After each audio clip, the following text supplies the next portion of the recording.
What if Naruto wasn't raised alone? What if the legendary Toad Sage took him in from day one?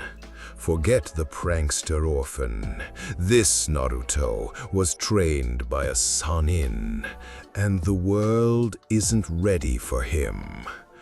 What if Naruto was raised by Jiraiya? Let's go. The night air hung heavy with sorrow and smoke as Jiraiya raced through the devastated outskirts of Konoha. His heart pounded not just from exertion, but from dread. He'd felt the massive chakra disturbance from miles away while on his intelligence-gathering mission, but nothing could have prepared him for the scene that greeted him upon his return.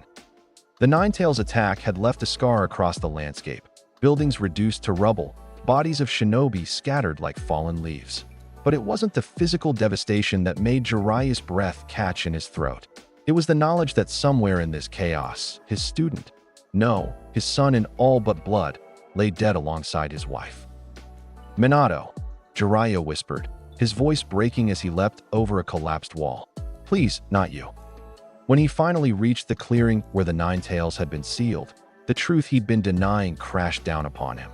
There they lay, Minato and Kushina, their bodies positioned protectively around a small bundle that continued to emit soft cries. Jiraiya fell to his knees beside them. Minato's face, even in death, held the determination that had made him legendary. Kushina's fierce beauty remained untouched by the violence that had claimed her. Their hands nearly touched, reaching for each other even at the end. "I was too late," Jiraiya said, tears streaming down his face. "I should have been here. I should have." A soft whimper interrupted his grief. The bundle between Minato and Kushina shifted, tiny hands reaching upward. Jiraiya carefully lifted the blanket to reveal a newborn with golden hair and whisker marks etched onto his cheeks. Naruto, the name they'd chosen, inspired by Jiraiya's own book. "You used the Reaper Death Seal," Jiraiya whispered to Minato's still form, noticing the complex seal pattern on the infant's stomach. "You sealed the Ninetales inside your own son." As the reality of what had happened settled over him, Jiraiya heard footsteps approaching. He turned to see the third Hokage, Hiruzen Sarutobi, walking toward him. The old man looked every bit his age now, burdened by fresh grief. "Jiraiya," Hiruzen said softly, "you've returned." "What happened?" Jiraiya demanded, cradling the infant against his chest protectively. Hiruzen's expression grew grave as he explained the Ninetales attack, Minato and Kushina's sacrifice, and the sealing of the beast within their newborn son. "The village council is gathering now to decide what to do with the boy," Hiruzen concluded. Something cold and fierce crystallized in Jiraiya's chest. "Decide? There's nothing to decide. I'm taking him." "Jiraiya, be reasonable." "I am his godfather," Jiraiya interrupted, standing to his full height. "Minato and Kushina wanted me to raise him if anything happened to them." "The Jinchuriki must remain in the village," Hiruzen countered, "for his protection and ours." "Protection?" Jiraiya's voice rose dangerously. "What kind of protection will he have here? You know how Jinchuriki are treated. He'll be feared, hated, isolated. Is that what you want for Minato's son? The village will be told to see him as a hero." "And you believe they will?" Jiraiya challenged. "People fear what they don't understand. They'll look at him and see only the Ninetales." Baby Naruto began to cry, perhaps sensing the tension. Jiraiya instinctively rocked him, his voice softening as he looked down at the child. "I can protect him," Jiraiya said. "I can train him to control the Ninetales' power. I can give him a childhood where he knows he's loved." Hiruzen studied his former student, seeing the resolve in his eyes. "Your spy network can be maintained while raising him. It might even be easier to move about with a child as cover." "And what of his education? His development as a shinobi of the leaf?" Jiraiya's expression hardened. "I'll teach him everything he needs to know, and more. By the time he's ready to return, he'll be stronger than any academy graduate." "Return?" Hiruzen raised an eyebrow. "Yes," Jiraiya conceded. "I'll bring him back to join a Genin team when he turns 12. By then, he'll be able to defend himself, control the Ninetales, and understand his heritage." Hiruzen sighed, looking from the infant to the bodies of his parents. Minato and Kushina's legacy. Their son should know his birthplace. "He will," Jiraiya promised. "But he should also know love and acceptance first." After a long moment, Hiruzen nodded. Very well, but there are conditions. You will send regular reports on his progress. You will teach him about Konoha and instill in him loyalty to the village. And you will return with him when he turns 12 so that he can become a proper shinobi of the leaf. Agreed, Jiraiya said without hesitation. And one more thing. His heritage remains secret until he's strong enough to protect himself from Minato's enemies. That was already my intention, Hiruzen said. To the village, he will be Naruto Uzumaki, orphan of the Nine-Tails attack. Jiraiya looked down at the baby, whose crying had subsided to soft hiccups. But to me, he will always be Naruto Namake's Uzumaki, son of the Fourth Hokage and the red-hot habanero, and my godson. He knelt once more beside Minato and Kushina, allowing baby Naruto to reach out a tiny hand toward his parents one last time. I promise you both, Jiraiya whispered. I will protect him with my life. I will teach him everything I know, and I will make sure he grows up knowing how much you loved him. As dawn broke over the devastated village, Jiraiya stood with Naruto securely bundled against his chest. He had packed what supplies he needed, visited Minato and Kushina's home to collect mementos for Naruto, and said his goodbyes to Hiruzen. Now, at the village gate, he looked back at Konoha, the place that had shaped him, the place where his greatest student had made the ultimate sacrifice. We'll be back, Naruto, he promised the sleeping infant. But first, I'm going to make sure you're ready to face whatever destiny has in store for you. With that, the legendary Toad Sage turned and walked away from the village, carrying with him its most precious treasure and the future of the shinobi world. The first few years of raising Naruto tested Jiraiya in ways no mission ever had. He quickly discovered that writing romance novels had not prepared him for changing diapers, midnight feedings, or soothing a teething infant. What saved him were the toads of Mount Myaboku. Shima, though initially skeptical of Jiraiya's parenting abilities, took to Naruto immediately. Bring the tadpole here, she'd instructed when Naruto was 6 months old. We'll help you raise him properly.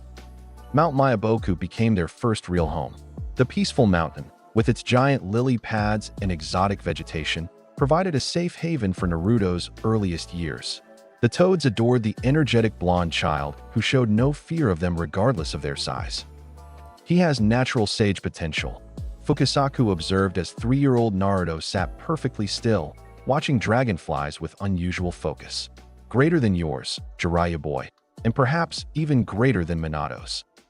He's still too young for that training, Jiraiya replied, though he couldn't help but feel pride. Of course, but it's never too early to teach him stillness and awareness. The foundation for sage arts begins with observation. So while other children played with toys, Naruto learned to sit in meditative poses with the elder toads, absorbing the sounds and sensations of nature.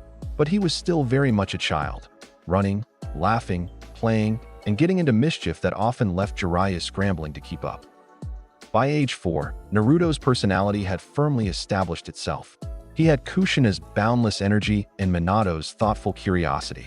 He asked endless questions about everything they encountered on their travels, which had resumed once he was old enough to handle the journey. Why do people in this village wear different headbands than the people in the last village? He would ask. Or, why did that man bow to you, but look at me funny? Jiraiya answered each question honestly, but age-appropriately. He taught Naruto about the different hidden villages, the structure of the shinobi world, and gradually, about the complex politics that governed it all. People fear what they don't understand, Jiraiya explained after one villager had hurriedly pulled her child away from Naruto. And some people can sense the special chakra inside you. The Nine-Tails, Naruto said matter-of-factly. Jiraiya had told him about the beast sealed within him when he was 3, believing that Naruto should grow up understanding his condition rather than discovering it as a shocking revelation later. Yes, but their fear doesn't define you. What defines you are your choices and actions. On Naruto's 5th birthday, Jiraiya brought him back to Mount Myaboku for an important ceremony. Today, Jiraiya announced as they stood before the great Toad Elders, "You're going to sign the Toad summoning contract." Naruto's eyes widened. Really? But you said most people don't sign summoning contracts until they're much older. Most people aren't the son of the Fourth Hokage and the godson of the great Toad Sage, Jiraiya replied with a wink. Besides, you've been ready for months. Your chakra control is exceptional for your age. Under the watchful eyes of Fukasaku, Gamabunta, and the other elder toads, Naruto carefully bit his thumb and signed his name in blood on the ancient scroll. The contract accepted him immediately, the characters of his name glowing briefly before setting permanently on the parchment. The youngest summoner in the history of our contract, Gamabunta rumbled. Let's see if he can handle it. Naruto performed the hand signs Jiraiya had taught him and slammed his palm to the ground. Summoning Jutsu. A puff of smoke revealed a toad roughly Naruto's size, Gamakichi, Gamabunta's son. Hey, who summoned me? The young toad demanded before noticing Naruto. Wait, you're just a kid. I'm Naruto Uzumaki, Naruto announced proudly, and I just signed the toad contract. Gamakichi studied him skeptically before breaking into a wide, toothy grin.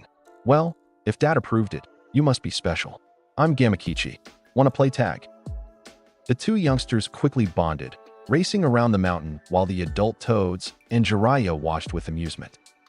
He'll grow into a fine sage one day, Fukasaku observed. His chakra already shows signs of natural harmony with nature energy. That's what worries me, Jiraiya admitted. The stronger he becomes, the more attention he'll attract. Minato's enemies are still out there, and then there's the Akatsuki. All the more reason to continue his training, Fukasaku replied. But remember, Jiraiya boy, he needs to be a child too.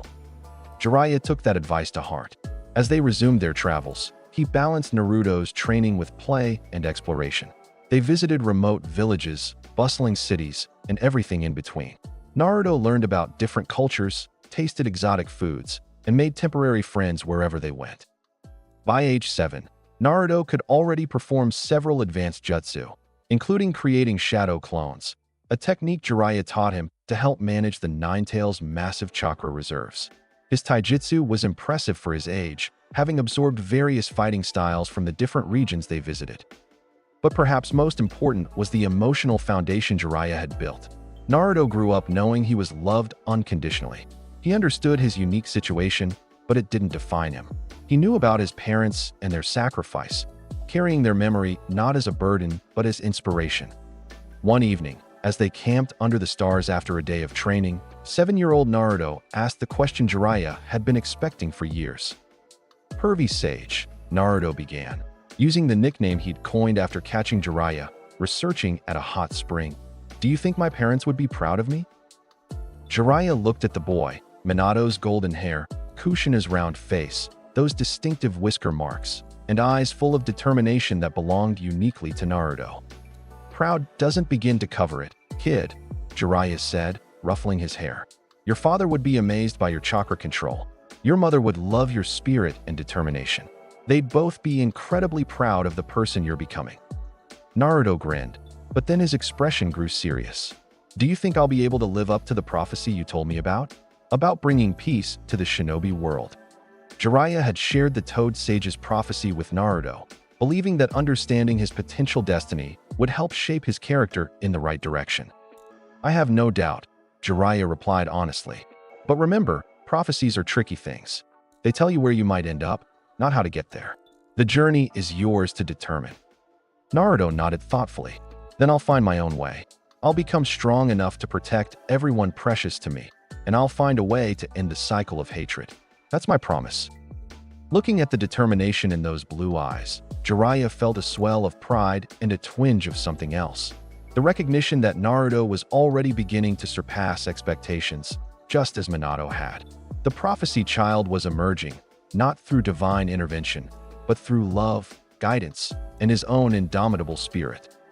The years passed in a blur of training, travel, and growth.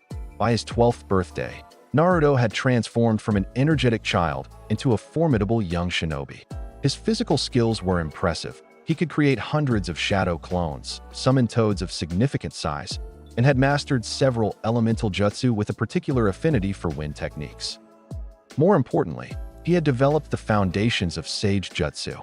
While not yet able to enter a full Sage mode, he could perceive nature energy and incorporate small amounts into his techniques, enhancing his sensory abilities and physical strength. But it was his mental and emotional growth that made Jiraiya proudest. Naruto possessed a strategic mind, honed by years of helping with Jiraiya's intelligence network. He understood people's motivations, could read body language, and had developed an intuitive grasp of complex political situations that most adults lacked. Yet for all his advanced abilities, Naruto remained fundamentally kind-hearted and optimistic. He believed in people's capacity for good and approached each new person with an open mind. This, Jiraiya thought, was his greatest strength and would be essential to fulfilling the prophecy. As they approached Konoha's massive gates, Naruto's excitement was palpable. He bounced on his heels, adjusting the forehead protector Jiraiya had given him, a gift from the Third Hokage, who had issued it in advance based on Jiraiya's reports of Naruto's abilities. "It's bigger than I imagined," Naruto said, taking in the village sprawled before them. "And the Hokage monument is amazing." Dad's face looked so serious. "He was serious about protecting the village," Jiraiya replied, "just as you will be." They were greeted at the gate by Izumo and Kotetsu, who recognized Jiraiya immediately. "Lord Jiraiya, welcome back," Izumo said, before his eyes fell on Naruto. "And this must be Naruto Uzumaki," Jiraiya confirmed. "We're here to see the Hokage." Word of their arrival spread quickly. As they walked through the village, people stopped to stare and whisper. Some recognized the legendary Sannin and his young charge immediately. Others seemed uncertain, perhaps noticing the whisker marks on Naruto's cheeks and connecting them to old rumors. Naruto absorbed it all with calm observation. "They're trying to figure out if I'm the Nine-Tails kid," he murmured to Jiraiya, "just like in that border town near Kumo. And just like then, you'll show them who you really are through your actions," Jiraiya responded. "Remember, people's first impressions are rarely their lasting ones," Naruto finished with a grin. "I know, pervy sage."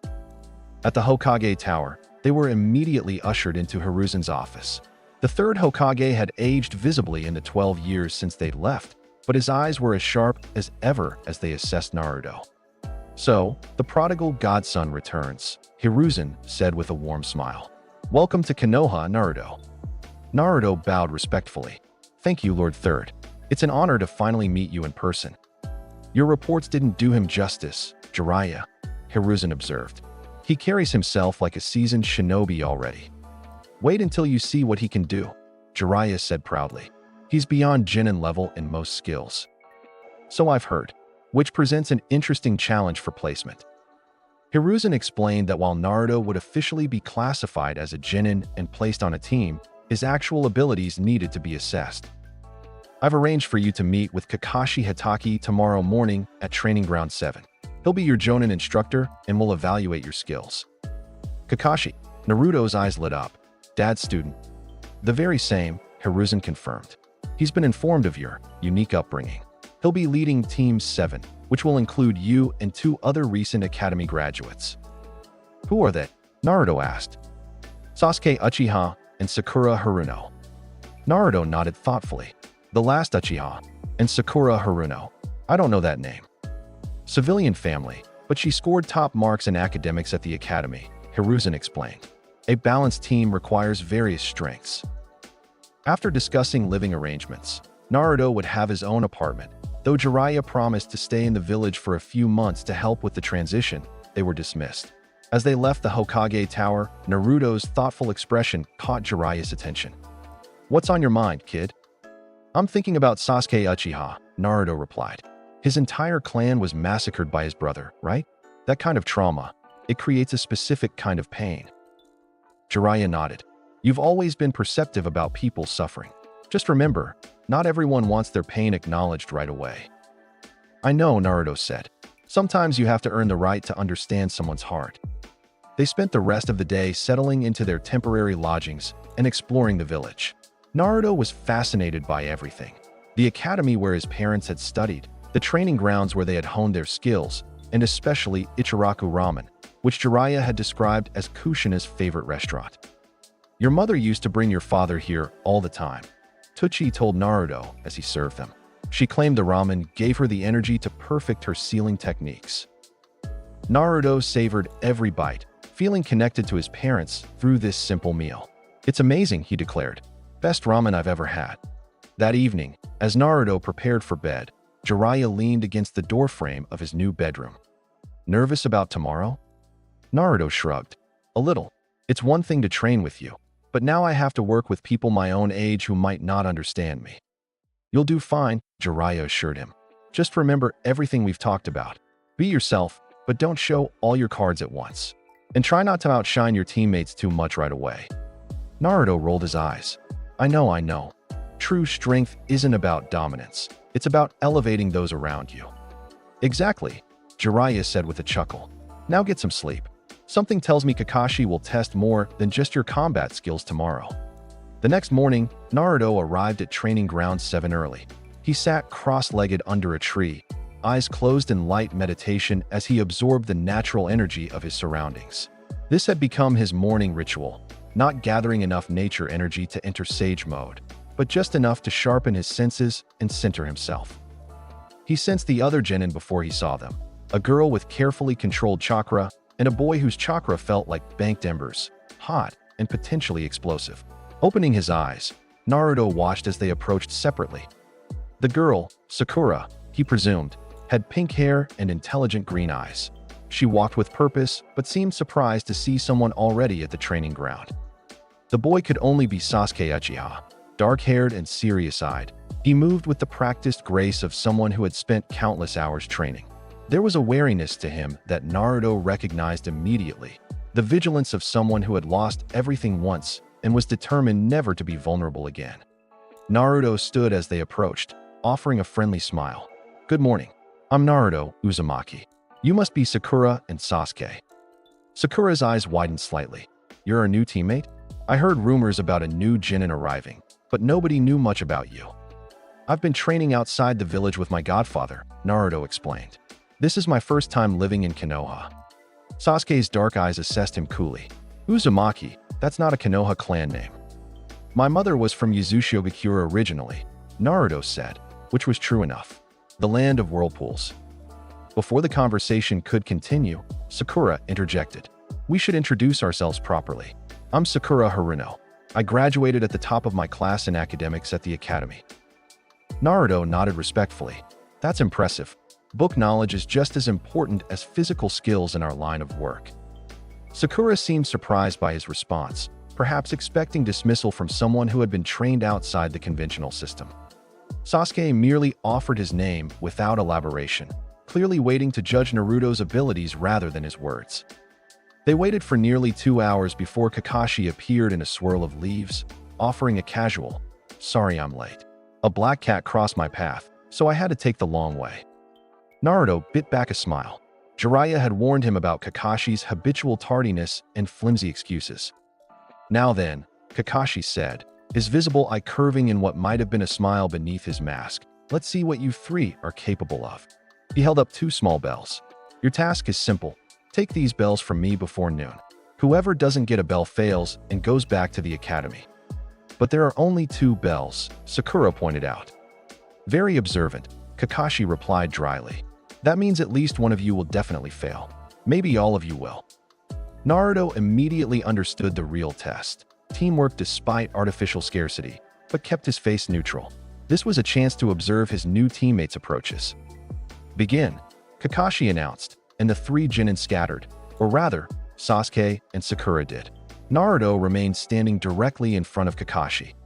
You know, Naruto said conversationally, my godfather told me a lot about you, Kakashi-sensei. Did he now? Kakashi replied, pulling out an orange book that Naruto recognized as one of Jiraiya's works. He said you were one of the smartest shinobi he knew, and that you valued teamwork above all else because of your experiences with my father and Obito Uchiha. Kakashi's eye widened fractionally, the book lowering. You know about. I know this test isn't about the bells, Naruto continued. It's about seeing if we can put aside individual achievement for the good of the team. A slow smile formed beneath Kakashi's mask. Interesting theory, but your teammates seem to have a different idea. Naruto nodded. That's why I'm going to convince them to work together. Without another word, Naruto created a shadow clone and left it talking to Kakashi while he sought out his teammates. He found Sakura first, hiding in some bushes. Sakura, he whispered, this test isn't what it seems. We need to work together. But there are only 2 bells, she protested. One of us has to fail. That's what Kakashi-sensei wants us to think, Naruto explained. The real test is to see if we'll sacrifice the mission for individual gain. No Genin is expected to take on a Jonin alone. Understanding dawned in her eyes. That actually makes sense. But what about Sasuke-kun? Let's find him and explain. Convincing Sasuke proved more challenging. They found him after he had already attempted a direct assault on Kakashi and been soundly defeated. I don't need your help, Sasuke growled as Naruto pulled him from the ground where he'd been buried up to his neck. Yes, you do, Naruto said bluntly. Just as I need yours. Kakashi-sensei is a Jonin. None of us can beat him individually. What do you propose? Sasuke asked, skepticism heavy in his voice. Naruto quickly outlined a plan that would utilize each of their strengths. Reluctantly, Sasuke agreed. Their coordinated attack surprised Kakashi. Sasuke's fire jutsu herded Kakashi towards Sakura's precisely placed traps, while Naruto's shadow clones attacked from multiple angles. At the crucial moment, Naruto channeled a small amount of nature energy to enhance his speed, darting in to snatch the bells while Kakashi was distracted by a particularly complex combination. Gotcha, Naruto declared, holding up the bells triumphantly. Kakashi's visible eye widened. That was unexpected. Your speed at the end. Naruto shrugged. Just a little trick my godfather taught me. He handed a bell each to Sasuke and Sakura. Here, you both earned these. But what about you? Sakura asked, confused. I'm making a point, Naruto explained. The mission was accomplished because we worked together. If we'd fought amongst ourselves, we all would have failed. Kakashi slow clapped as he approached. Well reasoned, Naruto. And correct. The purpose of this exercise was to test your teamwork. In the shinobi world, those who break the rules are scum, but those who abandon their comrades are worse than scum. He looked at each of them in turn. You all pass. Team 7 is officially formed. As they left the training ground, Sasuke fell into step beside Naruto. That speed technique at the end, teach me. Naruto considered the request. It's not something that can be taught quickly. It requires sensitivity to natural energy that takes months to develop. Natural energy? The energy that exists in nature all around us. With proper training, you can learn to blend it with your own chakra for enhanced abilities. Sasuke's eyes narrowed with interest. Your godfather taught you this? Among other things, Naruto confirmed. I could show you some basics, if you're interested. I am, Sasuke said, the first hint of respect entering his voice. On Sakura's other side, Naruto noticed her thoughtful expression. Something on your mind, Sakura? You're not what I expected, she admitted. When they told us our new teammate was joining us from outside the village, I thought you'd be, I don't know, arrogant or difficult to work with. Naruto smiled. My godfather would never let me get away with that kind of attitude. He always says, true strength isn't about proving your superiority. It's about lifting others up alongside you. Your godfather sounds wise, Sakura observed. He has his moments, Naruto laughed. When he's not peeping at women in hot springs for research for his books. Books? Sakura asked. You know those orange books Kakashi-sensei reads? My godfather writes them. Sakura's jaw dropped. Your godfather is the author of Ika Paradise? That's embarrassing. Naruto finished with a grin. But he's also one of the legendary Sannin and the best godfather I could ask for. Wait, Sasuke interjected, stopping in his tracks. Your godfather is Jiraiya of the Sannin? The one and only, Naruto confirmed. The revelation shifted something in both his teammates' perceptions. Sasuke's interest sharpened, while Sakura's respect visibly increased. No wonder you have unusual skills, Sasuke muttered. Being trained by a Sannin is just one factor, Naruto said carefully. Everyone has their own path. My godfather always says that natural talent means nothing without hard work and the right motivation. As they parted ways, Naruto felt cautiously optimistic about his new team. Sasuke's interest was primarily in gaining power, which was concerning but understandable given his history. Sakura was intelligent and precise, though she seemed to lack confidence in her combat abilities. Together, they had potential, if they could truly learn to function as a unit. That evening, he recounted the day's events to Jiraiya over dinner. So you immediately gave away the test's secret, Jiraiya observed, shaking his head with amusement. What happened to not showing all your cards? I showed insight, not power, Naruto defended. Besides, the point was to build team cohesion. How could I do that by being secretive? Jiraiya conceded the point. And your impression of your teammates? Naruto thoughtfully twirled ramen around his chopsticks. Sakura is brilliant but lacks confidence in her physical abilities. With the right guidance, she could excel in Jinjutsu or medical ninjutsu. Sasuke, he paused, choosing his words carefully. Sasuke's pain drives him. He's focused entirely on gaining power to kill his brother. That kind of single-minded hatred is dangerous. For him or for others? Both, Naruto replied. It blinds him to other possibilities and cuts him off from potential bonds that could actually make him stronger. Jiraiya nodded approvingly. Good assessment. And Kakashi? He's exactly as you described, brilliant but haunted. I think he sees ghosts of the past when he looks at us. Especially me, with my resemblance to Dad. Give him time, Jiraiya advised. Kakashi lost everyone he ever cared about. Having you on his team is both a gift and a painful reminder. Naruto nodded thoughtfully. I understand. I won't push too hard. In the weeks that followed, Team 7 settled into a routine of training and D-rank missions. Kakashi's training focused on building their fundamentals and teamwork, though Naruto noticed him watching with particular interest whenever Naruto demonstrated a technique Jiraiya had taught him. Sasuke grew increasingly frustrated with the simple missions and basic training exercises. When are we going to get a real mission? He demanded after they completed their third mission, retrieving a lost pet. When the Hokage assigns one, Kakashi replied simply. Naruto had been wondering the same thing, though for different reasons. He was accustomed to accompanying Jiraiya on genuine intelligence-gathering missions with real stakes. These D-rank tasks felt like busy work. As if in answer to their frustrations, the very next day Team 7 was assigned their first C-rank mission, escorting a bridge builder named Tazuna back to the Land of Waves. Finally, a chance to leave the village, Sasuke said as they prepared to depart. Don't get too excited, Kakashi cautioned. C-rank just means we might encounter bandits or wild animals. Nothing a Genin team can't handle with proper supervision. Naruto, however, had immediately noticed Tazuna's nervous behavior and the faint scent of alcohol that clung to him. Something about this mission felt off. As they walked, Naruto dropped back to walk beside Tazuna. So, Tazuna-san, tell me about the Land of Waves. I've heard it's been having economic troubles lately. Tazuna's surprise was evident. You've heard about that? Most people don't pay attention to a small place like the Land of Waves. My godfather and I traveled extensively, Naruto explained. We make it a point to understand local politics and economics wherever we go. Tazuna seemed to struggle with himself before responding. Yes, we've had difficulties. A businessman named Gato has taken control of our shipping routes. He's strangling our economy. And that's why the bridge you're building is so important, Naruto concluded.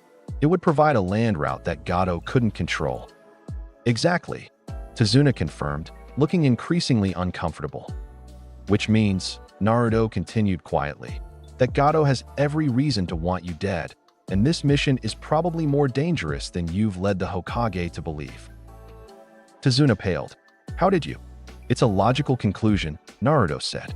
I'm not angry, but my team deserves to know what we're really walking into. Before Tazuna could respond, Naruto sensed a disturbance in the natural energy around them. Killing intent, poorly masked. He casually dropped back further to walk beside Kakashi. Two shinobi hiding in that puddle ahead. He murmured quietly enough that only Kakashi could hear. Chunin-level chakra signatures. Kakashi's visible eye flickered to Naruto, then to the puddle, a clear giveaway since it hadn't rained in days. He gave an almost imperceptible nod. As they passed the puddle, Naruto tensed, ready. The attack came swiftly, two ninja emerging from the water, their gauntlets connected by a spiked chain. They wrapped the chain around Kakashi, seemingly tearing him to shreds. One down, one of the attackers growled. Naruto recognized them immediately from Jiraiya's bingo book, the Demon Brothers, missing mean from the hidden mist. Before either Sasuke or Sakura could react, Naruto created 3 shadow clones. 2 engaged the brothers directly while the third moved to protect Tazuna alongside Sakura. The real Naruto channeled a small amount of nature energy, enhancing his speed and strength just enough to match the Chunin-level opponents. The battle was over in seconds. Naruto's enhanced clones disrupted the brothers' chain attack, while Sasuke, quickly recovering from his initial surprise, landed a powerful kick that sent one of the attackers flying into a tree. Naruto subdued the other with a precisely placed strike to a pressure point Jiraiya had taught him. Kakashi reappeared, having substituted himself with a log at the last moment. "Well done, all of you," he said, eyeing Naruto with new interest. "Especially you, Naruto. Those were Chunin-level missing Nin. How did you know they were there?" "I sensed their chakra," Naruto explained, deliberately downplaying his ability to sense natural energy disturbances. "And the puddle was obvious in dry weather." Kakashi nodded, then turned to Tazuna. "I think you have some explaining to do. This is clearly not a C-rank mission." As Tazuna confessed the true nature of the threat, Gado's control over the Land of Waves, the poverty of his people, and his inability to afford a proper B or A-rank mission, Naruto watched his teammates' reactions. Sakura looked nervous but determined. Sasuke seemed almost pleased by the increased danger, his eyes gleaming with the prospect of a real challenge. This mission is now at least B rank, possibly A rank if Gado has hired Jonin-level shinobi, Kakashi concluded. "We should return to the village and request proper backup." "No," Sasuke said immediately. "We can handle this." "I agree with Sasuke," Naruto added, surprising everyone. "The people of the Land of Waves need this bridge. We have the skills to protect Tazuna-san, and we're already here." "Naruto's right," Sakura said, finding her courage. "We can't abandon these people just because the mission is more difficult than expected." Kakashi studied each of them in turn before sighing. "Very well, but from now on, we operate with extreme caution. If we encounter a Jonin-level threat, I'll make the final call on whether we proceed." As they continued their journey, boarding a boat that would take them to the Land of Waves under cover of mist, Naruto fell into step beside Sasuke. "You handled those attackers well," he offered. "Your reaction time is impressive." Sasuke gave him a sidelong glance. "You weren't bad yourself, but you're holding back. I saw how you moved, faster than during our training sessions." Naruto nodded, acknowledging the observation. "We all have abilities we reserve for serious situations." "Is that what your godfather taught you? To hide your true capabilities?" "He taught me to use the right tool for the job," Naruto corrected. "Going all out against a weaker opponent is wasteful and potentially dangerous to bystanders." Sasuke considered this. "But how do you know your limits if you never push them?" "There's a difference between pushing your limits in training and showing off in combat," Naruto replied. "One helps you grow. The other just makes you predictable to your enemies." The conversation ceased as they boarded the boat, forced to remain silent as they navigated through the dense fog toward the Land of Waves. But Naruto could see that his words had given Sasuke something to consider, a small victory in what he suspected would be a long campaign to redirect the Uchiha's thinking. The fog cleared as they approached their destination, revealing the massive, incomplete bridge stretching across the water. Even unfinished, it was an impressive sight. "That's some bridge," Naruto commented to Tazuna. "Your people must be very determined." "It's our only hope for freedom from Gado," Tazuna replied grimly. "Without it, we'll remain under his thumb forever." After disembarking, they continued on foot toward Tazuna's home. Naruto remained alert, stretching his senses to detect any approaching threats. When he felt a disturbance in the natural energy ahead, he signaled Kakashi with a subtle hand gesture they had established during training. Kakashi nodded, immediately understanding. "Everyone down," he shouted as a massive sword whirled through the air where their heads had been moments before. The sword embedded itself in a tree, and a tall, muscular figure landed on its handle. Bandages covered the lower half of his face, and his headband identified him as a ninja from the hidden mist. Zabuza Momochi, Kakashi identified him, the demon of the hidden mist. "Kakashi of the Sharingan," Zabuza replied. "Hand over the bridge builder, and I might let you and the children live." "Not happening," Kakashi said, lifting his headband to reveal his Sharingan eye. "Team 7, protect Tazuna. This opponent is beyond your level." Naruto, Sasuke, and Sakura immediately formed a protective triangle around Tazuna, weapons drawn. But Naruto's mind was racing. Zabuza was Jonin level, a former member of the 7 Swordsmen of the Mist. This was exactly the kind of situation Kakashi had warned about. Yet as the battle began, Zabuza creating a thick mist with his hidden mist jutsu, Kakashi countering with his Sharingan, Naruto couldn't shake the feeling that there was more to this situation than a simple assassination attempt. The battle escalated quickly. Zabuza's water clones attacked from multiple directions, while the real Zabuza engaged Kakashi directly. Despite his Sharingan, Kakashi found himself trapped in Zabuza's water prison jutsu, leaving Team 7 to face Zabuza's water clone alone. Run! Kakashi ordered from inside the water sphere. Take Tazuna and go. The water clone can't go far from the real body. We're not leaving you, Naruto replied firmly. He turned to his teammates. Sasuke, I need your fire jutsu. Sakura, be ready to move Tazuna when I give the signal. Sasuke nodded, understanding immediately. Which one? Great Fireball, Naruto specified. On my mark. Naruto created 20 shadow clones, sending them charging towards Zabuza's water clone from different directions. As the clone engaged them, Naruto formed a Rasengan, a technique Jiraiya had taught him years ago, knowing it was his father's legacy. Now Sasuke, Naruto called. Sasuke's hands flew through the signs, and he unleashed a massive fireball directly at Zabuza's water clone. The steam created by the jutsu hitting the water clone provided perfect cover for Naruto's real attack, not against the clone, but against the real Zabuza holding Kakashi prisoner. Channeling nature energy to enhance his speed, Naruto darted across the water's surface, Rasengan in hand. Zabuza, focused on maintaining the water prison and watching the clone battle, didn't detect Naruto's approach until it was too late. Rasengan, Naruto shouted, driving the spiraling sphere of chakra towards Zabuza's arm. Zabuza was forced to release the water prison to avoid having his arm destroyed, freeing Kakashi.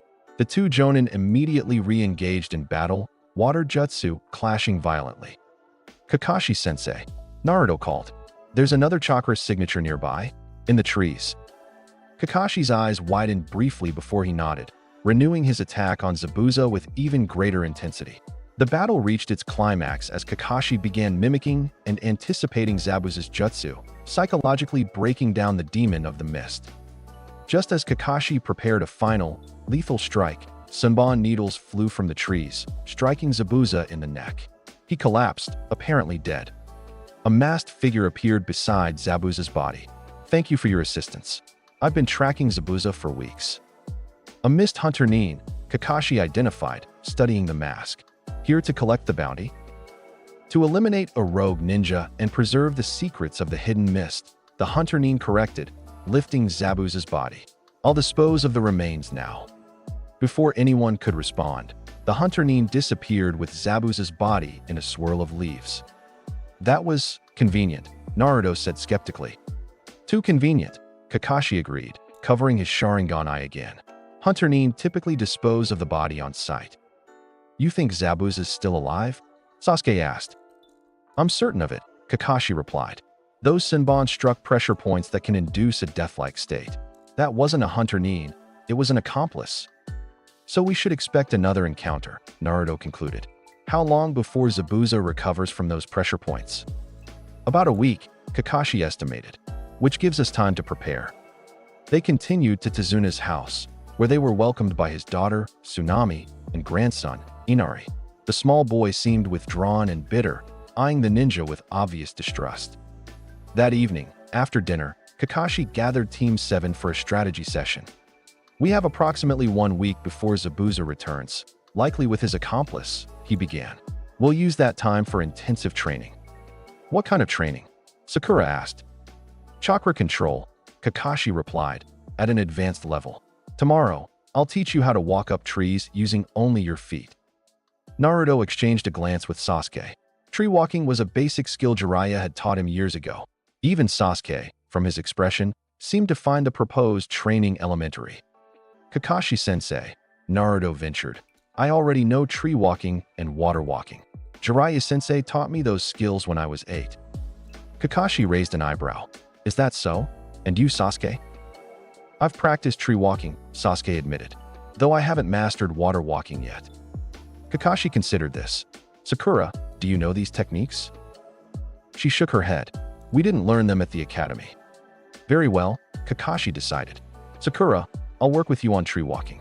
Sasuke, you'll practice water walking. And Naruto. He paused, studying his blonde student. That Rasengan you used against Zabuza. That's the Fourth Hokage's jutsu. Yes, Naruto confirmed. My godfather taught it to me. It's an A-rank technique that most jonin can't master, Kakashi noted. What else has Jiraiya taught you that I should know about? Naruto hesitated, then decided honesty was the best approach. I can create hundreds of shadow clones, use basic wind-style jutsu, summon toads up to mid-size, and I have some foundational training in sensing natural energy. Kakashi's visible eye widened slightly. Natural energy? You mean Sage Jutsu? The beginnings of it, Naruto clarified. I can't enter Sage mode yet, but I can enhance my physical abilities slightly with natural energy. I see, Kakashi said thoughtfully. Then for this week, while the others work on chakra control, I want you to help guard Tazuna at the bridge during the day. In the evenings, you and I will work on combining your wind affinity with the Rasengan, something even your father never completed. The next day, their training plan went into effect. Sakura, to everyone's surprise, mastered tree walking almost immediately, demonstrating exceptional chakra control.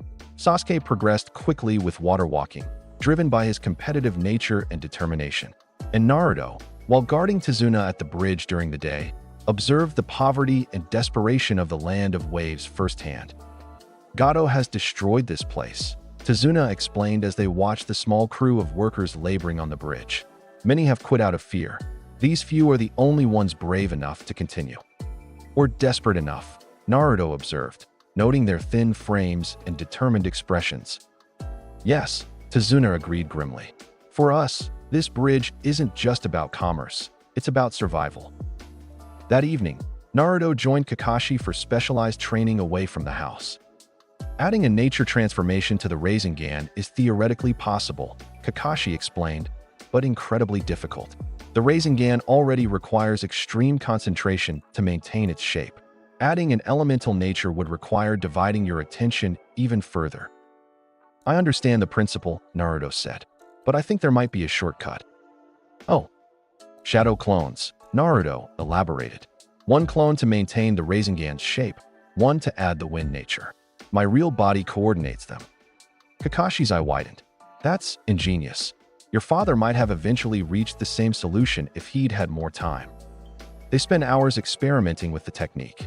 By the end of the session, Naruto could consistently create a Rasengan with a slight wind enhancement.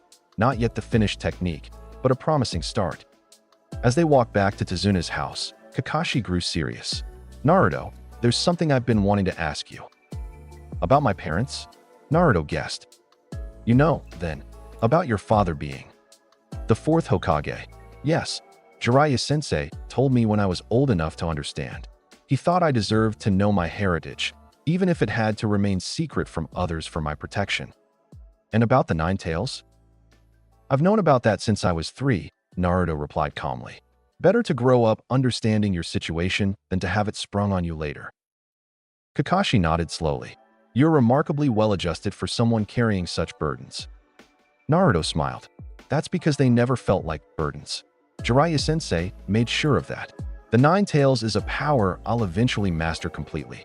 My heritage is something to be proud of, not something that defines me. And the prophecy. He trailed off, realizing he'd said too much.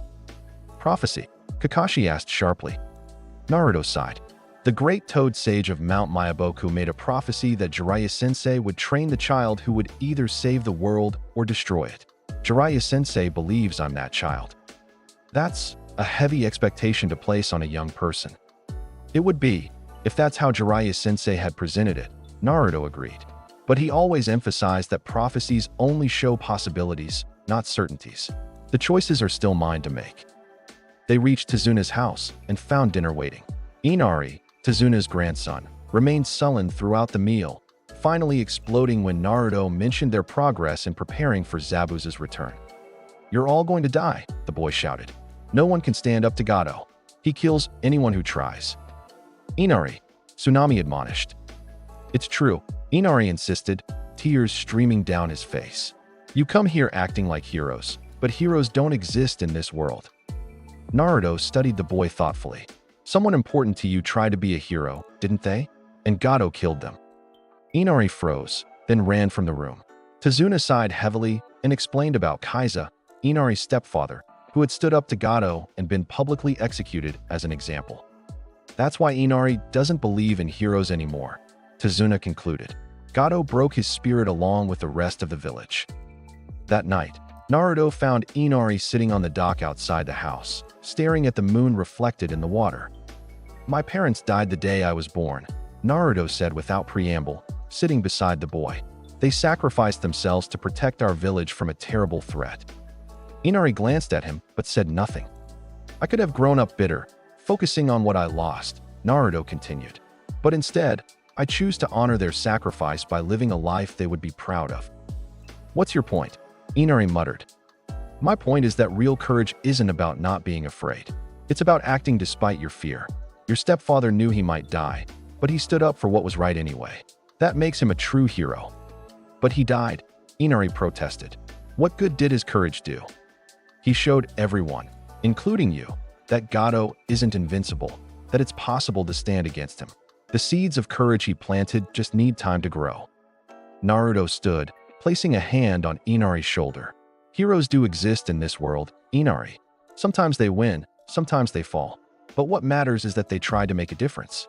Your stepfather's spirit lives on in you and in everyone who remembers his courage. Don't let Gato take that away too." As he walked back to the house, Naruto felt Inari's eyes on him. He hadn't expected to change the boy's mind immediately, but he hoped he'd planted a seed that might eventually bloom. The week passed quickly, with all three genin making significant progress in their training. The evening before Zabuza was expected to return, Kakashi gathered them for a final strategy session. "Tomorrow will be dangerous," he warned. "Zabuza now knows we're not ordinary genin, and he'll come prepared. His accomplice is an unknown factor, potentially as dangerous as Zabuza himself." "We should set traps around the bridge," Naruto suggested. "I can create shadow clones to prepare them tonight." "Good idea," Kakashi agreed. "Sasuke, your fire jutsu will be crucial against Zabuza's water techniques. Sakura, your role will be to protect Tazuna directly while Naruto, Sasuke, and I engage the enemies." "I can do more than just guard," Sakura protested. "My chakra control is perfect now." "Exactly," Kakashi said, "which is why I'm also assigning you to dispel any genjutsu they might use. Your precise chakra control makes you ideal for that role." Satisfied, Sakura nodded. That night, Naruto sent shadow clones to prepare traps around the bridge while he meditated, gathering small amounts of natural energy to sharpen his senses for the coming battle. He didn't attempt to enter Sage mode. He wasn't yet skilled enough to maintain it in active combat, but the enhanced perception would give him an edge. Morning arrived with a thick mist rolling in from the sea, a natural phenomenon, but ominous given their expectations. As they escorted Tazuna to the bridge, Naruto sensed something wrong before they even arrived. "The workers," he said suddenly. "I can't sense their chakra signatures on the bridge." They rushed forward to find the bridge workers unconscious or injured, and the mist thickening unnaturally. "He's here," Kakashi warned, uncovering his Sharingan. "Be ready." "I'm impressed you anticipated my return, Kakashi," Zabuza's voice echoed through the mist. "But it won't help you. Today, the bridge builder dies, along with all of you." Naruto immediately created a perimeter of shadow clones around Tazuna, with Sakura at the center of the formation. Sasuke stood ready, hands prepared to form signs for his fire jutsu. The mist parted slightly to reveal Zabuza and the masked accomplice standing several meters away. "Haku," Zabuza addressed the masked figure. "Take care of the children. I'll handle Kakashi." "Yes, Zabuza-sama," the masked ninja replied. What followed was a coordinated battle that tested Team 7 to their limits. Kakashi engaged Zabuza directly, their jutsu clashing violently across the bridge. Haku attacked Naruto and Sasuke with incredible speed, using Sunban needles with surgical precision. "He's fast," Sasuke grunted, barely dodging a volley of Sunban. "And he has a Kekkei Genkai," Naruto realized as Haku formed ice mirrors around them. Ice release. Trapped within Haku's crystal ice mirrors, Naruto and Sasuke found themselves under assault from all directions as Haku moved between mirrors at impossible speeds. "We need to break the mirrors," Sasuke said, hands forming signs for his fireball jutsu. "Fire won't be hot enough," Naruto warned. "We need to attack Haku directly when he moves."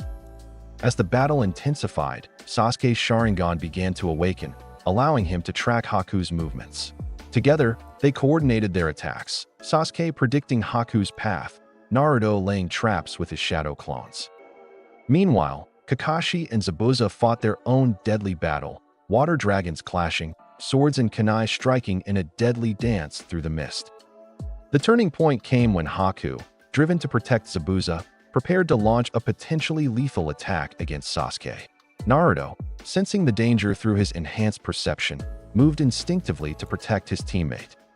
Time seemed to slow as Naruto channeled more natural energy than he ever had before. His senses expanded dramatically, allowing him to perceive Haku's movements with perfect clarity. He intercepted the attack, but instead of counterattacking lethally, he grabbed Haku's arm and used the momentum to shatter the ice mirror behind them, pulling them both out of the dome. "Why didn't you kill me?" Haku asked, mask cracking from the impact. "Because this fight is unnecessary," Naruto replied.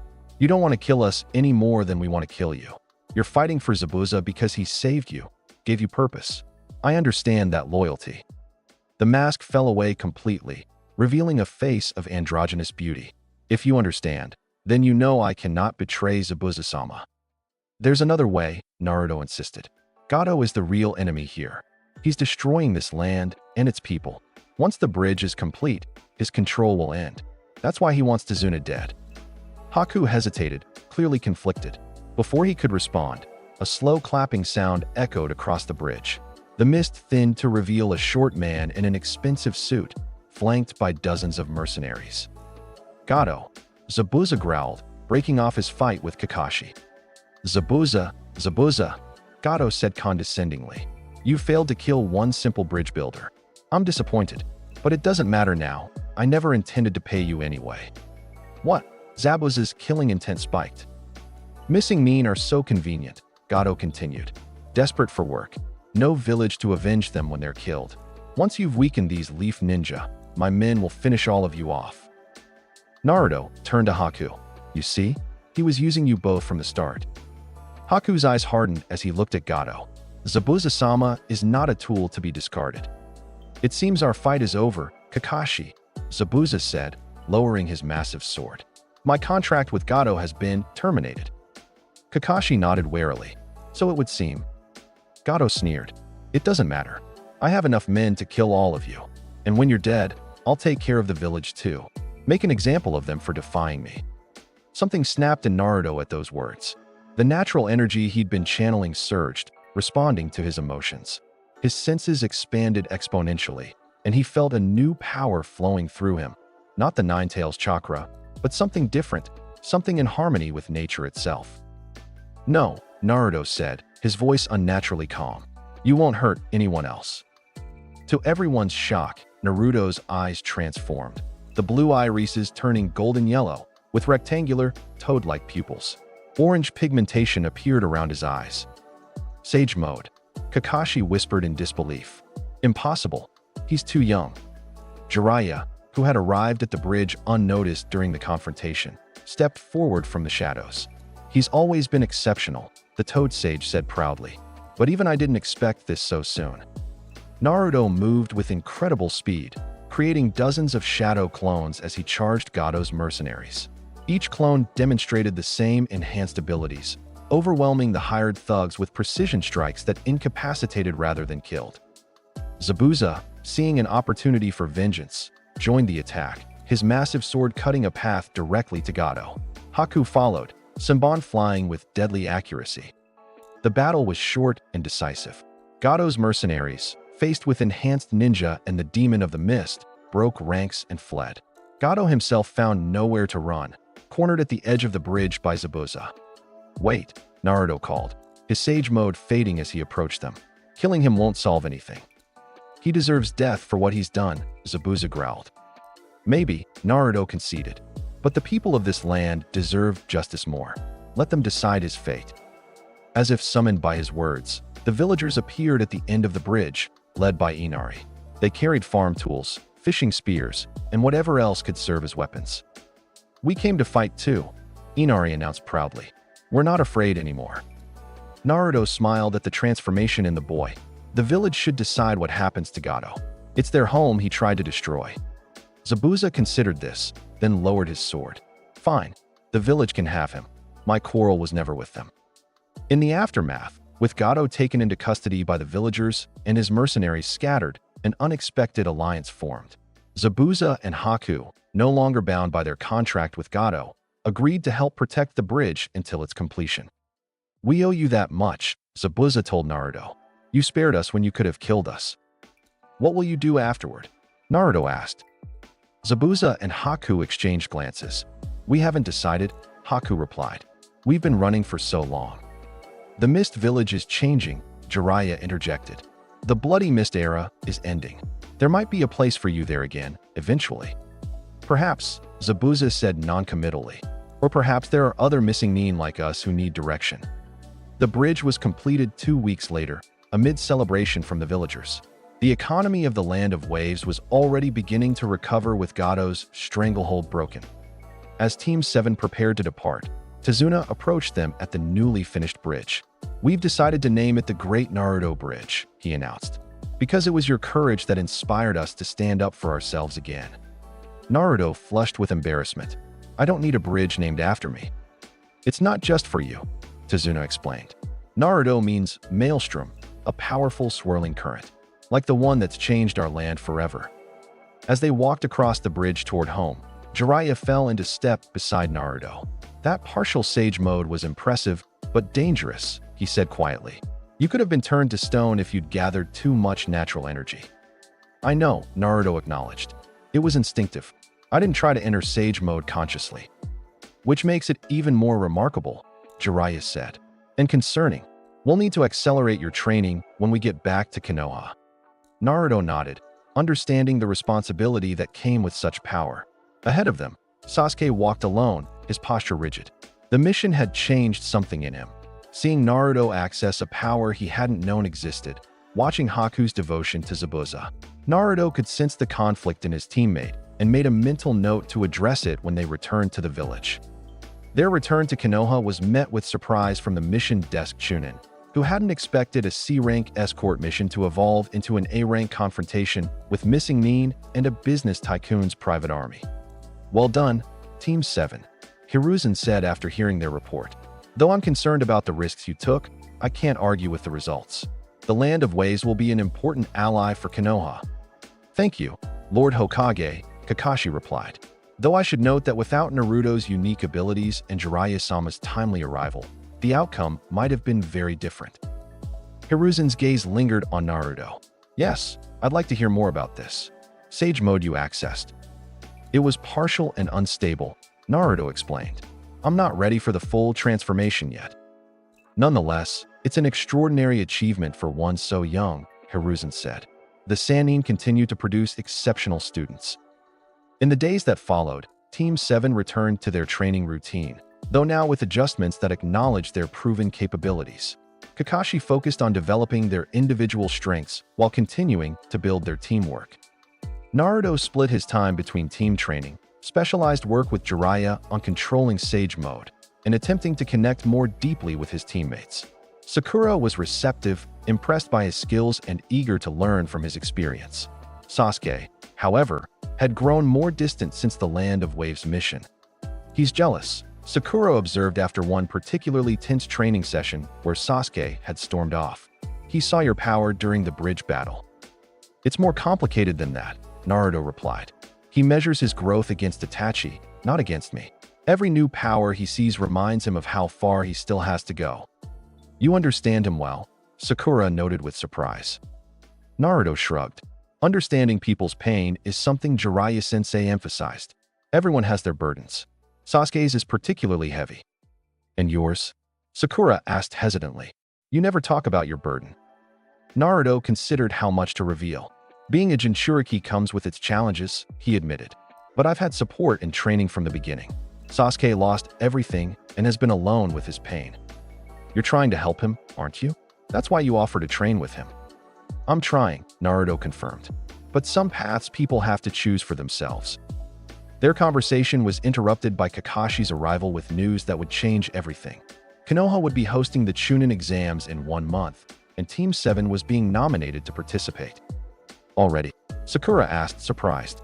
"We've only been genin for a few months." "Your performance in the Land of Waves demonstrated that you're ready for greater challenges," Kakashi explained. but the decision to participate is yours individually. Think it over and give me your answers tomorrow. That evening, Naruto discussed the exams with Jiraiya over dinner. The Chunin exams are as much about politics as skill, Jiraiya explained. Each village showcases their promising genin to attract clients and demonstrate their strength. And you think we're ready? More than ready, Jiraiya assured him. You could have been promoted to Chunin years ago based on skill alone. Sasuke has the Uchiha talent and driven personality. Even Sakura, with her perfect chakra control and intelligence, has potential beyond her current rank. But, Naruto prompted, sensing Jiraiya's reservation. But I'm concerned about the timing, Jiraiya admitted. My intelligence network has been reporting unusual activity. Orochimaru has been on the move, and there are whispers about the Hidden Sound Village, which he founded. You think the exams might be targeted? It's possible, Jiraiya said grimly. A gathering of genin from all villages, including potential Kekkei Genkai users like Sasuke, would be tempting for someone like Orochimaru. Then I definitely need to participate, Naruto decided. If there's danger, I should be there to help protect my comrades. Jiraiya studied his godson with pride and concern. Just be vigilant. Orochimaru isn't an opponent to take lightly, even for someone with your abilities. The next day, all 3 members of Team 7 confirmed their participation in the exams. The following weeks were filled with intensive preparation, physical training, strategy sessions, and information gathering about potential competitors. As the exams approached, Konoha filled with foreign ninja, teams from sand, rain, grass, sound, and other villages arrived daily. The atmosphere in the village grew tense with competitive energy. 3 days before the first exam, Team 7 encountered a group of sand ninja while walking through the village. Naruto immediately noticed the red-haired boy carrying a gourd on his back, and more significantly, the distinctive chakra signature that marked him as a fellow Jinchuriki. You're from the Sand Village, Naruto observed, keeping his tone friendly. Here for the Chunin exams. The red-haired boy stared at Naruto with pale, ringed eyes that held a mixture of madness and pain. Mother wants your blood, he said in a monotone that sent chills down Sakura's spine. She says you're like me, but different. Gaara, the girl with fur ponytails, said warningly, we should go. No, Temari, Gaara replied without taking his eyes off Naruto. I want to know why this one doesn't reek of fear like the others. Why Mother is so interested. Naruto met Gaara's gaze steadily. Because we share a similar burden, he said quietly. Though I suspect mine is better sealed, and I've had better guidance. Gaara's eyes widened fractionally. You're a Jinchuriki. Yes, Naruto confirmed. The 9 tails. And you contain the 1 tail, Shikaku, if I'm not mistaken. The sand ninja tensed, clearly shocked that Naruto would speak so openly about such matters. How do you sleep? Gaara asked suddenly, without him taking control. Understanding dawned on Naruto. The dark rings around Gaara's eyes weren't just a genetic trait. They were signs of chronic sleep deprivation. Your seal is incomplete, he realized. Shikaku can influence your thoughts and perhaps take control when you sleep. I never sleep, Gaara confirmed. Mother wouldn't allow it. That's not your mother, Naruto said gently but firmly. That's Shikaku manipulating you. A proper seal would allow you to sleep without the bijou taking control. Temari and the face-painted boy exchanged alarmed glances. How do you know so much about this? The boy demanded. My godfather is a seal master, Naruto explained. He taught me about Jinchuriki seals from a young age to help me understand my own condition. Could he? Temari began hesitantly, then stopped herself. Fix Gaara's seal? Naruto finished for her. Possibly. It would depend on how it was constructed initially. No one touches my seal, Gaara said, sand swirling ominously around him. Mother is all I have. That's not true, Naruto countered, gesturing to Temari and the other sand ninja. You have siblings who care about you, even if they fear your condition. Gaara's eyes flickered to his siblings, confusion momentarily replacing the madness. They fear me. Everyone fears me. Because you've been taught to see your power as a weapon only, Naruto said. But it doesn't have to be that way. A bijou's chakra can be controlled, mastered, even befriended eventually. Befriended. Gaara repeated the word as if it were foreign to him. It's a long process, Naruto acknowledged. But it starts with understanding that you and the bijou are separate entities. You are Gaara, not Shikaku. Something shifted in Gaara's expression, not dramatic, but a subtle change that suggested Naruto's words had penetrated, if only slightly. We will fight in the exams, Gaara stated, his sand retreating into his gourd. Then I will decide if your words have merit. As the sand ninja departed, Sasuke turned to Naruto with narrowed eyes. You revealed your status as a Jinchuriki very casually. To another Jinchuriki, yes, Naruto replied. Gaara needs to know he's not alone, that his condition can be managed. He's been isolated and weaponized his entire life. How could you tell he was like you? Sakura asked. Jinchuriki can sense each other, Naruto explained, and his chakra has the same, dual nature as mine. He's dangerous, Sasuke observed. Perhaps more dangerous than any other competitor in the exams. Yes, Naruto agreed, but also in more pain than most. Remember that if you face him. The first phase of the Chunin exams was a written test designed to evaluate information gathering skills. Naruto, with his enhanced perceptions and strategic training, immediately recognized the true purpose of the test and calmly used his abilities to acquire the necessary answers without being caught. Ibiki Marino, the proctor, concluded the test with a psychological challenge. Take the 10th question and risk permanent Genin status if failed, or withdraw now. Naruto didn't hesitate, confident in his abilities and understanding that the question itself was the real test of courage and commitment. The second phase took place in the Forest of Death, where teams competed to acquire 2 scrolls and reach the central tower within 5 days. Team 7 moved efficiently through the forest, Naruto's sensory abilities allowing them to avoid most potential conflicts. There's a team ahead with an Earth Scroll, Naruto informed his teammates as they concealed themselves in the upper branches of a massive tree. They seem weak, probably an easy target. Then let's move, Sasuke said impatiently. Wait, Naruto cautioned. There's something else, a chakra signature unlike anything I've felt before. It's powerful, but wrong somehow. Twisted. Where? Kakashi had warned them to be especially cautious of unusual threats. About half a kilometer east, Naruto replied. We should avoid that area completely. They successfully acquired their needed scroll from the team Naruto had identified and began making their way toward the tower. However, on the second day, the strange chakra signature Naruto had sensed earlier suddenly appeared much closer. It's moving directly toward us, Naruto warned, creating shadow clones to scout the perimeter. Fast. How powerful? Sasuke asked, activating his Sharingan. Jonin level at least, Naruto replied grimly. Maybe higher. Before they could formulate a plan, a massive gust of wind tore through the forest, scattering Team 7 and destroying Naruto's shadow clones. When the dust settled, Naruto found himself separated from his teammates. Cursing under his breath, he channeled natural energy to enhance his senses, searching for Sasuke and Sakura. He located them quickly, and the unknown chakra signature that was now converging on their position. Naruto raced through the trees, arriving just in time to see a disturbing sight. A grass ninja with an unnaturally elongated neck had sunken fangs into Sasuke's neck, while Sakura watched in horror, partially paralyzed by killing intent. Get away from him, Naruto shouted, creating dozens of shadow clones that attacked from all directions. The grass ninja detached from Sasuke, who collapsed to the ground clutching his neck in agony. Ah, the Nine-Tails Jinchuriki, the ninja said, voice changing from feminine to masculine. Jiraiya has trained you well, I see.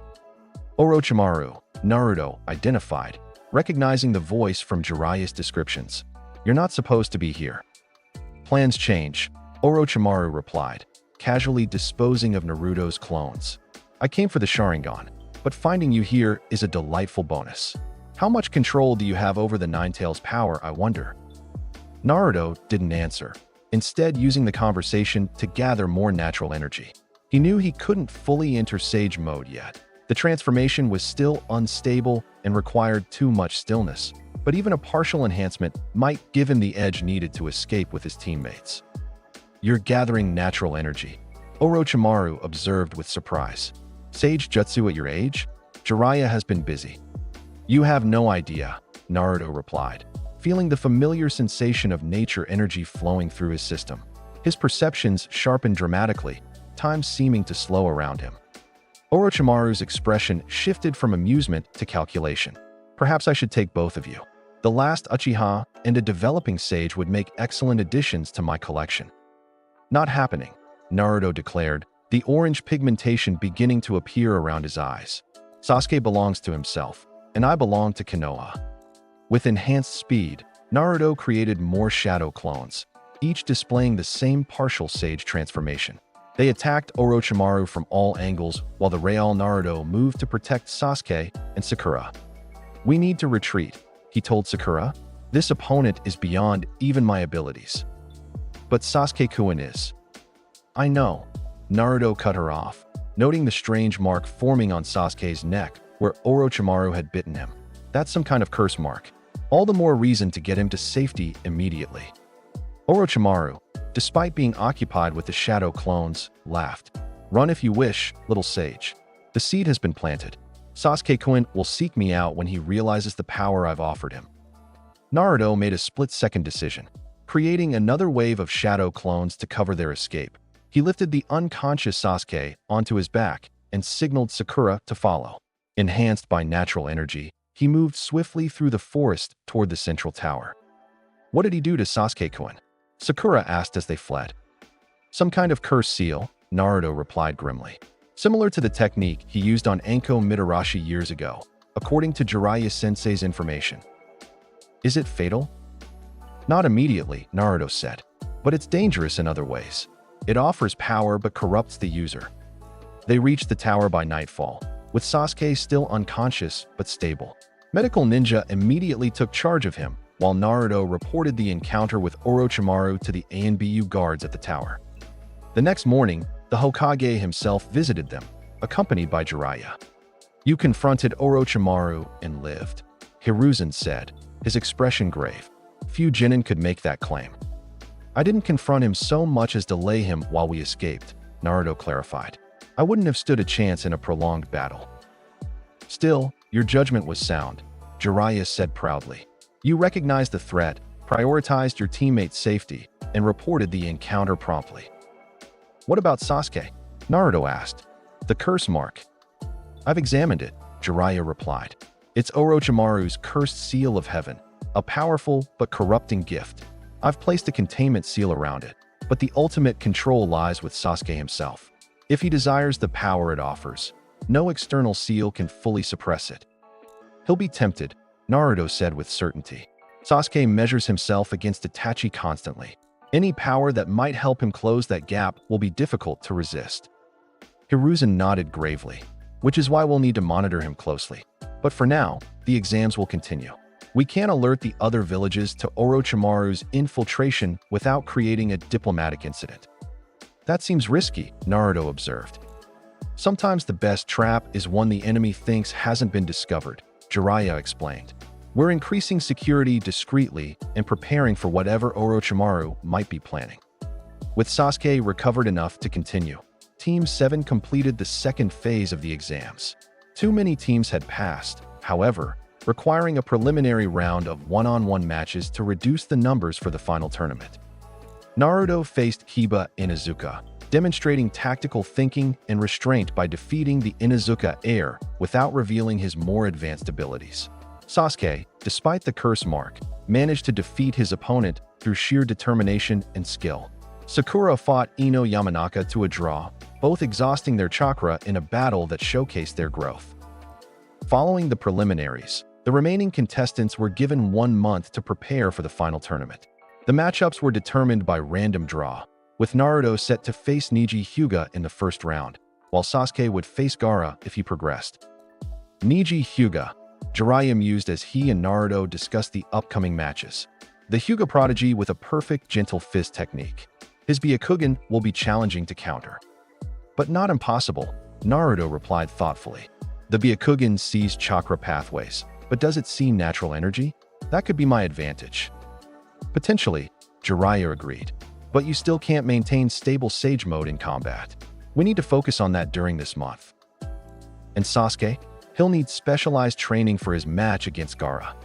Kakashi is taking him for private training, Jiraiya explained. The Sharingan is Kakashi's specialty, after all. I'm worried about him, Naruto admitted. The curse mark, Orochimaru's interest in him. It's a dangerous combination. which is precisely why Kakashi is isolating him for training. The curse mark responds to negative emotions, anger, jealousy, fear. Controlled conditions are safest. The training month was intense. Jiraiya took Naruto to a secluded location outside the village to work on stabilizing his sage mode. Progress was rapid but challenging. Naruto could now hold the transformation for several minutes, but maintaining it while actively fighting remained difficult. The key is perfect balance, Fukasaku explained during a training session at Mount Myaboku. Too little natural energy, and the transformation fades. Too much, and you begin turning to stone. I understand the principle, Naruto said, frustration evident in his voice. But in combat, maintaining that balance while dodging attacks and forming jutsu is incredibly difficult, Jiraiya finished. Which is why most sage practitioners use shadow clones to gather natural energy while they fight. But your natural affinity for nature energy gives you an advantage. You can gather it faster than most. By the end of the month, Naruto had developed a workable strategy. He could enter sage mode before combat and maintain it for approximately 3 minutes of active fighting. After that, he would need a brief period of stillness to gather more natural energy, a dangerous vulnerability in battle. It's not perfect, Jiraiya acknowledged as they returned to Konoha the day before the tournament. But it's remarkable progress for someone your age. The key will be strategic use of the transformation. Save it for when you truly need it. The tournament arena was packed with spectators from all nations, lords, merchants, potential clients, and curious citizens. The Kazekage himself sat beside Hiruzen in the honored guests box, while jonin from various villages lined the upper levels. Naruto's match against Neji was scheduled first, a strategic placement by the organizers, who wanted to showcase the Jinchuriki's abilities early to maintain audience interest. As Naruto entered the arena, he spotted Jiraiya in the stands, sitting beside Kakashi. Sasuke was noticeably absent, presumably still with Kakashi's shadow clone continuing last-minute preparations. Neji Hyuga stood waiting in the center of the arena, his pale eyes regarding Naruto with cool assessment. Fate has determined the outcome of this match already, he stated as Naruto approached. You cannot defeat a Hyuga prodigy. Fate is just an excuse people use to avoid taking responsibility for their choices, Naruto replied calmly. I make my own destiny. Neji's eyes narrowed. You speak from privilege. Some of us are bound by circumstances we cannot change. Like the caged bird seal? Naruto asked quietly. Surprise flashed across Neji's face before his expression hardened. You know nothing of my burden. I know more about seals and burdens than you might think, Naruto countered. But this isn't the place for that discussion. Shall we begin? The proctor signaled the start of the match, and Neji immediately activated his Byakugan, dropping into the gentle fist stance. Naruto remained relaxed, maintaining a neutral position as he observed his opponent. Neji attacked first, palm strikes aimed at Naruto's chakra points with precision that surprised even the Jonin observers. But Naruto moved with unusual fluidity, evading each strike by the smallest possible margin, not wasting motion, conserving energy. Your defense is adequate, Neji acknowledged. But defense alone won't win this match. I'm just getting a feel for your timing, Naruto replied honestly. The gentle fist is formidable, but like any technique, it has patterns. Neji intensified his assault, his hands becoming blurs as he attempted to close Naruto's chakra points. To the audience's amazement, Naruto continued to evade, occasionally redirecting Neji's momentum rather than blocking directly, a strategy that prevented the Hyuga from landing solid hits on his chakra network. You're stalling, Neji accused after several minutes of this dance. Attack me properly. If you insist, Naruto replied, creating a dozen shadow clones that surrounded Neji in a perfect circle. Neji scoffed. Your clones can't hide from my eyes. I see the chakra distribution in each one. He spun into his 8 trigrams palm rotation, a dome of chakra expanding outward to dispel the clones. When the rotation ended, Naruto was nowhere to be seen. Neji's Byakugan quickly located him, underground, channeling chakra for an attack. Predictable, Neji declared, jumping away from the spot just as Naruto burst from the ground. But this was exactly what Naruto had anticipated. The Naruto that emerged from the ground was another shadow clone, while the real Naruto had transformed into one of the small rocks scattered by Neji's rotation. Dropping the transformation, Naruto struck from Niji's blind spot, the small area at the back of the neck that even the Byakugan couldn't see clearly. His strike wasn't aimed to injure, but to demonstrate the vulnerability. Even the all-seeing eye has its limitations, Naruto said as Niji stumbled forward. Angered, Niji recovered quickly and launched into his 8 trigrams 64 palms technique. This time, several strikes landed, closing chakra points along Naruto's arms and torso. "Now you understand the difference between us," Niji declared. "Your chakra network is partially sealed. You cannot form jutsu effectively." Naruto smiled. "That would be a problem if I relied solely on standard chakra." To Niji's shock, Naruto closed his eyes in concentration. When they reopened, they had transformed. Yellow-gold irises with horizontal, toad-like pupils. Orange pigmentation appeared around his eyes. "What is this?" Niji demanded, his Byakugan registering the dramatic change in Naruto's chakra system. "Your closed points are being bypassed." "Sage mode," Naruto explained. "I'm supplementing my chakra with natural energy from my surroundings. Your gentle fist can block my normal chakra points, but it can't stop nature itself." With enhanced strength and speed, Naruto launched a counteroffensive that pushed Niji to his defensive limits. Each strike carried such force that even Niji's perfect defense began to falter. "You rely too heavily on your eyes," Naruto observed as they exchanged blows. "You see chakra paths, but miss the person behind them. You're so focused on fate and limitation that you've blinded yourself to possibility." Easy words from someone who hasn't been branded and caged. Niji retorted, desperation entering his voice as he activated his ultimate defense, the complete 8 trigrams palm rotation. Naruto waited for the rotation to slow, then did something that shocked the entire arena. He matched his own chakra frequency to the fading rotation and stepped through it, penetrating what should have been an impenetrable defense. Inside Niji's guard, Naruto landed a solid palm strike to the Hyuga's chest, carefully modulated to knock the wind from him without causing serious injury. Niji collapsed to his knees, gasping. "How?" he managed to ask as the proctor declared Naruto the winner. Naruto deactivated his Sage mode, the transformation fading as he helped Niji to his feet. The Hyuga techniques are based on precise chakra control. In Sage mode, I can sense and match that precision, finding the harmonics in your defense. "Impossible," Niji muttered. "No one has ever penetrated that defense." "Nothing is impossible," Naruto replied. "Not even changing the fate of the Hyuga clan. The cage you feel around you, it can be opened with the right key." "And what key is that?" Niji asked bitterly. "Understanding, forgiveness, and the courage to imagine a different future," Naruto said. "Your burden is real, Niji, but it doesn't have to define you forever." As they left the arena, the crowd's excited murmurs followed them. Naruto had revealed abilities far beyond what most genin possessed, prompting speculation about his training and potential. The subsequent matches proceeded with varying degrees of drama. Shikamaru Nara displayed brilliant tactical thinking against Temari of the Sand, ultimately forfeiting despite having the advantage, a move that impressed the observing Jonin more than an outright victory might have.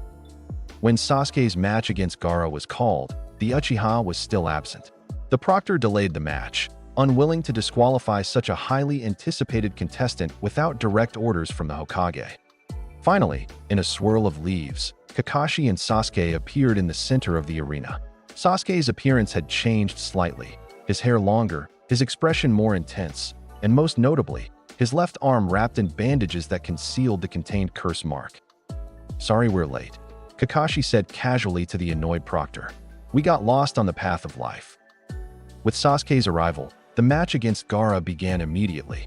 The difference in Sasuke's abilities was immediately apparent. His speed had increased dramatically, and he executed techniques with a precision that matched Rock Lee's earlier performance against Gaara. Kakashi taught him the Chidori, Jiraiya observed as they watched from the stands, and physical training based on Lee's style. Smart combinations. But will it be enough against Gaara? Naruto wondered aloud. The sand defense is automatic and nearly perfect. The answer came moments later when Sasuke, moving at incredible speed, managed to penetrate Gaara's sand shield with his Chidori, drawing blood for what was apparently the first time in Gaara's life. The red-haired sand ninja's reaction was immediate and disturbing. Screams of pain and confusion, clutching his injured shoulder while muttering frantically to himself. Sand began to cover half his body in a grotesque transformation. Before the match could continue, feathers began falling throughout the arena, a wide-area genjutsu that put civilian spectators to sleep instantly. Ninja throughout the stands dispelled the technique for themselves just as explosions rocked the Kage viewing box. "It's starting," Jiraiya said grimly, standing as chaos erupted around them. The invasion. Sound and Sand Ninja emerged throughout the arena, attacking Konoha forces in a coordinated assault. In the Kage box, the Kazekage revealed himself to be Orochimaru in disguise, taking Hiruzen hostage and erecting a barrier to prevent interference. "Naruto," Jiraiya called. "Gaara is being evacuated by his siblings. He's the Sand's secret weapon. You need to stop him before he fully transforms." Understanding immediately, Naruto nodded. "What about the village?" "Orochimaru. I'll help the defense forces and try to break through to Hiruzen," Jiraiya replied. "Go, and take Sasuke and Sakura with you. You'll need them." Naruto quickly located his teammates amidst the chaos. Sasuke was already following Gaara, driven by the desire to complete their interrupted match. Sakura joined Naruto in pursuit, along with Shikamaru, who had recognized the strategic importance of stopping the Sand's Jinchuriki. As they raced through the forest after Gaara and his siblings, they encountered sound ninja ambushes. Shikamaru volunteered to stay behind and delay one group, his shadow possession jutsu perfectly suited for the task. "Are you sure?" Naruto asked, concerned for his friend's safety. "This is the logical move," Shikamaru replied with his characteristic blend of laziness and brilliance. "I can hold them long enough for reinforcements to arrive, and you need to catch Gaara before he reaches the border." Further ahead, they found Sasuke already engaged in battle with a partially transformed Gaara. The curse mark had activated, black flame-like patterns covering half of Sasuke's body as he launched fire jutsu and Chidori attacks against Gaara's increasingly monstrous form. "Sasuke, fall back," Naruto called, assessing the situation quickly. "He's drawing on the One-Tail's power. This isn't a regular match anymore." "I can handle him," Sasuke growled, the curse mark pulsing visibly even through his bandages. "Not alone," Naruto insisted, creating shadow clones to surround the battlefield. "This is a Jinchuriki transformation. Trust me, I know what we're dealing with." Gaara, now half covered in sand that had taken the form of a miniature Shikaku, fixed his gaze on Naruto. You understand the pain, but you're still different." "Why? Why are you different?" he roared, the transformation accelerating. "Because I wasn't alone," Naruto replied, beginning to gather natural energy. "I had people who saw me, not just the bijou inside me. You can have that too, Gaara." "Lies," Gaara screamed. "I exist only to kill. My purpose is to take lives. That's how I know I'm alive." "That's Shikaku talking, not you," Naruto countered, the sage transformation beginning to manifest. "He's consumed your identity because your seal is flawed and you've never slept properly. You're not a weapon, Gaara. You're a person." The battle that followed tested Team 7 to their limits. Gaara's transformation continued to progress, his rational mind receding as Shikaku's influence grew stronger. Sasuke's curse mark similarly threatened to overwhelm him as he pushed his body beyond its limits with repeated Chidori attacks. Sakura provided tactical support, using her perfect chakra control to disrupt portions of Gaara's sand techniques, while Sasuke and Naruto coordinated their attacks. But as Gaara's transformation neared completion, a massive tanuki formed towering above the forest. Even their combined efforts seemed insufficient. "We need to wake him up," Naruto told his teammates as they regrouped on a large tree branch. "When a Jinchuriki sleeps, the bijou can take control. That's why he never sleeps normally. But now he's forcing sleep to give Shikaku full control." "How do we wake someone inside that?" Sakura asked, gesturing to the gigantic sand creature. "I need to get close enough to disrupt his chakra forcefully," Naruto explained. "A direct hit to his forehead where the seal is located." "You'll never get through that sand defense," Sasuke warned, clutching his shoulder where the curse mark pulsed painfully. "I will in sage mode," Naruto replied with confidence. "But I'll need you both to create an opening." They formulated a plan quickly. Sasuke would use his remaining chakra for one final Chidori, aimed at Shikaku's left flank. Sakura would use explosive tags to create a distraction on the right, and Naruto, in full sage mode, would summon Gamabunta to get him close enough for the decisive strike. Ready? Naruto asked, his transformation complete. Golden eyes with horizontal pupils, orange pigmentation around his eyes, and an aura of natural energy that even non-sensors could perceive. His teammates nodded, determination overriding their exhaustion. The plan unfolded with precision born of their months training together. Sasuke's Chidori tore through Shikaku's left arm, while Sakura's precisely placed explosives disrupted the right side. In that moment of distraction, Naruto bit his thumb and slammed his palm to the ground. Summoning Jutsu. A massive cloud of smoke revealed the enormous form of Gamabunta, the Toad Chief, who assessed the situation immediately. Shikaku, the massive toad rumbled. Been a while since I faced that troublesome Tanuki. I need to get to Gaara, Naruto explained from atop the toad's head. He's at the forehead. The original body is embedded there. Hold tight, kid, Gamabunta advised before launching himself toward the sand beast. What followed was a titanic battle between summons, Gamabunta's water bullets, and Tanto slashes against Shikaku's sand techniques and air bullets. Throughout the clash, Naruto maintained his sage mode, channeling natural energy to extend the transformation beyond its normal limits. Finally, Gamabunta created the opening Naruto needed, grappling Shikaku long enough for Naruto to leap toward Gaara's protruding form. With sage-enhanced strength, Naruto delivered a powerful strike directly to Gaara's forehead, disrupting the transformation technique. Shikaku's form began to crumble, sand cascading down as Gaara awakened. Both Jinchuriki fell through the air, exhausted from the massive chakra expenditure. They landed roughly on the forest floor, facing each other in their most vulnerable state. Two boys, stripped of their special powers, left with only their humanity. Why? Gaara asked weakly as Naruto crawled toward him. Why go so far for others? What makes you so strong? The people I love, Naruto replied simply. When you have someone precious to protect, that's when you become truly strong. Love. Gaara tested the word as if it were foreign to him. My uncle told me about love once, before he tried to kill me. He said I was a monster who could never be loved. He was wrong, Naruto said firmly. Being a Jinchuriki doesn't make you a monster. The choices you make determine who you are. Before their conversation could continue, Temari and Kankuro arrived, placing themselves protectively in front of their brother. Stay back, Kankuro warned, his puppet ready to attack. We won't let you hurt him further. You care about him, Naruto observed, his sage mode long faded. You're afraid for him, not of him.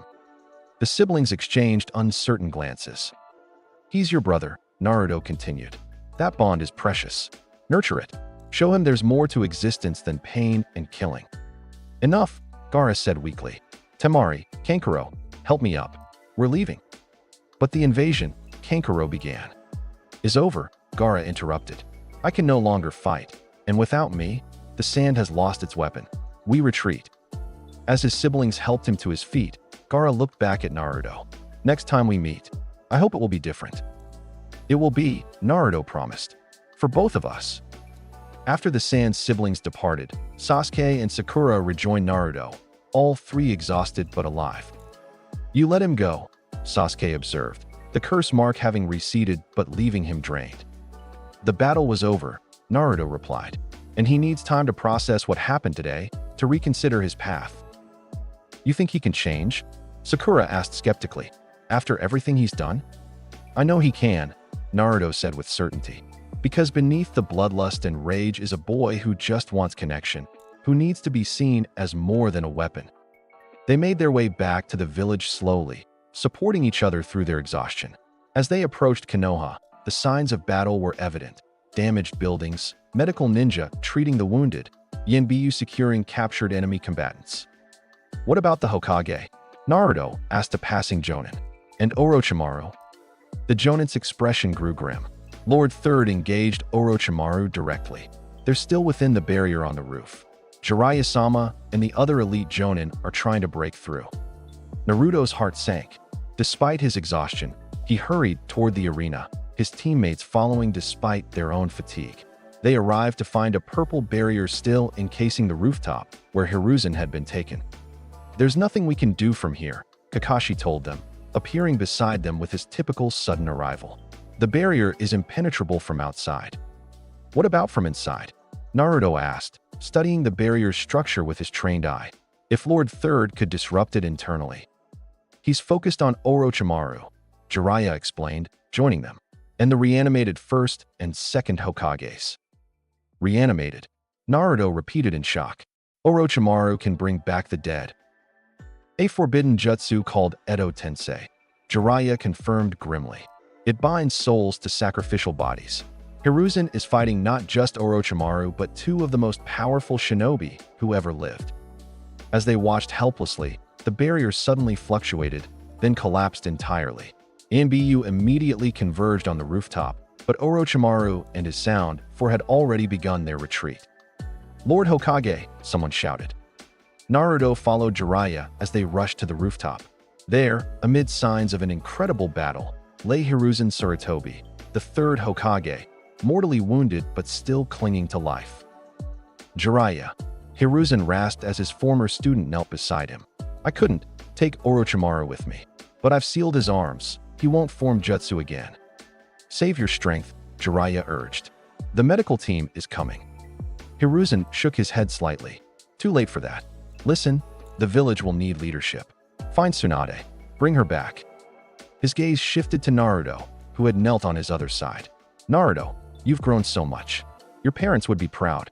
The will of fire burns strongly in you." "Lord Third," Naruto began, tears forming in his eyes. "Watch over the village," Hiruzen continued weakly. "It will need bright spirits like yours in the dark days ahead."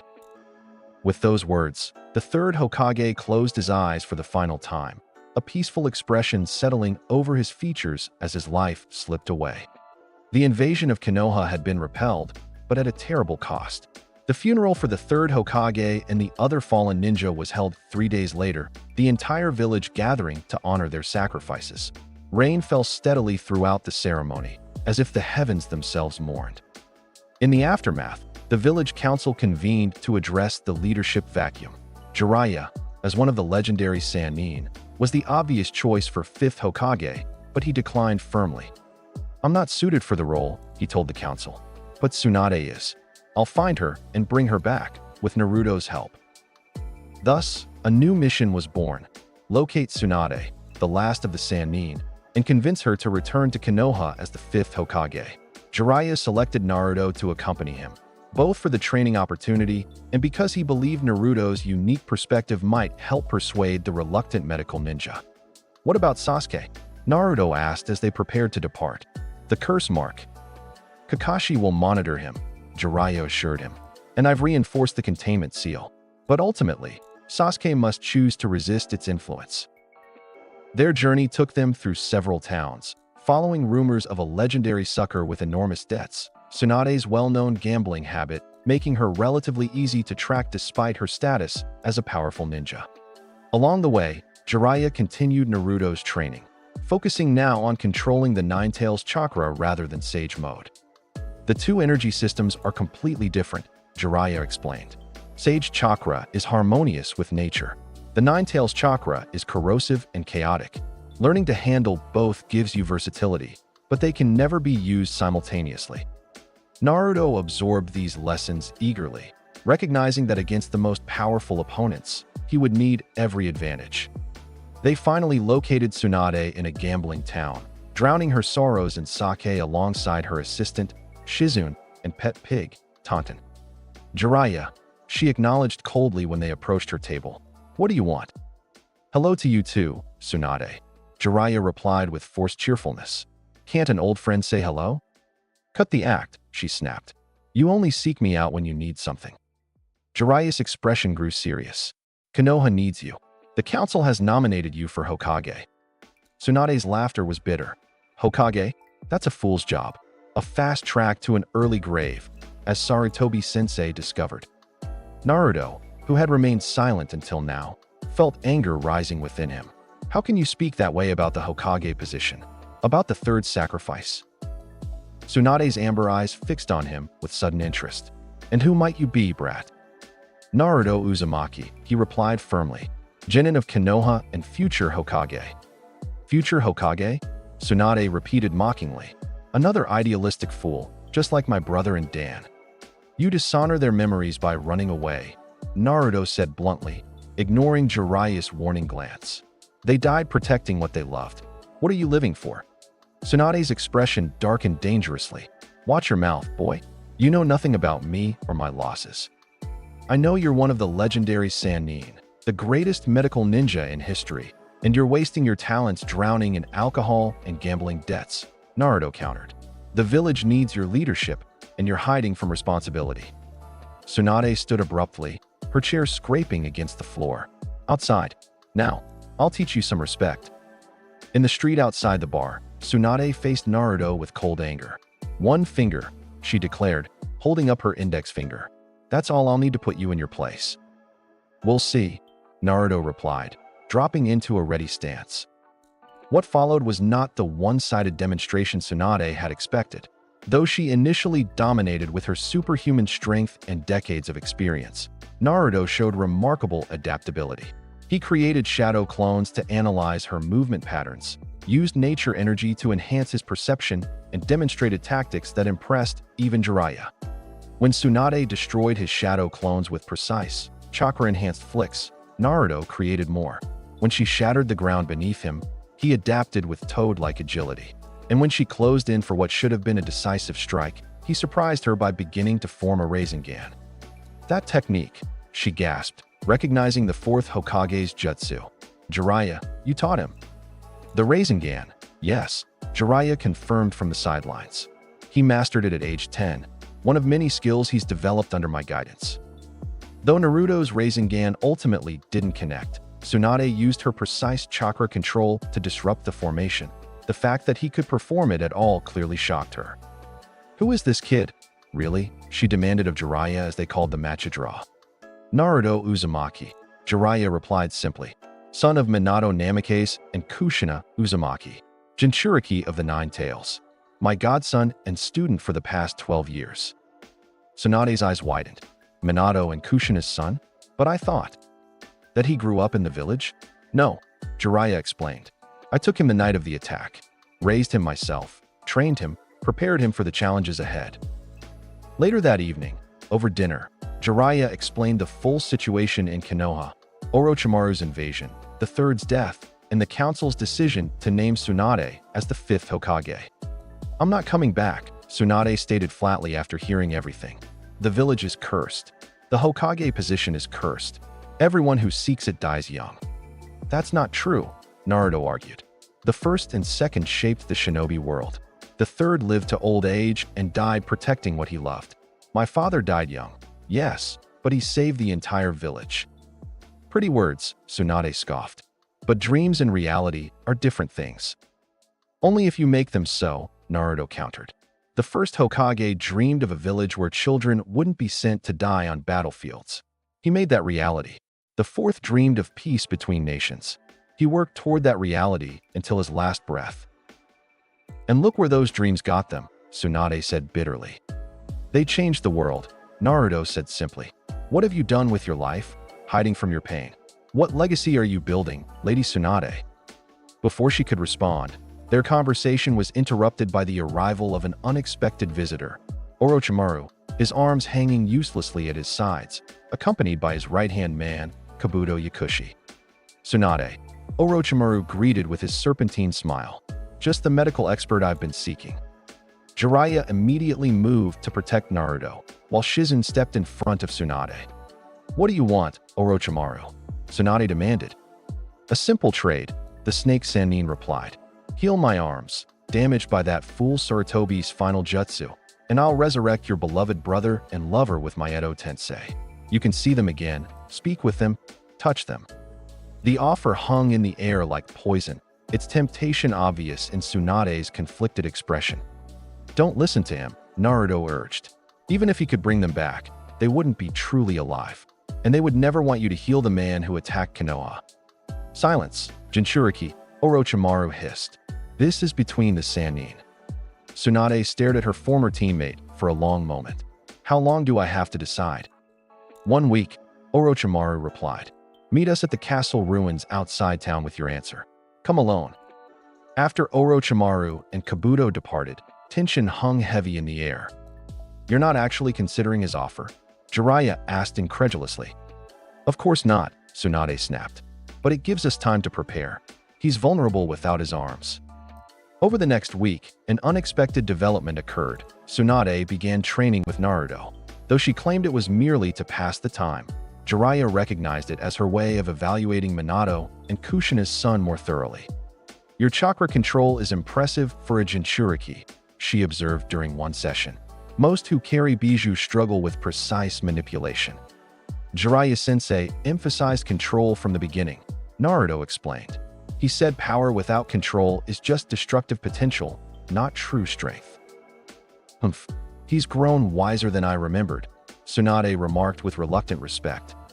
By the end of the week, something had shifted in Tsunade's demeanor. The bitterness remained, but alongside it had emerged a hint of her old determination. When the day came to meet Orochimaru, she approached Jiraiya and Naruto with resolve in her eyes. I'm going to kill him, she stated simply. His arms are already beyond repair. The cellular degradation is irreversible. He has nothing to offer me, and his existence threatens everything my grandfather built. We'll back you up, Jiraiya assured her. The three Sannin, together for the last time, but now 2 against 1. The battle at the castle ruins was cataclysmic. Even with his arms sealed, Orochimaru remained dangerous, using Kabuto as his hands to form jutsu. Tsunade and Jiraiya fought with the coordination that came from years of teamwork, while Naruto and Shizune handled Kabuto. Kabuto proved a formidable opponent, his medical knowledge making him deadly in close combat. He targeted Naruto's vital points with chakra scalpels, forcing the young ninja to rely on his enhanced perceptions and shadow clones. You're interesting, Kabuto commented as they clashed. Not just a Jinchuriki, but a sage in training as well. Orochimaru-sama would love to study your abilities. Not interested, Naruto replied, creating more shadow clones to surround Kabuto. I've seen what happens to Orochimaru's research subjects. The battle turned when Kabuto managed to sever Tsunade's muscle tendons, temporarily paralyzing her. Orochimaru, seeing his opportunity, attacked the vulnerable Sannin with a sword extended from his mouth. Jiraiya moved to intercept, but wouldn't reach her in time. In that crucial moment, Naruto entered Sage mode and crossed the battlefield with enhanced speed, placing himself between Tsunade and the blade. The sword pierced his shoulder rather than her heart. You would die for her? Orochimaru asked, genuinely curious. For a woman who, until days ago, was a stranger to you? I would protect any comrade of the leaf, Naruto replied, gripping the sword to prevent its withdrawal. That's what it means to inherit the will of fire. Blood dripped from his wound, but with Sage mode active, Naruto maintained his grip. With his free hand, he began forming a Rasengan. Not the standard version, but one enhanced with wind chakra, still imperfect, but devastatingly powerful. This is for the third Hokage, Naruto declared, driving the spiraling sphere toward Orochimaru. The snake Sannin was forced to abandon his sword and retreat, but not before the edge of the wind style. Rasengan caught him, tearing through his artificial body with far greater effect than a standard Rasengan would have achieved. Orochimaru, recognizing the battle was lost, ordered Kabuto to cover their escape. We'll meet again, Naruto-kun, he promised as they fled. Your power makes you interesting. In the aftermath, as Tsunade healed Naruto's wound, something remarkable happened. The legendary medical ninja who had been paralyzed by the sight of blood for decades worked through her phobia to save the boy who had protected her. Why? She asked quietly as her glowing hands closed his injury. Why would you take that blade from me? Because Konoha needs you, Naruto replied simply, and because no one should have to lose anyone else they care about. Tsunade studied him for a long moment, then reached up to remove the crystal necklace she always wore, the necklace that had once belonged to the first Hokage. This was my grandfather's, she explained, placing it around Naruto's neck. I've given it to 2 people I loved. Both died pursuing their dream of becoming Hokage. And now you're giving it to me? Naruto asked, surprised. Yes, Tsunade confirmed, a genuine smile softening her features for the first time. Because unlike them, I think you might actually achieve that dream. You remind me of them, my brother, Dan, and now I see Minato in you too. But you're also uniquely yourself. She stood, extending her hand to help him up. Let's go home, Naruto. Konoha is waiting for its 5th Hokage, and apparently, its future 6th as well. Their return to Konoha was met with relief and celebration. Tsunade was formally installed as the fifth Hokage, immediately bringing her medical expertise to bear on the village's recovery efforts. One of her first acts was to heal Kakashi, who had been left in a coma after using his Sharingan excessively during the invasion. For Team 7, this period marked a brief respite, training, completing missions, and rebuilding their strength. But beneath the surface, tensions were brewing. Sasuke, despite the containment seal on his curse mark, grew increasingly frustrated with his perceived lack of progress compared to Naruto. The breaking point came after a routine mission where Naruto effortlessly defeated an opponent that had given Sasuke trouble. That evening, on the training ground, Sasuke challenged Naruto directly. "Fight me," he demanded. "No holding back. I want to see the full extent of your power." Naruto studied his teammate carefully. "This isn't about measuring your progress, is it? It's about the curse mark." "Don't psychoanalyze me," Sasuke snapped. "Just fight." Reluctantly, Naruto agreed, but with conditions. No lethal techniques. And we stop if either of us loses control. What began as a sparring match quickly escalated. Sasuke activated his Sharingan immediately, copying Naruto's movements with precision. His fire jutsu had grown more powerful, and the Chidori Kakashi had taught him carve through Naruto's shadow clones with ease. But Naruto had advantages of his own: years of specialized training, greater chakra reserves, and techniques Sasuke couldn't copy. When he entered a partial Sage mode, enhancing his physical abilities without the full transformation, Sasuke's frustration became palpable. "Is this all you have?" Naruto asked as he easily evaded another of Sasuke's attacks. "Or are you still holding back?" "Shut up," Sasuke snarled, the curse mark beginning to pulse visibly on his neck. Black, flame-like patterns spread across his skin as he charged another Chidori, stronger than before, corrupted by Orochimaru's chakra. "Sasuke, stop," Naruto warned. "The curse mark is activating." But Sasuke was beyond reasoning, consumed by the combination of his own frustration and the curse mark's influence. He charged at Naruto with killing intent, the corrupted Chidori aimed at his heart. Naruto had no choice but to counter with his strongest technique, the wind style, Rasengan, still imperfect but devastating. The two jutsu collided with explosive force, creating a shockwave that devastated the training ground. When the dust settled, both ninjas stood breathing heavily. The ground between them cratered from the impact. The curse mark had receded from Sasuke's skin, the shock of the collision apparently disrupting its influence temporarily. "Do you see now?" Sasuke asked bitterly. "The gap between us. After everything, the Sharingan, the training with Kakashi, even the curse mark, I still can't match you." "It's not a competition, Sasuke," Naruto replied. "We're teammates, not rivals." "Easy for you to say from the top," Sasuke retorted. "You've had the legendary Jiraiya teaching you since infancy. You have the Nine Tails power in this Sage mode. How am I supposed to kill Itachi like this? How am I supposed to avenge my clan?" "Revenge won't bring you peace," Naruto said quietly. "It won't bring your family back." "What would you know about it?" Sasuke demanded. "You never knew your family. You never came home to find everyone you loved slaughtered by the person you trusted most." The words were calculated to hurt, but Naruto remained calm. "You're right. I didn't experience that trauma, but I've seen what revenge does to people, Sasuke. It consumes them until nothing else matters. Not friends, not future, nothing but the kill." "Maybe that's what I need," Sasuke said coldly. "Single-minded purpose. No distractions." "And after you kill Itachi, what then? What purpose will drive you?" Sasuke had no immediate answer, and the conversation ended there.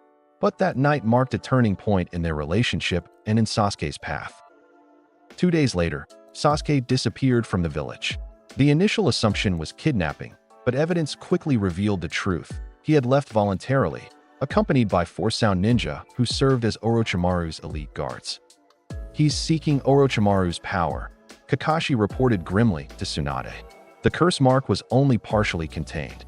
Its influence, combined with his encounter with Itachi recently and his frustrations regarding Naruto's abilities, pushed him over the edge. "Itachi?" Naruto asked sharply. "When did Sasuke encounter Itachi?" "During your absence while seeking Tsunade," Kakashi explained. "Itachi and his partner from Akatsuki came to Konoha, ostensibly looking for you. Sasuke confronted them and was utterly defeated. placed under a Jinjutsu that forced him to relive the Uchiha massacre repeatedly. Naruto's expression hardened, and no one told me this. You were focused on bringing back Lady Tsunade, Kakashi said, and afterward, Sasuke asked that we not discuss it. He viewed it as his personal failure. We need to bring him back, Naruto stated firmly, before he reaches Orochimaru. Before he makes a mistake he can't undo. Tsunade nodded in agreement. Unfortunately, our forces are still stretched thin after the invasion. Most Jonin and Chunin are either on critical missions or needed for village security. Then send me. Naruto volunteered immediately. I can track him and bring him back. Not alone, Tsunade replied. This is now an official retrieval mission. You'll lead a team of available Genin. Shikamaru Nara has been promoted to Chunin. He'll be your strategist. Within the hour, the retrieval team was assembled. Naruto as combat specialist and team leader, Shikamaru as strategist, Kiba Inuzuka and Akamaru for tracking, Niji Hyuga for reconnaissance, and Choji Akimichi for heavy combat support. Rock Lee, still recovering from his injuries during the Chunin exams, insisted on joining despite medical recommendations against it. Sasuke has approximately 4 hours head start, Shikamaru explained as they gathered at the village gate. According to intelligence, Orochimaru's guards, the Sound Four, are elite Jonin-level fighters, each with unique abilities. Our primary objective is to retrieve Sasuke. Engaging the Sound Four is secondary and should be avoided if possible. Understood, Naruto agreed. But we should be prepared for combat. They won't give up Sasuke without a fight. With that, the retrieval mission began. Kiba and Akamaru took point, following Sasuke's scent through the forest. Niji used his Byakugan to scan ahead for potential ambushes, while Naruto extended his sensory perception, searching for distinctive chakra signatures. They caught up to the Sound Four more quickly than expected, finding them resting in a clearing while Sasuke was contained in a strange barrel, apparently undergoing some kind of transformation related to the curse mark. 6 of them, 4 of us, observed Sakan, the two-headed member of the Sound Four. But only the Jinchuriki looks troublesome. We'll slow them down, decided Kidomaru, the 6-armed ninja. Jirobo, Tayuya, you two handle the first wave. We'll continue with the package. What followed was a series of increasingly difficult battles as the retrieval team pursued the Sound Four deeper into the forest. Choji remained behind to face Jirobo, the massive earth user of the Sound Four, allowing the others to continue the pursuit. Are you sure? Naruto asked, concerned for his friend. Go. Choji replied firmly, already expanding his size with his family's technique. I can handle this one. Sasuke is the priority. Further ahead, they encountered Kidomaru, whose spider-like abilities and tactical mind presented a significant challenge. Niji volunteered to handle him, his Byakugan giving him the best chance against Kidomaru's long-range attacks. I owe you for our match during the exams, Niji told Naruto with a small smile. Bring Sasuke back. I'll catch up when I'm done here. As the remaining team members pressed on, they faced Sakan and his twin brother Yukon, whose ability to merge with other bodies made them particularly dangerous. Kiba and Akamaru stayed to fight them, their coordinated attacks well suited to countering the twins' abilities. Just don't take too long catching up, Kiba called as Naruto, Shikamaru, and Lee continued the pursuit. Tayuya, the Jinjutsu specialist, was next. Her flute-based techniques trapped them in powerful illusions that only Shikamaru seemed able to counter effectively. I'll handle her, he decided. Lee, you're still not at full strength after your injuries. Naruto, you're our best chance against the last guard and for convincing Sasuke to return. Go on ahead. Finally, only Naruto and Lee remained in pursuit. They caught up to Kimimaro, the final and most powerful member of the Sound Four, as he carried the barrel containing Sasuke toward the Valley of the End, the historic boundary between the Land of Fire and the Land of Sound. I'll take this one, Lee declared, dropping into his distinctive stance. You focus on Sasuke. Lee, are you sure? Your injuries are healed enough for this, Lee insisted. The power of youth will not be denied. Besides, my sensei taught me something special for emergencies. Understanding that time was critical, Naruto nodded and continued past Kimimaro as Lee engaged him in combat. The barrel containing Sasuke had begun emitting an ominous purple chakra, suggesting the transformation was nearing completion. Naruto reached the barrel just as it exploded, revealing Sasuke, but changed. His skin had turned gray-purple, his hair lengthened and lightened, and most disturbing of all, wing-like appendages protruded from his back. The curse mark had evolved into its second state. "Sasuke," Naruto called, approaching cautiously. "This isn't you. Orochimaru is corrupting your body and mind with that curse mark." Sasuke turned, his Sharingan active, a cold smile on his transformed face. "On the contrary, Naruto, this power is exactly what I need. Orochimaru understands what you don't, that some goals require sacrifices." "He doesn't care about your goals," Naruto argued. "He wants your body as his next vessel. That's why he gave you the curse mark, to prepare you for possession." "I know his intentions," Sasuke replied dismissively.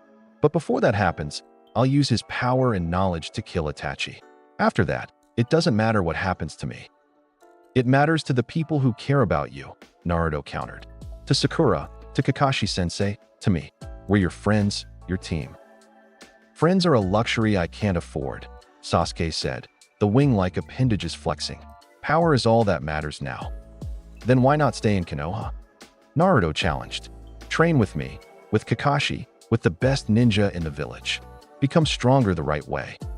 "Because it's too slow," Sasuke snapped, frustration breaking through his calm facade. "You've surpassed me at every turn. Even with the Sharingan, even with Kakashi's training, I can't close the gap. Orochimaru offers a shortcut to the power I need." "At the cost of your humanity," Naruto said quietly. "Look at yourself, Sasuke. Look what the curse mark is already doing to you." "Humanity is overrated," Sasuke replied coldly. "I gave up being human the day Itachi slaughtered our clan." With that declaration, he turned and leapt away, heading for the Valley of the End. Naruto pursued immediately, knowing that once Sasuke crossed the border into the Land of Sound, retrieving him would become politically and practically impossible. They reached the valley simultaneously, a massive waterfall flanked by towering statues of Madara Uchiha and Hashirama Senju, the founders of their village and legendary rivals. The symbolism wasn't lost on either of them as they faced each other atop the water. "This is where Madara fought the first Hokage," Sasuke observed, "where he chose to leave the village rather than compromise his vision. History repeats itself." "Madara's path led to decades of war and suffering," Naruto countered. "Is that really the example you want to follow?" "If that's what it takes to achieve my goal, yes." Naruto sighed, realizing that words alone wouldn't sway Sasuke. "Then I'll have to stop you by force and bring you back." "You can try," Sasuke challenged, the curse mark patterns spreading further across his transformed body. What followed was a battle unlike any either had experienced before. Sasuke, enhanced by the curse mark's second state, demonstrated power and speed that approached Jonin level. His Chidori had evolved into a more corrupted form, black lightning crackling around his hand. Naruto matched him initially with shadow clones and standard techniques, trying to avoid escalation. But as Sasuke's attacks grew more lethal, he was forced to respond in kind.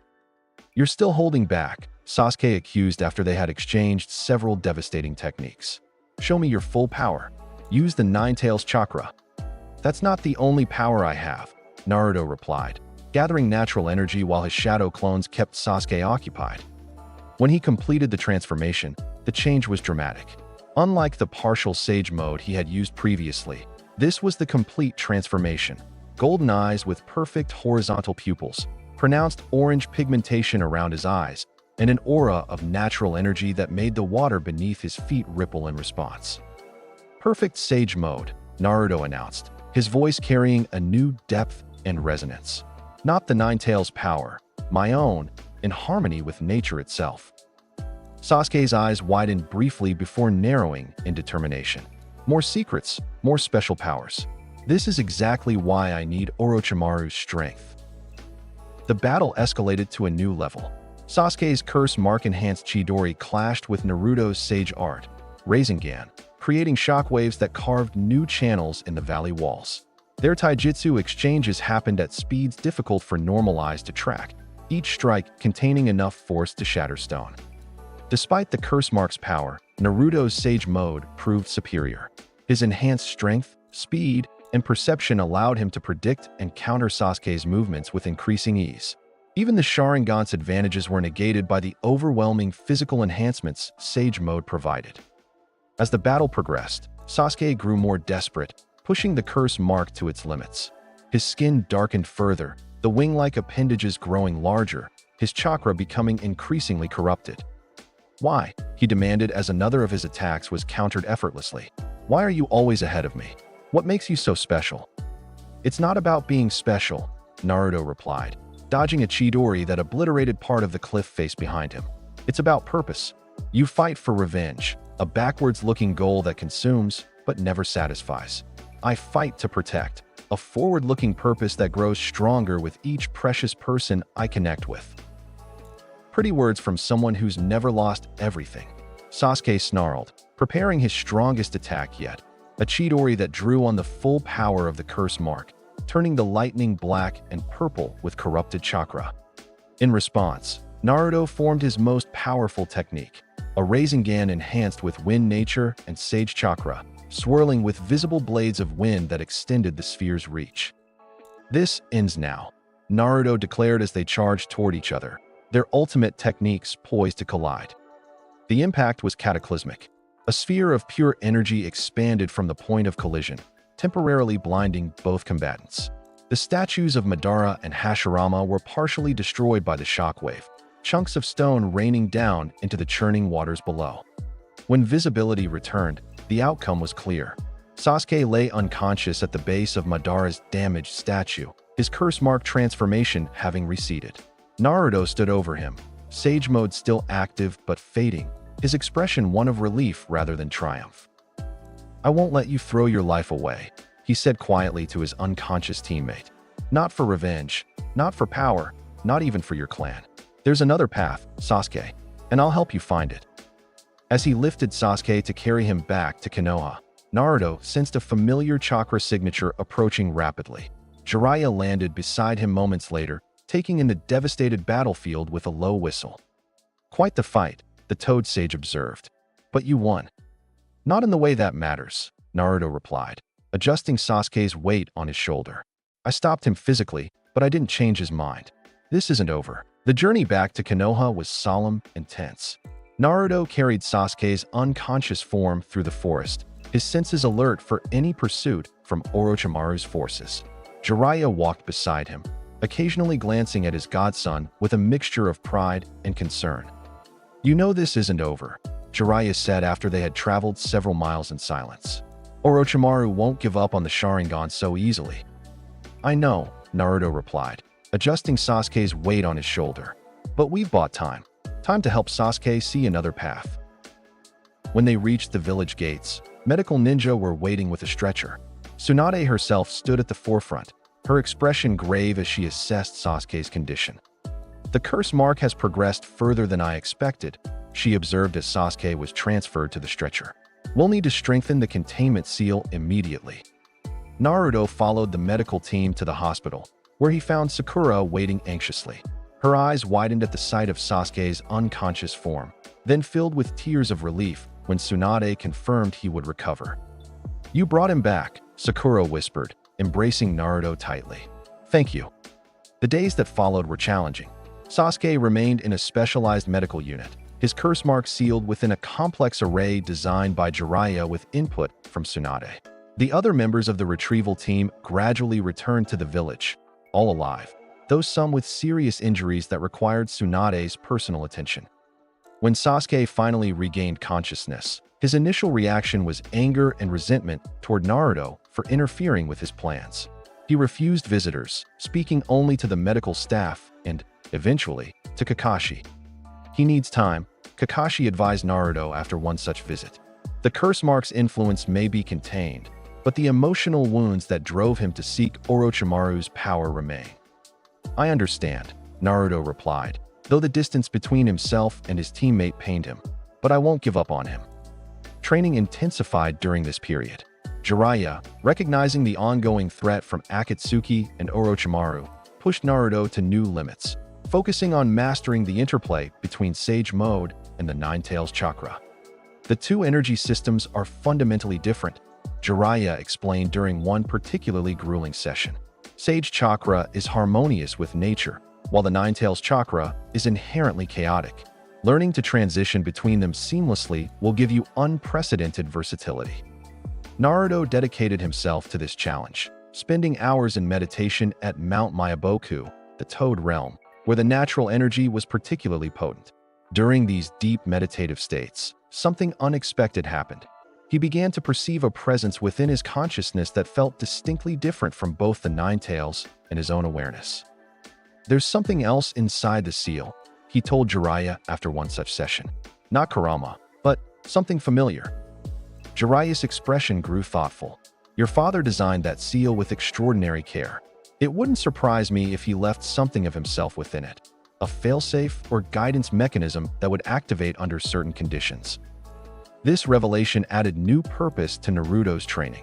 If some aspect of his father's consciousness existed within the seal, perhaps deepening his connection to both the Nine Tails and his own chakra would allow him to access it. Nearly 3 months after the retrieval mission, a breakthrough occurred. Sasuke, finally released from medical supervision, though still under close watch, sought out Naruto at their old training ground. "Fight me," he demanded without preamble, his expression unreadable. No holding back this time. Naruto studied him carefully. "Are you sure that's wise? The curse mark is sealed properly now," Sasuke interrupted. "This isn't about Orochimaru or power. It's about understanding." Understanding. The word resonated with Naruto, who had come to recognize that sometimes, between ninja of their caliber, communication happened most honestly through combat. Their match was intense but controlled, nothing like the destructive battle at the Valley of the End. Sasuke fought with his natural abilities, relying on the Sharingan and techniques Kakashi had taught him rather than drawing on the curse mark's power. Naruto likewise refrained from Sage Mode or the Nine Tails chakra, meeting his teammate as an equal.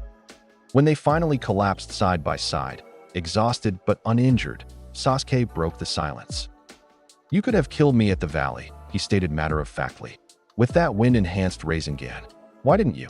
"Because you're my friend," Naruto replied simply. "My teammate, my brother in everything but blood." Sasuke was quiet for a long moment.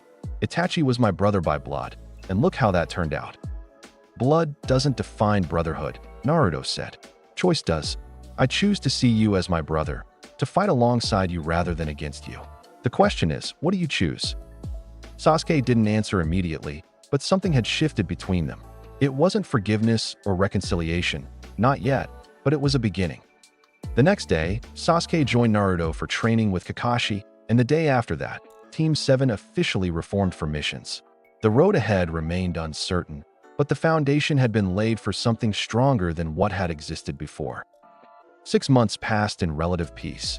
Team 7, now functioning at a level that impressed even veteran Jonin, undertook increasingly challenging missions while continuing their individual training paths. Sasuke worked with Kakashi on refining his lightning techniques and developing strategies that didn't rely on the curse mark's power. Sakura apprenticed under Tsunade, her natural chakra control making her an ideal student for medical ninjutsu. Naruto divided his time between missions, training with Jiraiya, and deepening his understanding of the presence within his seal. During one particularly deep meditation, he finally broke through. The mindscape where he usually encountered the Nine Tails transformed, becoming a space filled with warm, golden light. Within this light stood a figure that made Naruto's heart stop momentarily, a tall man with spiky blonde hair and the same blue eyes that Naruto saw in the mirror each day. "Dad?" he whispered, scarcely believing what he was seeing. Minato Namikaze smiled warmly. "Naruto, you've grown so much." They embraced, an impossible reunion between father and son that transcended the boundaries between life and death. "How is this possible?" Naruto asked when they finally separated. "When I created the 8 trigram seal, I embedded a portion of my own chakra within it," Minato explained. "It was designed to appear if the seal ever weakened to the point where the Nine Tails might break free. But your growing control and connection to your own chakra network has allowed you to access this space earlier than expected." "Then, you're not really here?" Naruto asked, trying to understand. "I am and I'm not," Minato replied. "This is a chakra imprint, an echo of who I was, with my memories and personality. I can't remain manifested indefinitely, but while I'm here, I'm as real as my chakra allows me to be." Their conversation was both joyous and bittersweet. Minato shared stories of Naruto's mother, Kushina Uzumaki, explaining her role as the Nine-Tails' previous Jinchuriki and her incredible vitality and strength. "She would be so proud of you," Minato said, his eyes reflecting both happiness and regret. "We both are. The way you've grown, the ninja you've become under Jiraiya's guidance, it's more than we could have hoped for." Before their time ended, Minato offered tactical advice regarding the Nine-Tails and the seal itself. "The fox isn't inherently evil," he explained. "Bijou are sentient beings of immense chakra, shaped by how humans have treated them over centuries. With respect and understanding, it may be possible to forge a partnership rather than maintaining the current antagonism." "A partnership?" Naruto echoed, the concept both radical and intriguing. "Yes, your mother achieved something similar, though never complete cooperation. The key is to approach the Nine-Tails not as a power source to be exploited, but as an intelligent being with its own perspectives and history." As their connection began to fade, Minato placed his hand on Naruto's shoulder. "I've left something else within the seal, a contingency. When the time comes, you'll understand. Until then, know that I'm watching over you, Naruto. Always." Naruto emerged from meditation with tears streaming down his face, but a new sense of purpose filling his heart. He shared the experience with Jiraiya, who wasn't entirely surprised. "Minato was brilliant beyond comparison when it came to sealing techniques," the Toad Sage said. "If anyone could find a way to transcend death, even partially, it would be him." This encounter transformed Naruto's approach to the Nine-Tails. Rather than viewing the Bijou as a dangerous power source to be controlled, he began attempting communication beyond demands for chakra. Initially, the fox responded with suspicion and hostility, but Naruto persisted, gradually earning if not trust, then at least a reduction in outright antagonism. As Naruto's abilities evolved, reports began arriving of Akatsuki movements throughout the 5 great nations. The organization had begun actively hunting Jinchuriki, successfully capturing several of the tailed beasts. These developments created a sense of urgency among Konoha's leadership, particularly when intelligence indicated that Gaara, who had become Kazekage of the Sand Village, was likely to be targeted soon. "We need to warn Gaara," Naruto insisted during a meeting with Tsunade, "and offer support if Akatsuki moves against him." "I agree," Tsunade replied, "which is why I'm assigning Team 7 to Sunagakure as an official diplomatic mission. Ostensibly, you'll be delivering updated treaty documents and discussing security cooperation. In reality, you'll be reinforcing their defenses against potential Akatsuki attack." The journey to the Sand Village was swift, with Team 7 traveling at top speed through the forests of the Land of Fire and across the desert borderlands. Upon arrival, they were welcomed by Temari, who had become Gaara's chief diplomatic officer. "Your timing is fortunate," she told them as she escorted them to the Kazekage's office. "We've had reports of suspicious figures near our borders for the past week." Gaara greeted them with the reserved dignity that had become his hallmark since assuming leadership. The angry, isolated boy from the Chunin exams had transformed into a respected leader, though shadows of his past struggles remained visible in his eyes. "Naruto Uzumaki," he said, a small smile softening his normally impassive features. "It has been too long." "Kazekage-sama," Naruto replied with a formal bow that couldn't quite hide his grin. "Congratulations on your appointment. I always knew you'd find your path." Their official business was conducted efficiently, but afterward, Gaara invited Naruto to speak privately on the rooftop of the Kazekage building, a place with a commanding view of the village. "You were right," Gaara said as they looked out over Sunagakure, "about finding precious people to protect. It has given me purpose beyond mere existence." "I'm glad," Naruto replied sincerely, "but now those precious people might be in danger because of what we carry." Gaara nodded, his expression grave. "Akatsuki, we've been monitoring their movements as best we can. 2 members have been spotted near our borders, one resembling a hunched figure, the other reported to create explosions from clay. Sasori of the Red Sand and Deidara, Naruto identified, recalling the intelligence briefing Tsunade had provided. Both S-rank criminals. "Our defenses are prepared," Gaara assured him, "but I would welcome your insights on how to counter an organization specifically targeting Jinchuriki." They discussed strategies late into the night, sharing information about Akatsuki's known abilities and potential countermeasures. Naruto emphasized the importance of not facing them alone. Regardless of Gaara's considerable power, as both Kazekage and Jinchuriki of the One Tail. These aren't ordinary opponents, he warned. They hunt Bijou in pairs specifically because of how dangerous Jinchuriki can be. Promise me you won't try to protect the village by confronting them solo. I will use all resources at my disposal, Gaara agreed, including our alliance with Konoha. Despite their preparations, the attack came sooner than anticipated. Just before dawn the following day, explosions rocked the village's outer defenses. Naruto awoke instantly, sensing the surge of chakra that accompanied the blasts. "They're here," he told Sasuke and Sakura, who had also been roused by the commotion. "Gaara will need our support." They rushed to the village's defensive perimeter, where they found Gaara already engaged in battle. Hovering above the village on a platform of sand, the Kazekage faced a figure riding what appeared to be a massive clay bird, Deidara, launching explosive projectiles at both Gaara and the village below. Sasuke immediately activated his Sharingan, tracking the fast-moving aerial combat. "The explosives are infused with chakra," he reported. "Some type of detonation jutsu activated by the user's will." Naruto nodded, gathering natural energy to enter Sage mode. "Sasuke, can you provide covering fire with your lightning techniques? They might be effective against his earth-based explosives."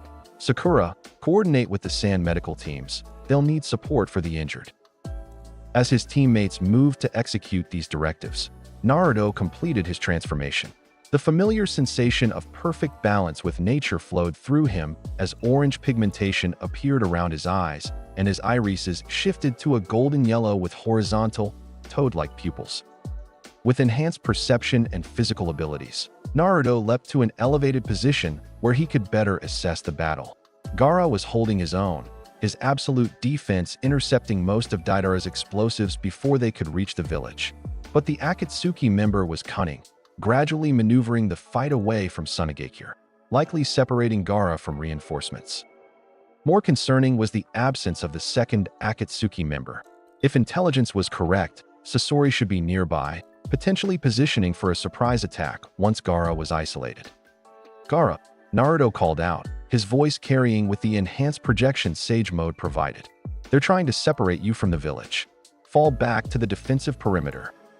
The Kazekage acknowledged with a slight nod, beginning to retreat while maintaining his defensive sand techniques. Deidara, realizing his strategy had been identified, intensified his assault, creating larger explosive clay creatures that tested even Gaara's formidable defenses. Naruto created several shadow clones, sending them to search for the missing Akatsuki member while he prepared to join the battle directly. In Sage mode, he could sense chakra signatures over vast distances, and something felt wrong about the energy patterns surrounding the village. His suspicions were confirmed moments later when one of his clones dispersed, sending information back to him. Sasori had infiltrated the village from below, using underground tunnels to bypass the defensive perimeter. The puppet master was heading for the hospital, where many of Tsunagakure's defenders were gathered. "Sasuke," Naruto called to his teammate, who was launching precise lightning arrows at Deidara's clay constructs. "Sasori is targeting the hospital. Join Sakura there. I'll help Gaara." Without waiting for acknowledgement, Naruto channeled chakra to his feet and launched himself skyward with a powerful leap, reaching a height that brought him level with Gaara and Deidara's aerial battle. In midair, he formed a Rasengan enhanced with wind chakra, the technique still imperfect but devastatingly powerful. "Wind style, Rasengan," he announced as he drove the spiraling sphere toward Deidara's clay mount. The Akatsuki member's visible eye widened in surprise at Naruto's sudden appearance and the power of his attack. He attempted to maneuver away, but the wind-enhanced Rasengan's range extended beyond the standard technique, catching the edge of the clay bird and shearing off a wing.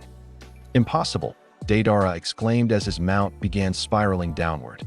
"That jutsu shouldn't have that reach on." Gaara capitalized on the opening, enveloping Deidara in tendrils of sand that constricted around the Akatsuki member's limbs. "Sand coffin," the Kazekage intoned, his expression grim as he prepared to execute his lethal follow-up technique.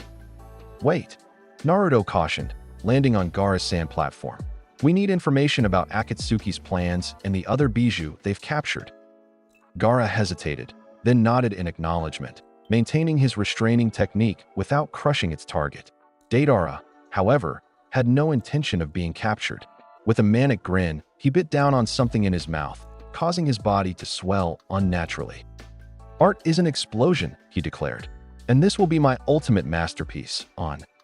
Recognizing the imminent danger, Naruto acted on instinct. Drawing on both Sage Chakra and a controlled portion of the Nine Tails' power, he created a barrier of dense, visible energy around himself and Gaara just as Deidara's body detonated in a massive explosion that illuminated the pre-dawn sky. The force of the blast tested even Naruto's enhanced defenses, but the barrier held. When the blinding light faded and the thunderous sound dissipated, they remained unharmed, though Deidara himself had been completely consumed by his own technique. A suicide attack, Gaara observed quietly. He chose death over capture. "Akatsuki members are fanatics," Naruto replied, maintaining his focus. "But I doubt that was the real Deidara. More likely a clay clone with enough of his chakra to be convincing." "Then the real threat is still Sasori," Naruto confirmed. "We need to get to the hospital." They descended rapidly, Gaara's sand platform carrying them toward the medical facility where explosions and the sounds of combat could already be heard. Upon arrival, they found a scene of controlled chaos. Sasuke and Sakura engaged with a hunched, cloaked figure that manipulated multiple puppet warriors through nearly invisible chakra threads. Sasuke's Sharingan allowed him to track and sever these threads with precise lightning techniques, while Sakura's monstrous strength, learned from Tsunade, shattered puppets that came within her reach. Despite their coordinated efforts, Sasori's mastery of puppet techniques and poisons kept them on the defensive, unable to land a decisive blow. "His puppets are laced with poison," Sasuke reported as Naruto and Gaara joined them. Sakura identified it as a complex neurotoxin with no known antidote.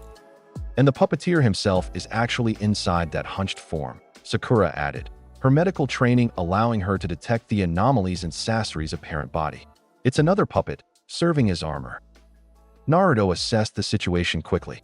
"Gaara, can you immobilize his puppets with sand? Sasuke and I will create an opening for Sakura to strike the main body directly." The synchronized attack that followed demonstrated how far Team 7 had progressed as a unit.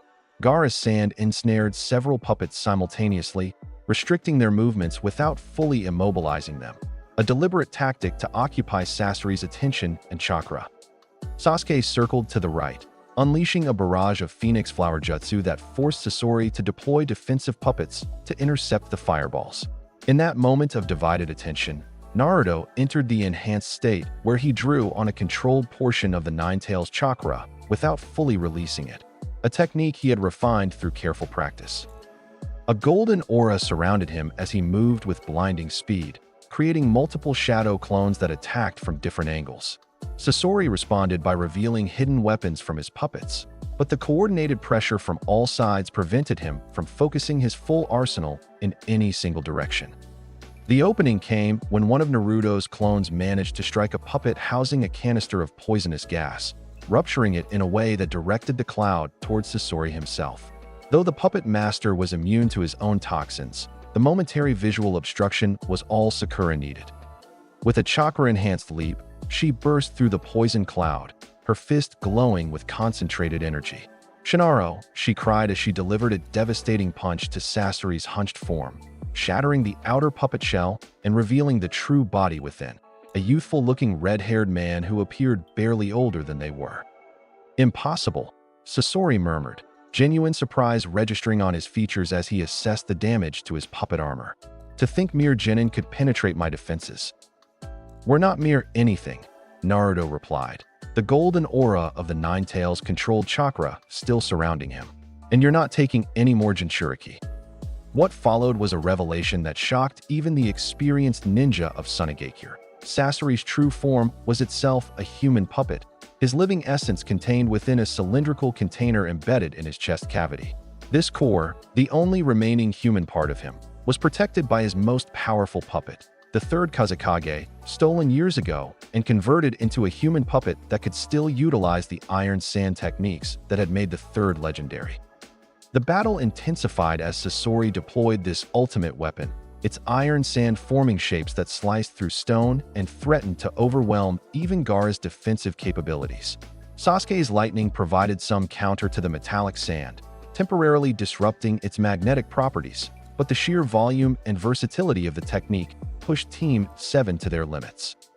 "We need to end this quickly," Naruto observed as they regrouped behind a barrier of Gaara's densest sand.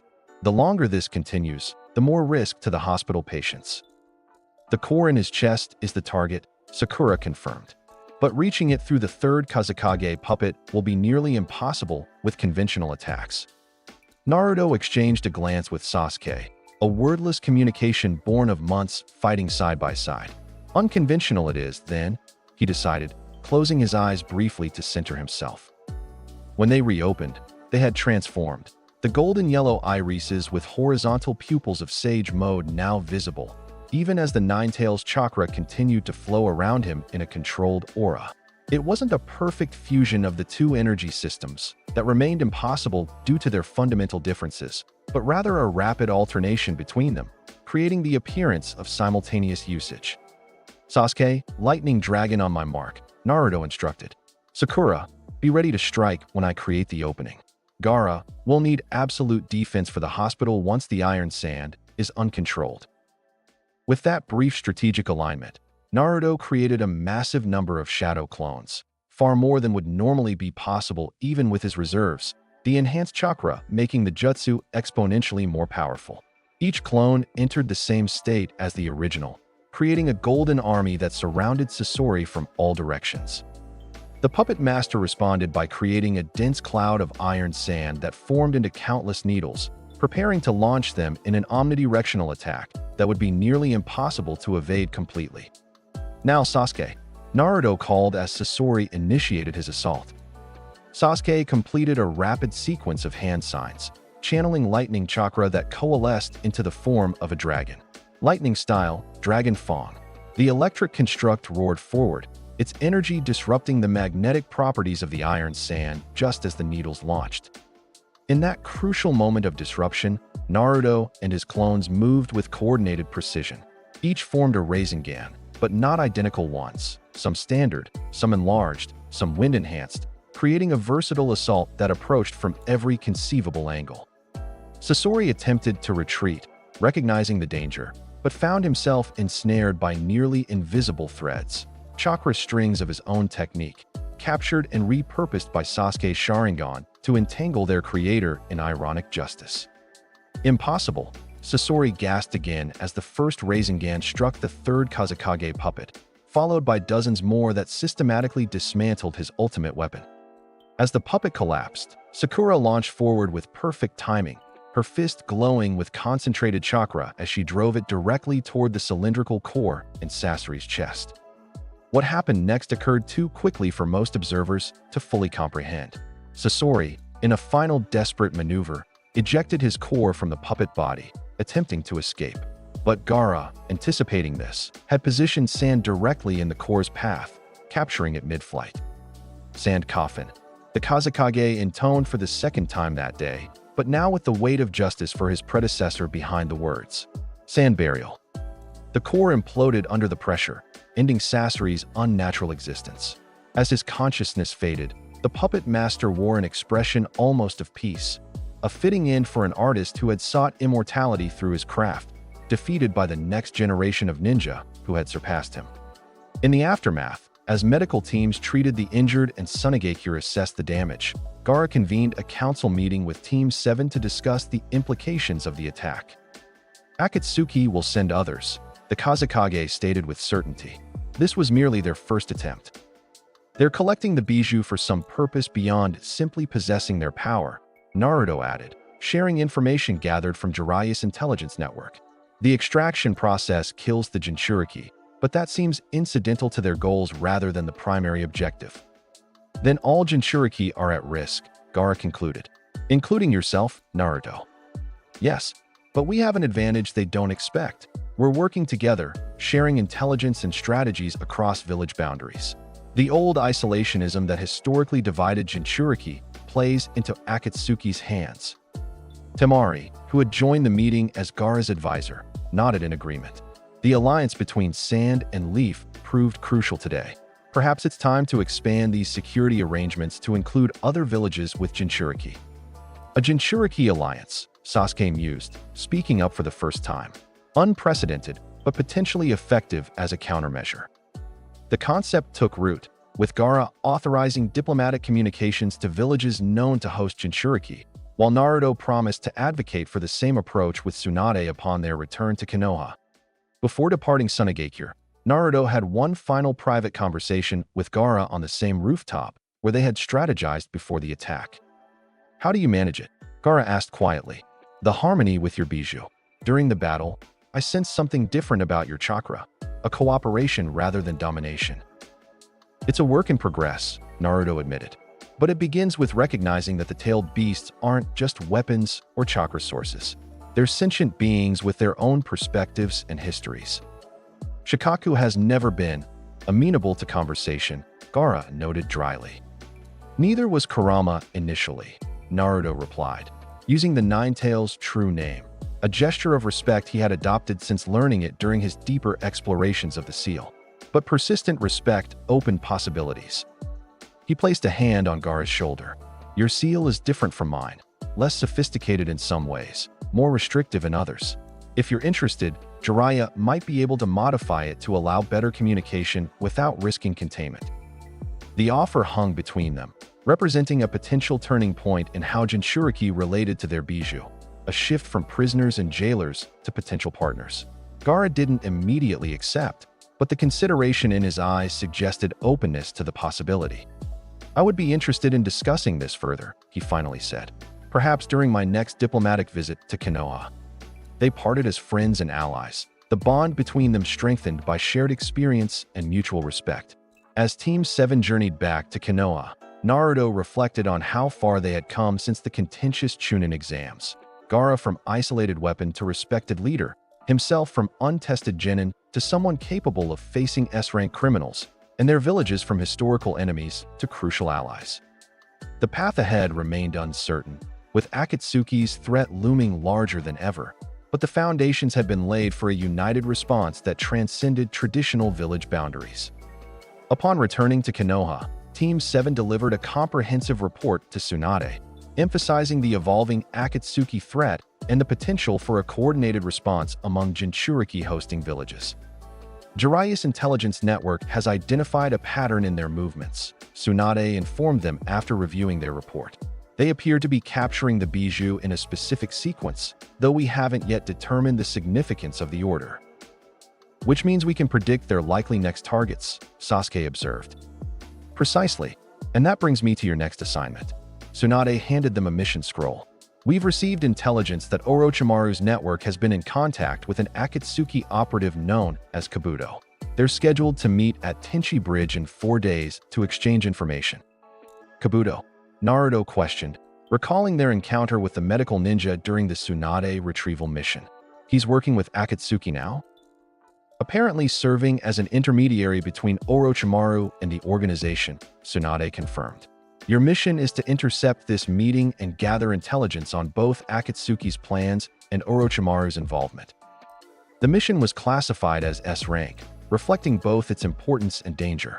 Team 7 would be led by Yamato, an ANBU captain with unique abilities derived from the First Hokage's cells, abilities that could potentially suppress the Nine-Tails chakra if necessary. "A precaution only," Tsunade assured Naruto when he questioned this aspect of the assignment.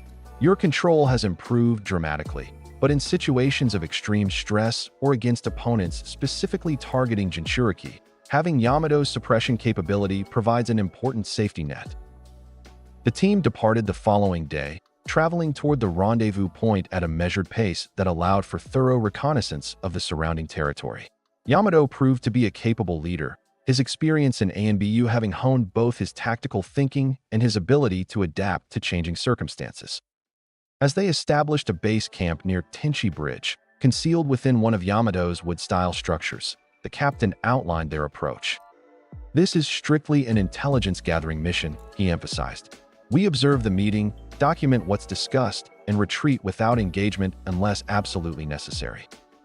"And if Orochimaru himself appears?" Sasuke asked, the question weighted with personal significance. "We maintain our cover," Yamato replied firmly. "Even the 4 of us together would be at a disadvantage against both Orochimaru and an Akatsuki operative simultaneously." The day of the meeting arrived with tense anticipation. Team 7 positioned themselves strategically around the bridge, with Yamato using a wood clone transformed to resemble Sasori to approach the meeting point directly. Naruto, Sasuke, and Sakura remained hidden, ready to provide support if needed while monitoring the exchange. Kabuto arrived precisely on schedule, his demeanor cautious as he approached the disguised Yamato. Their conversation began with coded exchanges that confirmed identities, followed by Kabuto providing a scroll containing information on Orochimaru's recent experiments and intelligence on several Akatsuki members. Just as it seemed the mission might proceed smoothly, a surge of malevolent chakra signaled the arrival of an unexpected participant, Orochimaru himself, emerging from the forest with his unsettling smile and predatory gaze. Sasori, the snake Sannin greeted the disguised Yamato. Or should I say imposter? With that declaration, the careful plan disintegrated. Yamato was forced to abandon his disguise as Orochimaru attacked, while Kabuto revealed his own awareness of the deception by immediately targeting the ANBU captain's vital points with chakra scalpels. Naruto signaled to his teammates, and Team 7 emerged from hiding to support their leader. Sasuke faced Orochimaru directly, his Sharingan active and expression resolute as he confronted the ninja who had marked him with the cursed seal. Sasuke-kun, Orochimaru purred, his long tongue flicking out in a gesture both threatening and grotesque. How you've grown. Still, you would have progressed much faster under my tutelage. I've seen what your tutelage creates, Sasuke replied coldly, gesturing toward Kabuto. Subordinates, not partners. Tools, not ninja. While Sasuke engaged Orochimaru, Naruto and Sakura faced Kabuto, whose medical techniques made him dangerous despite being outnumbered. The silver-haired ninja moved with surprising speed, his hands glowing with chakra scalpels that could sever muscles and tendons with the slightest contact. Naruto-kun, Kabuto greeted with false warmth. Still interfering where you don't belong, I see. Akatsuki has special plans for Jinchuriki like yourself.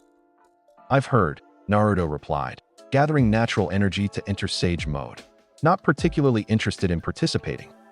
The battle intensified rapidly. Kabuto's medical knowledge made him a challenging opponent, able to heal injuries almost instantly while targeting his adversary's physiological weaknesses. Sakura, however, proved to be his perfect counter, her own medical training under Tsunade allowing her to anticipate and neutralize his techniques.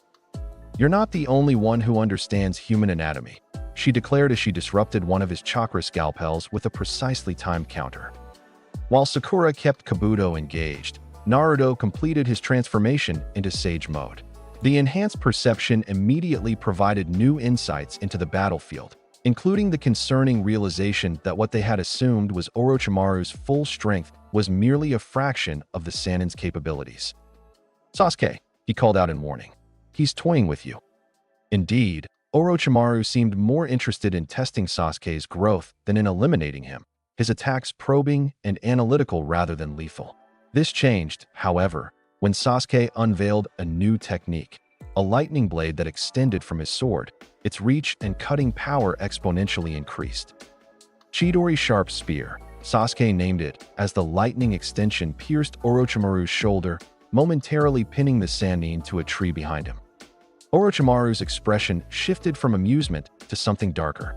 You've been developing techniques specifically to counter my abilities, he observed, his voice carrying an undercurrent of genuine anger. How disappointing. With a surge of chakra, the snake Sannin freed himself from the lightning spear, his body regenerating the damage with disturbing speed. He formed a series of hand signs too rapid for most to follow, but Sasuke's Sharingan allowed him to recognize the technique, a summoning jutsu of massive scale. Everyone back, Sasuke shouted as the ground beneath Orochimaru erupted, revealing the massive form of Manda, the boss snake of Ryuchi Cave. The giant purple serpent hissed menacingly, its eyes fixing on Sasuke with recognition and malice. The Uchiha boy, Manda observed. Orochimaru, you promised me 100 sacrifices for my next summoning. Where are they? Patience, Manda, Orochimaru replied smoothly. Eliminate these pests, and your reward will be substantial. As the massive snake prepared to strike, Naruto acted decisively. Biting his thumb to draw blood, he performed his own summoning technique, channeling enhanced chakra through the process. Summoning Jutsu, Food Cart Destroyer. A massive cloud of smoke obscured the area momentarily before clearing to reveal Gamabunta, the Toad Chief, descending from above to land directly on Manda's coiled form. The impact created a shockwave that shook the forest and cracked the bridge's foundation. Naruto, Gamabunta acknowledged gruffly. I see you found trouble again. Sorry for the abrupt summons, Chief, Naruto replied from atop the Toad's head. But we needed to level the playing field. What followed was a battle of titanic proportions as the two massive summons grappled, their movements reshaping the landscape. Gamabunta's sword clashed against Manda's fangs, while Naruto and Orochimaru directed their respective summons with strategic commands. Amid this chaos, Sasuke continued his duel with Orochimaru, who had created a shadow clone to maintain the summoning, while his true body focused on the Uchiha.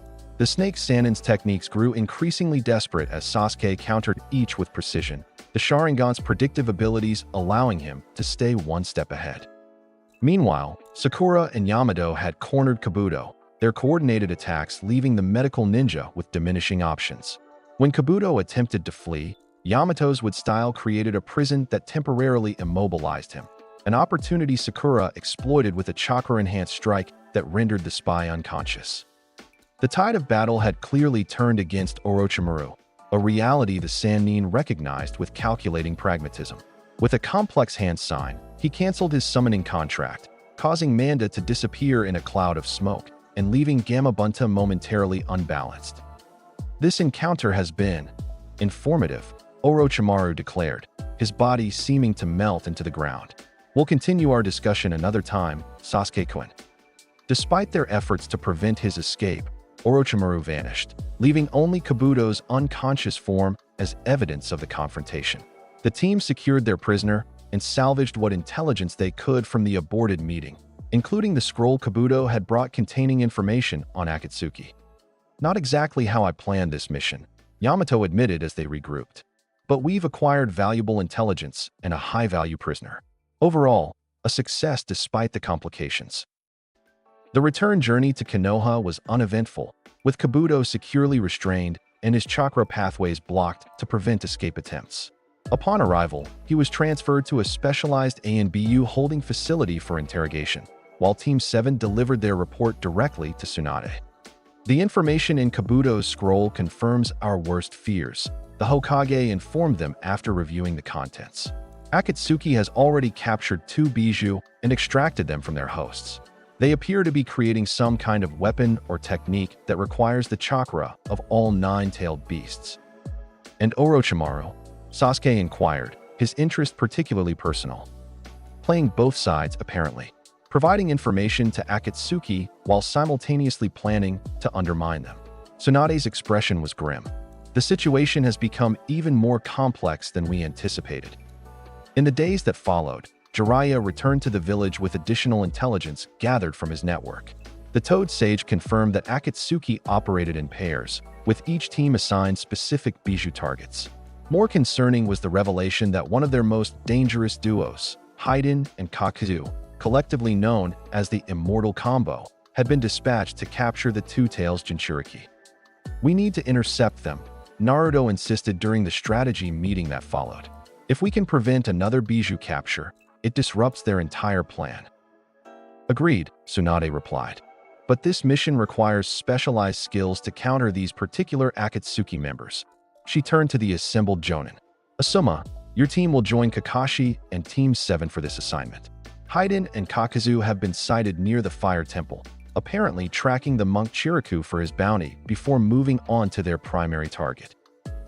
The combined team departed immediately, with Kakashi and Asuma sharing leadership responsibilities. As they traveled, Asuma briefed them on what little was known about their targets. Haiden belongs to a cult called Jashin that practices ritual sacrifice, he explained. Intelligence suggests he's functionally immortal, capable of surviving injuries that would kill any normal human. Kakuzu is equally dangerous, but in different ways. He's rumored to have fought the first Hokage and survived, which would make him over a century old. How does someone survive that long? Shikamaru asked, his tactical mind already analyzing potential weaknesses. Unknown, Kakashi replied. But every technique has limitations. Our priority is to identify those weaknesses and exploit them before they can complete their objectives. They reach the Fire Temple to find devastation. The sacred site ransacked, its monk defenders slaughtered. Among the dead was Chiriku, his body missing in a manner consistent with bounty collection. They're heading for the collection office, Asuma determined after examining the scene. There's a black market exchange point about 20 miles northeast where bounties are processed. Then we intercept them there, Kakashi decided. Naruto, can you use Sage Mode to confirm their location? Naruto nodded, finding a quiet spot to gather natural energy. As he connected with the surrounding environment, his sensory range expanded dramatically, allowing him to detect distinctive chakra signatures at considerable distances. Two unusual chakra patterns approximately 18 miles northeast. He reported upon completing the transformation. One feels wrong somehow, corrupted. The other contains multiple distinct signatures, almost as if several people's chakra were contained in a single body. That matches what we know of Haiden and Kakuzu, Asuma confirmed. We need to move quickly to set up an ambush before they reach the exchange point. The team traveled at top speed, positioning themselves strategically along the path the Akatsuki members would likely take. Shikamaru, leveraging his tactical genius, devised a multi-layered trap utilizing everyone's specialized abilities.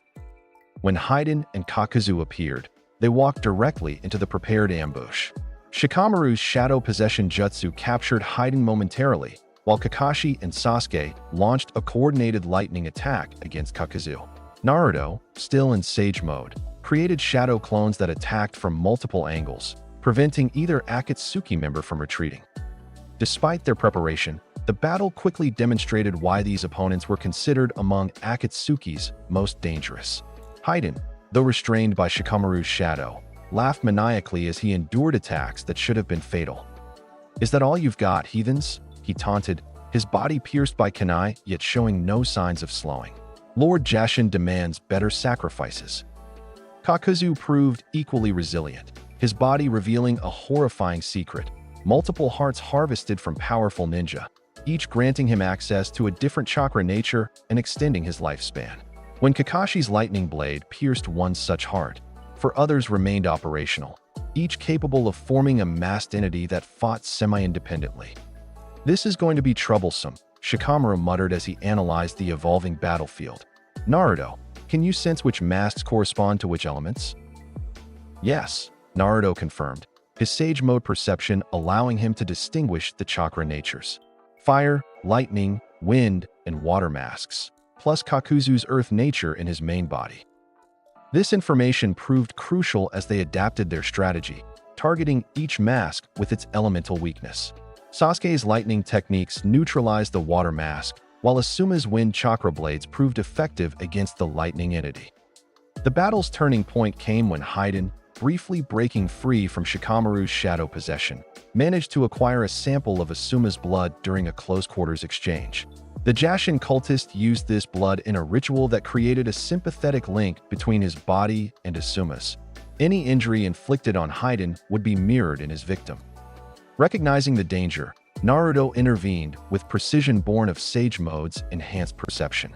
Just as Haiden prepared to stab himself and thereby wound Asuma fatally, Naruto severed the sympathetic link by using a specialized sealing technique he had developed under Jiraiya's guidance, a variant of the contract sealing that disrupted the ritual's chakra flow. "Impossible!" Haiden shrieked as his skin returned to its normal coloration, the ritual connection broken. No one interrupts Lord Jashin's sacrament. With the immediate threat to Asuma neutralized, the team executed Shikamaru's revised strategy. The shadow user employed his clan's more advanced techniques to completely immobilize Haiden, while the rest of the team focused on systematically destroying Kakuzu's heart masks. The final phase of the battle demonstrated the full extent of Naruto's growth. Drawing on both Sage Mode and a carefully controlled portion of the Nine-Tails chakra, he created a new variation of his signature technique, a Rasen Shuriken that combined wind nature transformation with the standard Rasengan, creating a projectile of unprecedented cutting power. "Wind style, Rasen Shuriken," he announced, launching the technique at Kakuzu's final external heart. The jutsu connected with devastating effect, the microscopic wind blades severing the chakra network within the mask construct completely. With 4 of his 5 hearts destroyed, Kakuzu concentrated all remaining power in his main body, launching a desperate elemental combination attack. Sasuke countered with an equally powerful lightning technique, while Kakashi utilized his Mangekyo Sharingan to warp a portion of the attack into another dimension. This coordinated defense created an opening for Asuma to deliver what should have been a killing blow, his chakra blades enhanced with wind nature slicing through Kakuzu's chest. Yet even this was insufficient to end the ancient ninja, who began regenerating using chakra from his sole remaining heart. It was Shikamaru who provided the final solution, his analysis having identified the true weakness in Kakuzu's otherwise perfect defense. The hearts need to remain within a certain distance of the main body, he explained rapidly. Naruto, can you use your shadow clones to separate them? Understanding immediately, Naruto created a dozen clones that surrounded Kakuzu, each grabbing a different part of his body and pulling in opposite directions. As the distance between the final heart and the main body increased, the chakra threads connecting them became visible, stretching to their limit. Now, Asuma-sensei, Shikamaru called.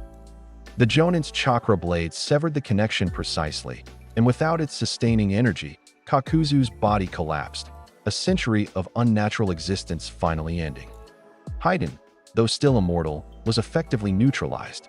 Unable to move and separated from his weapon, the Jashin cultist could only hurl obscenities as Shikamaru enacted the final part of his plan, using explosive tags to create a deep pit, then burying the immortal's dismembered but still living parts beneath tons of earth and stone.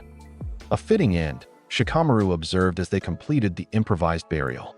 Eternal life spent in the darkness, unable to serve his so-called god.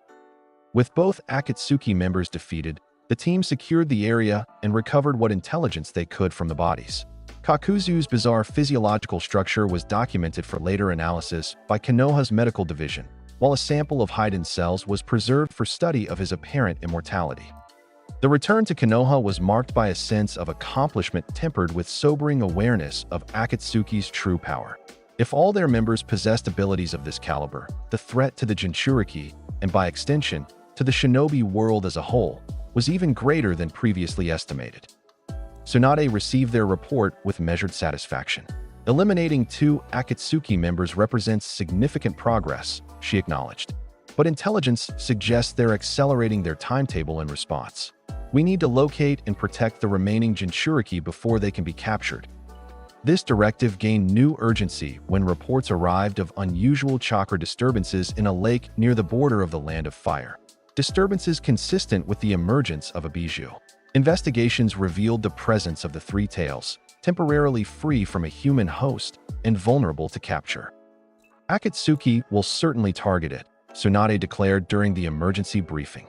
We need to either secure the 3 tails or ensure it remains free but protected from capture. Team 7, augmented by Team Guy for additional combat capability, was dispatched to the location. Upon arrival, they discovered a complex situation. The 3 tails was indeed unbound, but multiple factions had converged with interest in the bijou. Orochimaru's forces, led by Kabuto, who had apparently escaped custody, were attempting to capture it for their master's experiments. Simultaneously, an Akatsuki team consisting of Deidara, confirming Naruto's suspicion that his earlier death had been a clay clone, and a masked member identified as Tobi were approaching with similar intentions. We're outnumbered, Niji observed after using his Byakugan to survey the surroundings. And the bijou itself is unstable, lashing out at anything that approaches. Then we adapt our objective, Naruto decided.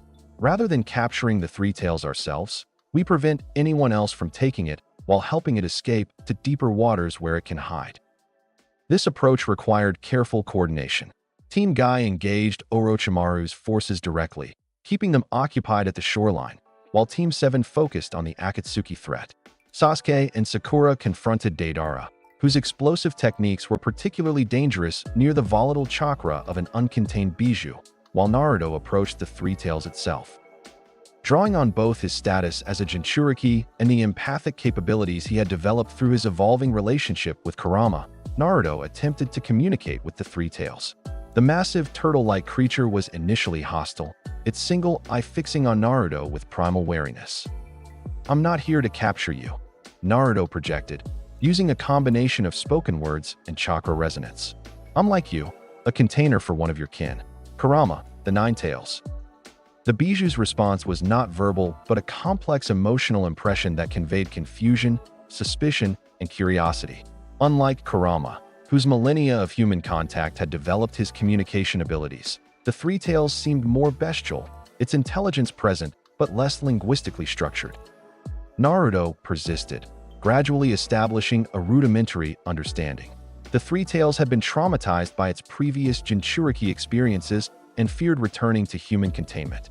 This fear was driving its erratic behavior and violent responses to approaching ninja. There's a deeper part of the lake, Naruto conveyed through their tenuous connection, a passage to the ocean. If you can reach it, you'll be beyond their ability to pursue easily. While this communication progressed, the battles around the lake intensified.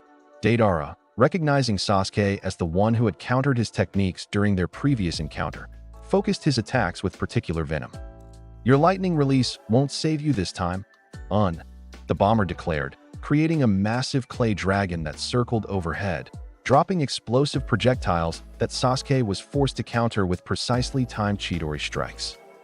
Sakura provided crucial support, her medical knowledge allowing her to identify and target the chakra points in Deidara's arms where he infused his explosive clay. A single chakra-enhanced punch connected, temporarily disrupting his ability to create new explosives and forcing him to rely on pre-prepared clay creatures. The mysterious masked Akatsuki member, Tobi, proved unexpectedly challenging despite his seemingly clownish behavior. His body appeared capable of becoming intangible, allowing attacks to pass through him harmlessly before he solidified to counterstrike. "Something's wrong with his chakra signature," Niji reported after attempting to target Tobi's chakra points with gentle fist strikes. "It's like he exists partially in another dimension." This unusual ability made Tobi nearly impossible to injure through conventional means, allowing him to approach the Three Tails despite the combined efforts to stop him. Just as he prepared to implement some kind of technique on the biju, Naruto made a decisive move.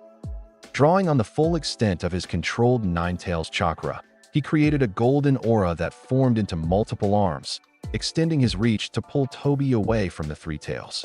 To everyone's surprise, including Tobi himself, the chakra arms successfully made contact, suggesting they operated on principles that countered his intangibility. "Interesting," Tobi commented, his childish persona momentarily slipping to reveal something far more calculating. The Nine Tails Jinchuriki has grown beyond expectations. Taking advantage of this momentary disruption, the Three Tails dove beneath the surface, following the underwater passage Naruto had identified. Its massive form created a whirlpool effect that destabilized the shoreline, forcing all combatants to retreat temporarily. Recognizing that their objective was now unattainable, both Akatsuki and Orochimaru's forces withdrew, Deidara with evident frustration, Kabuto with calculating assessment, and Tobi with what seemed like genuine amusement despite the failure. "Until next time, Naruto-kun," the masked Akatsuki member called out before disappearing in a swirling distortion of space. "You grow more interesting by the day." The successful protection of the Three Tails represented a significant victory, denying both Akatsuki and Orochimaru a powerful asset while allowing the biju to remain free. Upon returning to Konoha, however, the team discovered that the conflict had escalated on other fronts. Jiraiya had uncovered critical intelligence about Akatsuki's leadership, specifically that the organization was directed by a figure known as Pain, who operated from a hidden base in Amigakure, the village hidden in the rain. More concerning was the revelation that Pain possessed the legendary Rinnegan, the most powerful of the three great dojutsu, and supposedly capable of godlike techniques. "I need to investigate personally," Jiraiya informed Tsunade and Naruto during a private meeting. Pain's true identity and the extent of his abilities remain unknown, but if he truly possesses the Rinnegan, he represents a threat beyond anything we've encountered so far. "Then I should go with you," Naruto insisted. "My sage mode and—" "No," Jiraiya interrupted firmly. "This is a reconnaissance mission requiring stealth and infiltration, not combat power. More importantly, if Pain is specifically targeting Jinchuriki, bringing you to his doorstep would be playing into his hands." The logic was sound, but Naruto couldn't shake a growing sense of foreboding as Jiraiya prepared for his departure. The night before the Toad Sage was scheduled to leave, they shared a meal at Ichiraku Ramen. Their conversation ranging from technical discussions of sealing techniques to light-hearted reminiscences of their years traveling together. "You've surpassed my expectations," Jiraiya admitted as they walked back toward his temporary quarters. "Not just in terms of abilities, but in your heart. You understand what it truly means to be strong in ways that took me decades to grasp." "I had a good teacher," Naruto replied with genuine affection. Jiraiya smiled, ruffling Naruto's hair in a gesture that had become less frequent as his student had grown. "When I return, we'll begin work on a new technique, something that will help you complete the connection with the Nine Tails. I've been researching it for years, waiting until you were ready." The promise hung between them, a bridge to a future that felt suddenly uncertain despite Jiraiya's confident demeanor. As they parted ways, Naruto experienced an impulse he couldn't explain, embracing his mentor tightly, as if trying to physically prevent his departure. "Be careful, Pervy Sage," he said, using the childhood nickname that had once annoyed Jiraiya but had since become a term of affection between them. "Always am," Jiraiya replied with his characteristic grin. "Keep an eye on Tsunade for me. Make sure she doesn't drink all the sake in the village before I get back." With that final jest, he departed, disappearing into the night toward a mission that would prove more consequential than either could have anticipated. Days passed with no word, stretching into a week of increasingly tense silence. Naruto threw himself into training, pushing the boundaries of his abilities while trying to ignore the growing sense of dread that accompanied each sunset without news from Amigakure. When the message finally came, it arrived not as a report but as a small toad, one of Jiraiya's personal summons, grievously injured and barely able to maintain its form in the human world. The toad carried no scroll but rather a message encoded in scars carved into its back, a cipher that only Naruto, trained in Jiraiya's specialized codes, could decipher. The message was brief but devastating. Pain possessed multiple bodies, each with different abilities derived from the Rinnegan. The true Pain was not among them, but controlled them remotely. Most critically, Pain's real identity was Nagato, a former student of Jiraiya's from long ago, now corrupted by loss and wielding the legendary dojutsu with terrible purpose. This intelligence had come at the highest price. The toad, with its final strength, conveyed that Jiraiya had fallen in combat against Pain's 6 bodies, fighting with legendary valor, but ultimately overwhelmed by their coordinated abilities. The news struck Naruto like a physical blow. For the first time since early childhood, he felt truly unmoored. The man who had been father, teacher, and guide suddenly gone, leaving a void that seemed impossible to fill. He retreated to the Hokage monument, sitting atop the fourth's carved head as rain began to fall, nature itself seeming to mourn alongside him. It was there that the unexpected occurred, within his mindscape. As he grappled with grief too profound for tears, Naruto found himself standing before Kurama's cage. But the massive fox was not alone. Beside the sealed gate stood the spectral form of Minato Namikaze, his expression compassionate but resolute. "Son," Minato greeted softly. "I wish I could have appeared under better circumstances." "Dad," Naruto managed, his voice cracking. "Jiraiya-sensei is." "I know," Minato confirmed. "My chakra imprint is connected to your emotional state. Your grief called me forth more strongly than any training session could have." "He died alone," Naruto said, the words hollow with pain. "Fighting an enemy I should have faced alongside him." "Jiraiya made his choice," Minato replied gently but firmly. "Just as I made mine the night you were born. We do what we must to protect those we love and the future we believe in." Their conversation expanded beyond grief as Minato shared insights about pain that complemented Jiraiya's final message. The Fourth Hokage had encountered references to the Rinnegan during his own research into sealing techniques, and believed there were specific weaknesses in how Nagato utilized the dojutsu through multiple bodies. "The chakra transmission requires immense concentration and proximity," Minato explained. "The real body, Nagato himself, must be relatively near the 6 paths he controls, though concealed and protected." This tactical information provided a foundation for what Naruto knew would eventually come, a confrontation with the man who had killed his mentor. But Minato cautioned against rushing into revenge. "Jiraiya wouldn't want you to throw away everything he taught you in a quest for vengeance," the fourth advised. He believed in breaking the cycle of hatred, not perpetuating it. As their connection began to fade, Minato placed his hand on Naruto's shoulder, a touch that shouldn't have been possible in this spectral meeting, but somehow transmitted the warmth and reassurance of a father's love. When you face pain, and I believe you will, remember that victory isn't just about defeating an enemy. It's about understanding them well enough to change the path they've chosen. With those words, Minato's form dissipated, leaving Naruto alone with Kurama once more. To his surprise, the massive fox had remained silent throughout the exchange, observing with uncharacteristic solemnity. The fourth was right, Kurama finally rumbled, his voice lacking its usual hostility. Revenge is a path that leads nowhere worth reaching. It was the closest thing to sympathy the Nine Tails had ever expressed, a small acknowledgement of shared loss that hinted at possibilities beyond their traditional antagonism. Upon returning to his physical surroundings, Naruto found Sasuke waiting silently nearby, respectful of his grief but present nonetheless. Without words, the Uchiha handed him a scroll bearing the official notification of Jiraiya's death and the scheduling of a memorial service. "Kakashi sent me to find you," Sasuke explained. "He said you shouldn't be alone right now." The simple act of companionship meant more than any consoling words could have.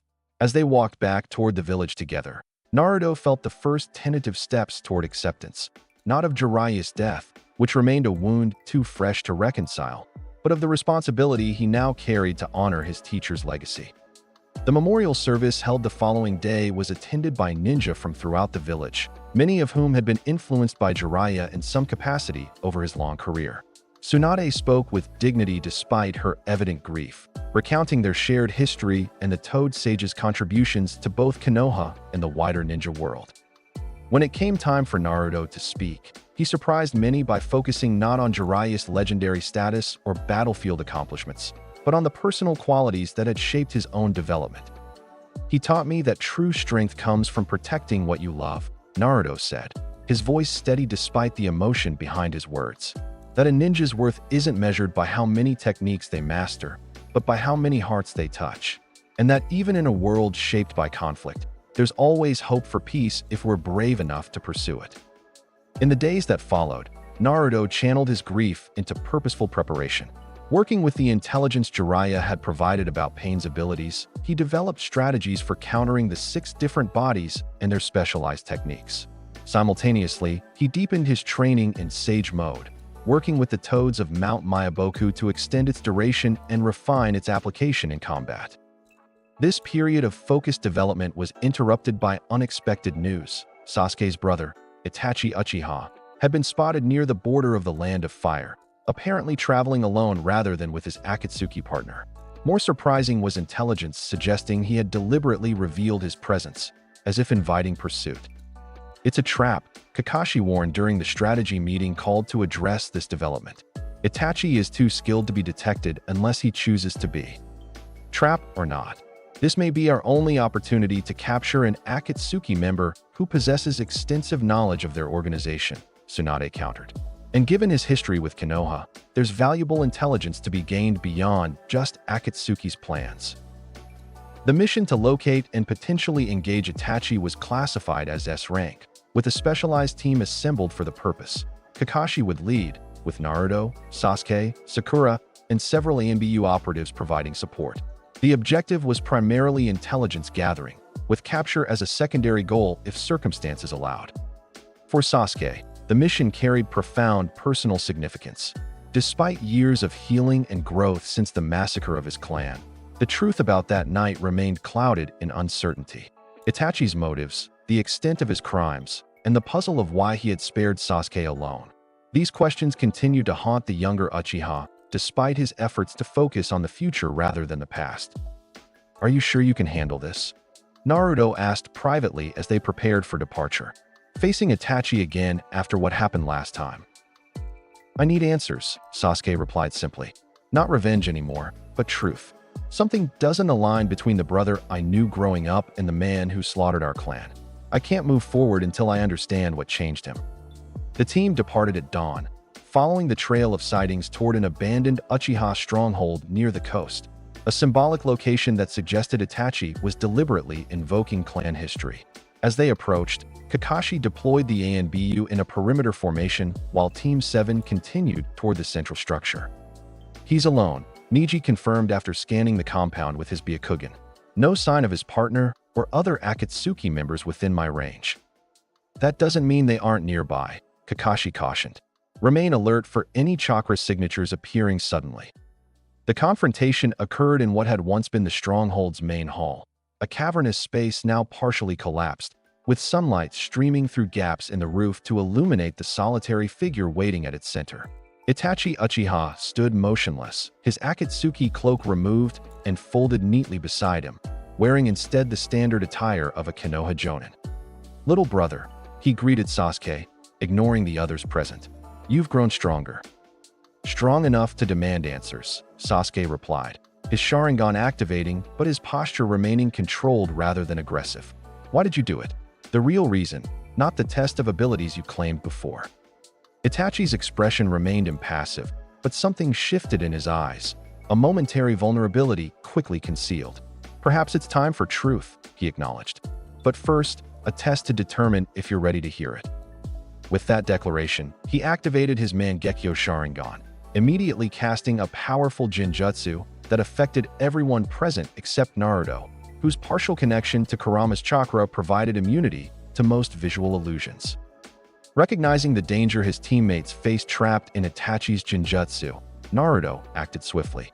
Drawing on his training with Jiraiya and disrupting illusion techniques, he channeled a precise burst of chakra into each teammate, breaking Itachi's hold on their senses.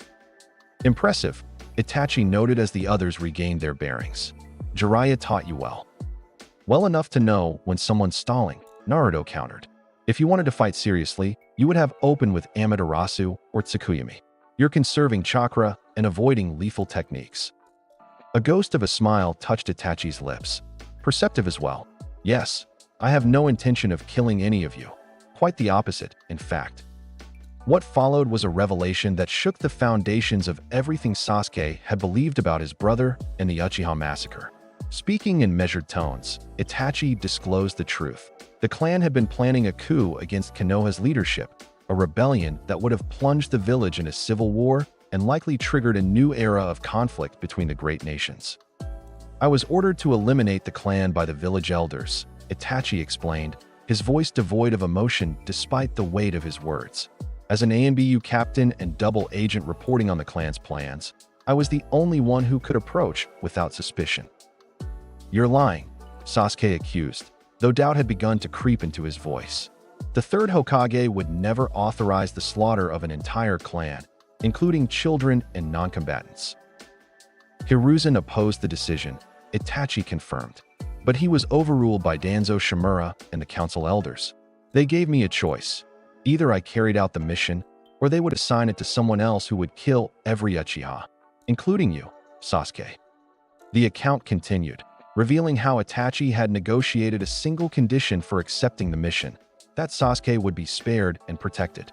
He had subsequently joined Akatsuki as a deep cover agent, monitoring the organization's activities and feeding intelligence back to Konoha through secret channels.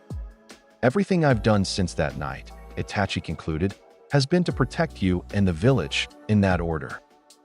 The revelation landed like a physical blow, visibly staggering Sasuke as he processed its implications.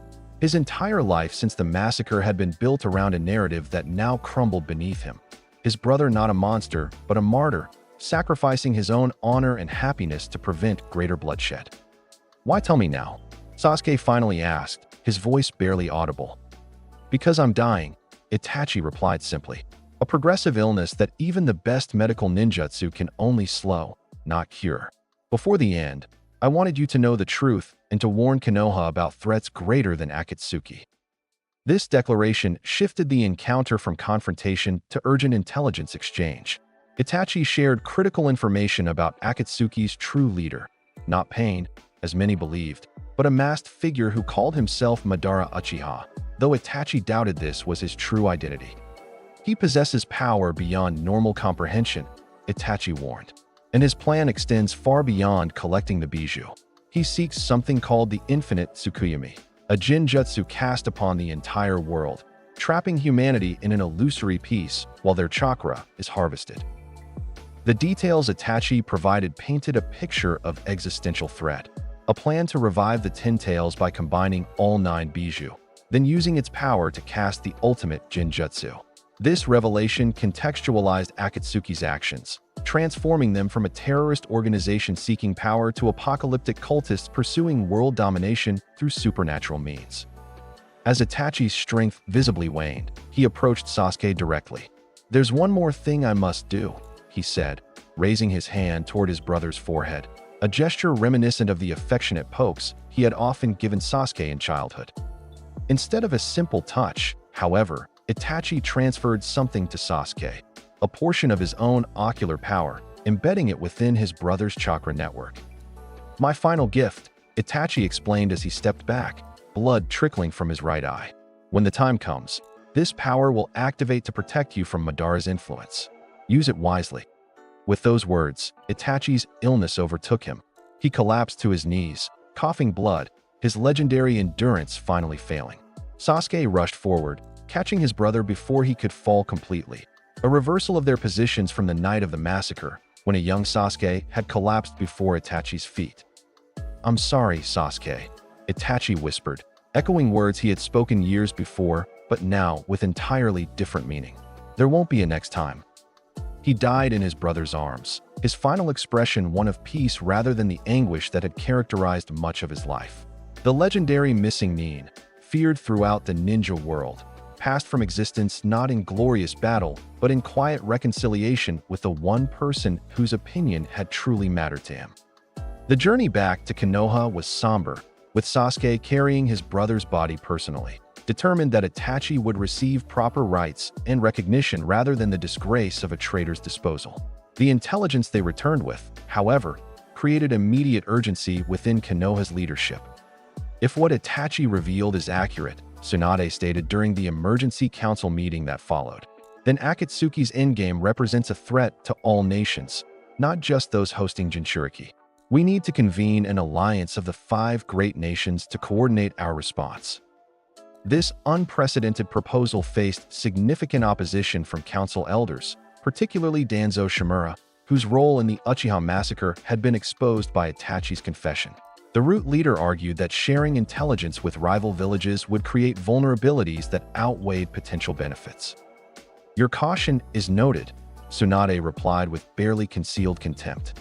"But as you and your colleagues demonstrated with the Uchiha situation, unilateral action based on fear often creates precisely the disasters it attempts to prevent." Before this diplomatic initiative could progress, however, disaster struck with unexpected swiftness.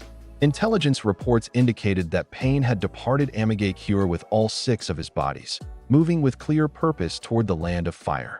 Their trajectory left little doubt about the target, Konoha itself, and specifically, the Nine Tails Jinchuriki. "Evacuate the civilians," Tsunade ordered as defensive preparations began. "All combat-capable ninja are to take assigned positions according to the village defense protocol." "Naruto." "I know," he interrupted, understanding the impossible choice before her. "You're wondering whether to send me away to protect the Nine Tails or keep me here to help defend the village." "Your tactical assessment?" she asked, respecting his growth enough to seek his input rather than simply issuing orders. "Pain is coming for me specifically," Naruto replied after brief consideration. "If I leave, he'll simply follow, potentially putting others at risk during pursuit. More importantly, I've been preparing for this confrontation since Jiraiya-sensei's death. I'm the one most familiar with Pain's abilities and best equipped to counter them." Tsunade nodded, having reached the same conclusion. "Very well, but you don't face him alone. Coordinate with Kakashi and the other Jonin to develop a strategy that leverages our combined strengths." The village transformed into a fortress within hours, with defensive formations established and evacuation procedures implemented with practiced efficiency. Naruto spent this time in final preparation, working with Fukasaku, one of the elder toads from Mount Mayaboku, to refine his Sage Mode technique for the coming battle.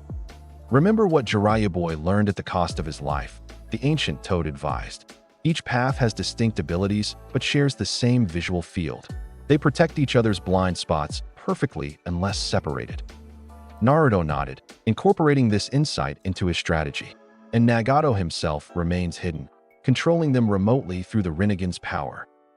Precisely, defeat the 6 paths, and you may force Nagato to reveal himself, especially if he believes victory is still within reach.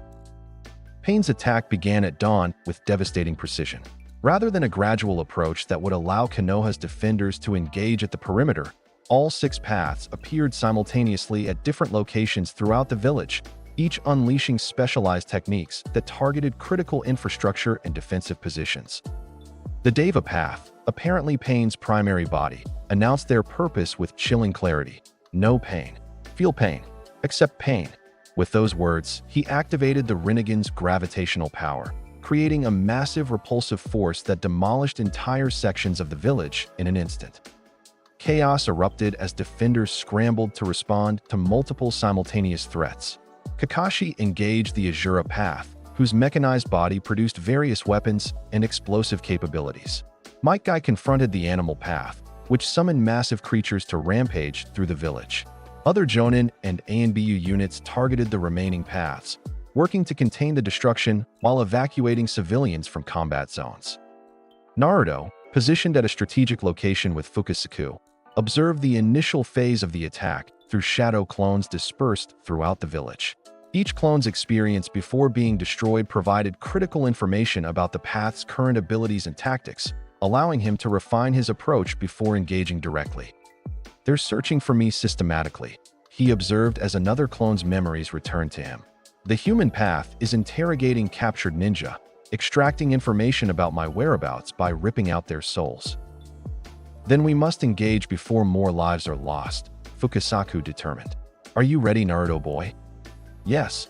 With focused concentration, Naruto gathered natural energy, entering the perfected sage mode he had developed through rigorous training. The transformation completed, he created a specialized shadow clone to remain with Fukasaku, continuously gathering natural energy to extend the duration of his enhanced state indefinitely, a technique he had pioneered that addressed Sage Mode's traditional time limitation.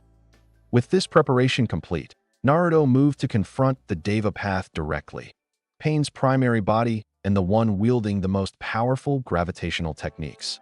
His approach did not go unnoticed, and soon all 6 paths began converging on his position, just as he had anticipated. What followed was a battle unlike any Konoha had witnessed since the Ninetales attack 16 years earlier. Naruto, empowered by perfect Sage Mode, demonstrated abilities that astonished even those familiar with his growth. His enhanced strength shattered the Preta Path's defensive absorption technique with a single strike. His heightened perception allowed him to track and counter the Animal Path summons before they fully materialized.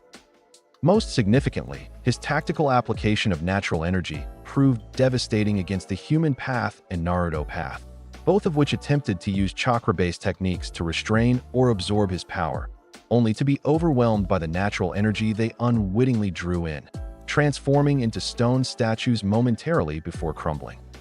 Impossible, the Deva Path declared as 2 of his 6 bodies were neutralized in rapid succession.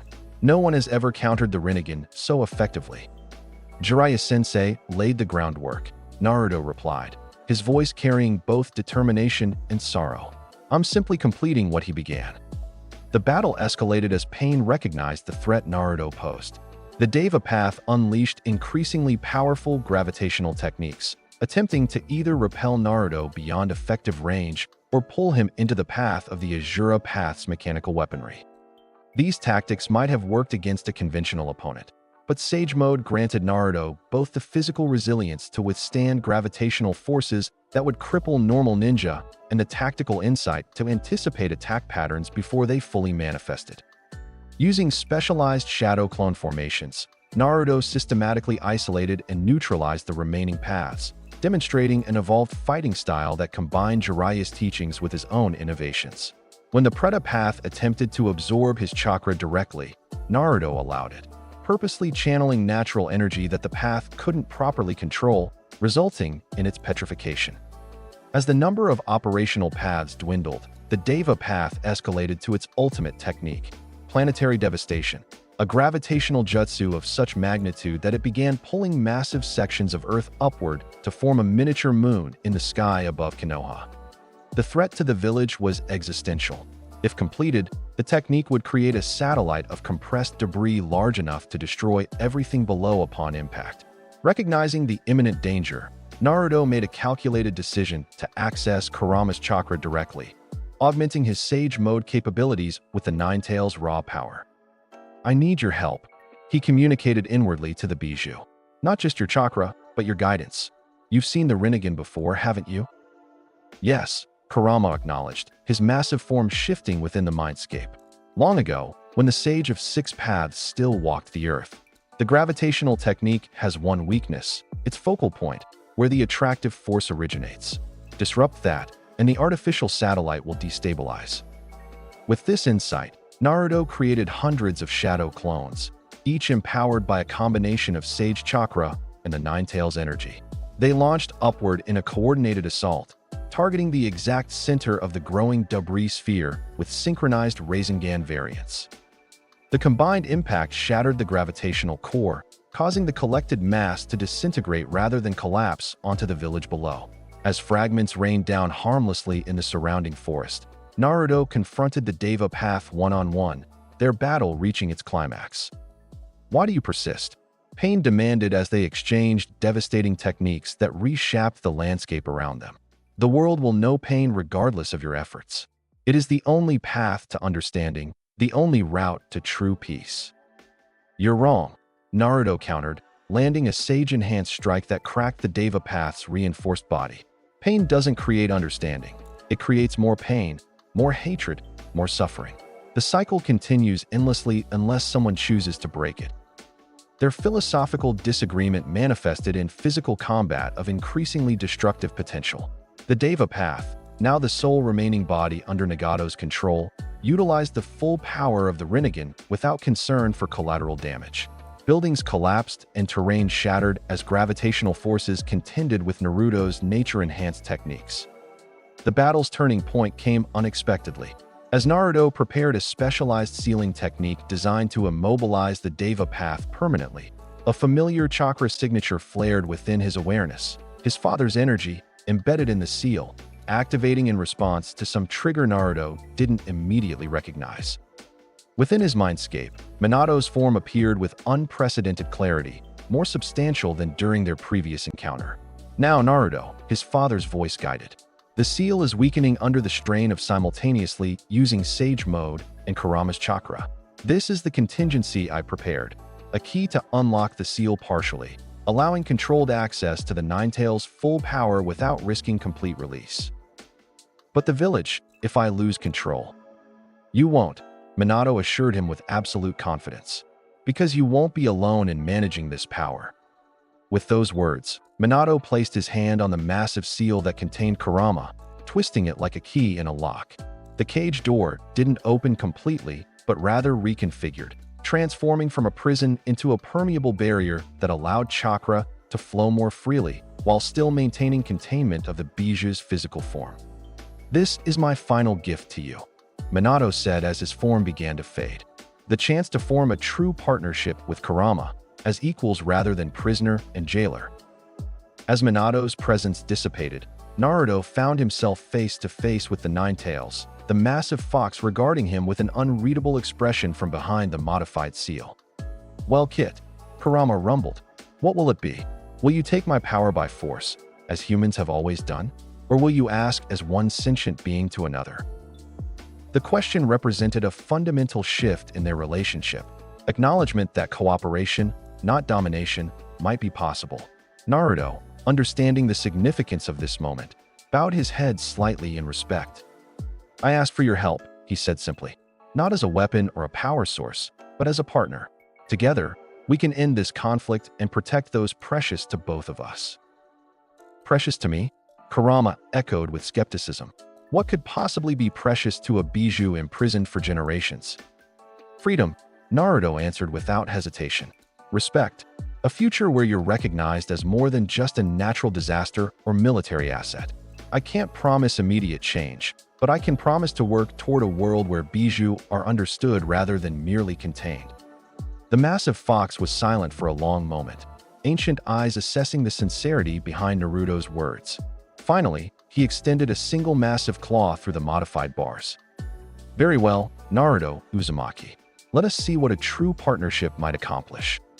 The connection that formed between them transcended the traditional Jinchuriki-Bijou relationship. Rather than Naruto simply drawing on Kurama's chakra, their energies synchronized, creating something entirely new. A perfect harmony of human ingenuity and Bijou power, Sage chakra, and tailed beast energy, existing not in alternation but in genuine cooperation. The physical manifestation of this partnership was immediately visible. Naruto's appearance transformed, his body enveloped in golden chakra that formed patterns resembling both traditional sealing symbols and the Nine Tails' natural markings. His eyes retained the horizontal pupils of Sage mode, but now glowed with inner light, while his whisker markings deepened and elongated. When he emerged from this internal transformation to face the Deva path once more, the difference in power was immediately apparent. Pain's gravitational techniques, which had previously forced Naruto to employ elaborate countermeasures, now seemed almost sluggish, easily anticipated and countered with minimal effort. "What is this?" the Deva path demanded, genuine surprise registering in the Rinnegan eyes. No Jinchuriki has ever manifested such perfect control. "It's not control," Naruto corrected as he moved with unprecedented speed, appearing behind Pain faster than the Rinnegan could track. "It's cooperation. Kurama and I have reached an understanding." The battle concluded swiftly thereafter. The Deva path, despite wielding the legendary Rinnegan, could not match the combined might of Naruto and Kurama working in perfect synchronization, enhanced further by the natural energy of Sage mode. With precisely calculated force, Naruto disabled the final path, extracting the black receiver rods that allowed Nagato to channel his chakra through the artificial body. "It's over," Naruto declared as the Deva path collapsed, its Rinnegan eyes dimming. "Now take me to Nagato. It's time we spoke directly." Using the chakra connection that still faintly linked the disabled path to its controller, Naruto traced Nagato's location to a massive paper tree on the outskirts of the village, a structure created through the abilities of his companion, Konan, to conceal and protect his true body. What Naruto found inside shocked even his battle-hardened sensibilities. Nagato's true form was emaciated to the point of skeletal appearance, his body connected to a mechanical chair through numerous black rods similar to those that had empowered the six paths. The once powerful ninja had sacrificed his physical well-being to maintain the chakra expenditure required for his techniques, reducing himself to a living conduit for the Rinnegan's power. "So you found me," Nagato acknowledged, his voice raspy from disuse. "Come to finish what Jiraiya started?" "I've come to understand," Naruto replied, the golden aura of his transformed state illuminating the dim interior of the paper structure. "To hear your story directly, not filtered through combat or proxies." What followed was a revelation of shared history neither had anticipated. Nagato recounted his childhood in Amigakure during wartime, when ninja from the great nations used smaller countries as battlegrounds with little concern for civilian casualties. He described the loss of his parents to Konoha ninja, his subsequent training under Jiraiya alongside fellow orphans Yahiko and Konan, and the founding of the original Akatsuki as a peace movement.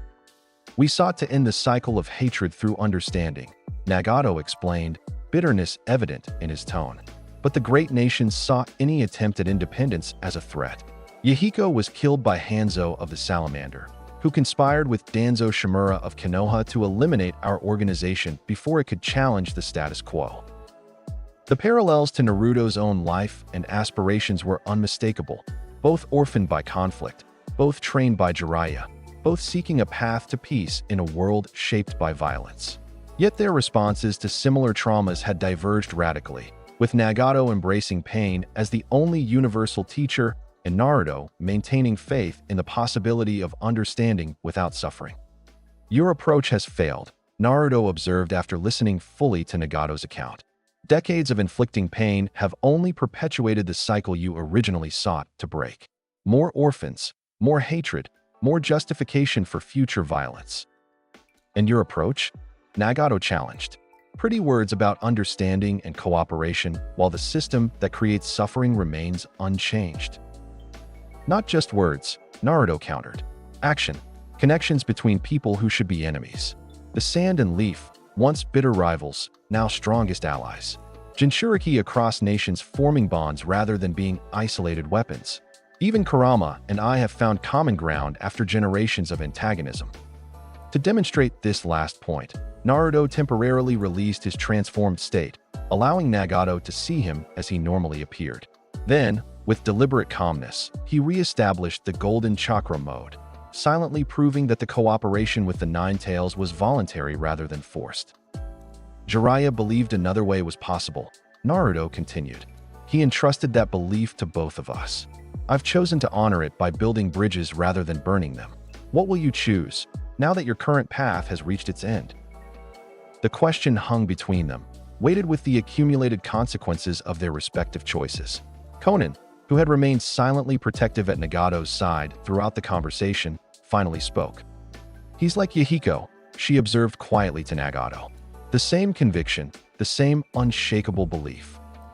Something shifted in Nagato's expression, a softening around eyes that had witnessed too much suffering, a relaxation of features hardened by decades of bitterness.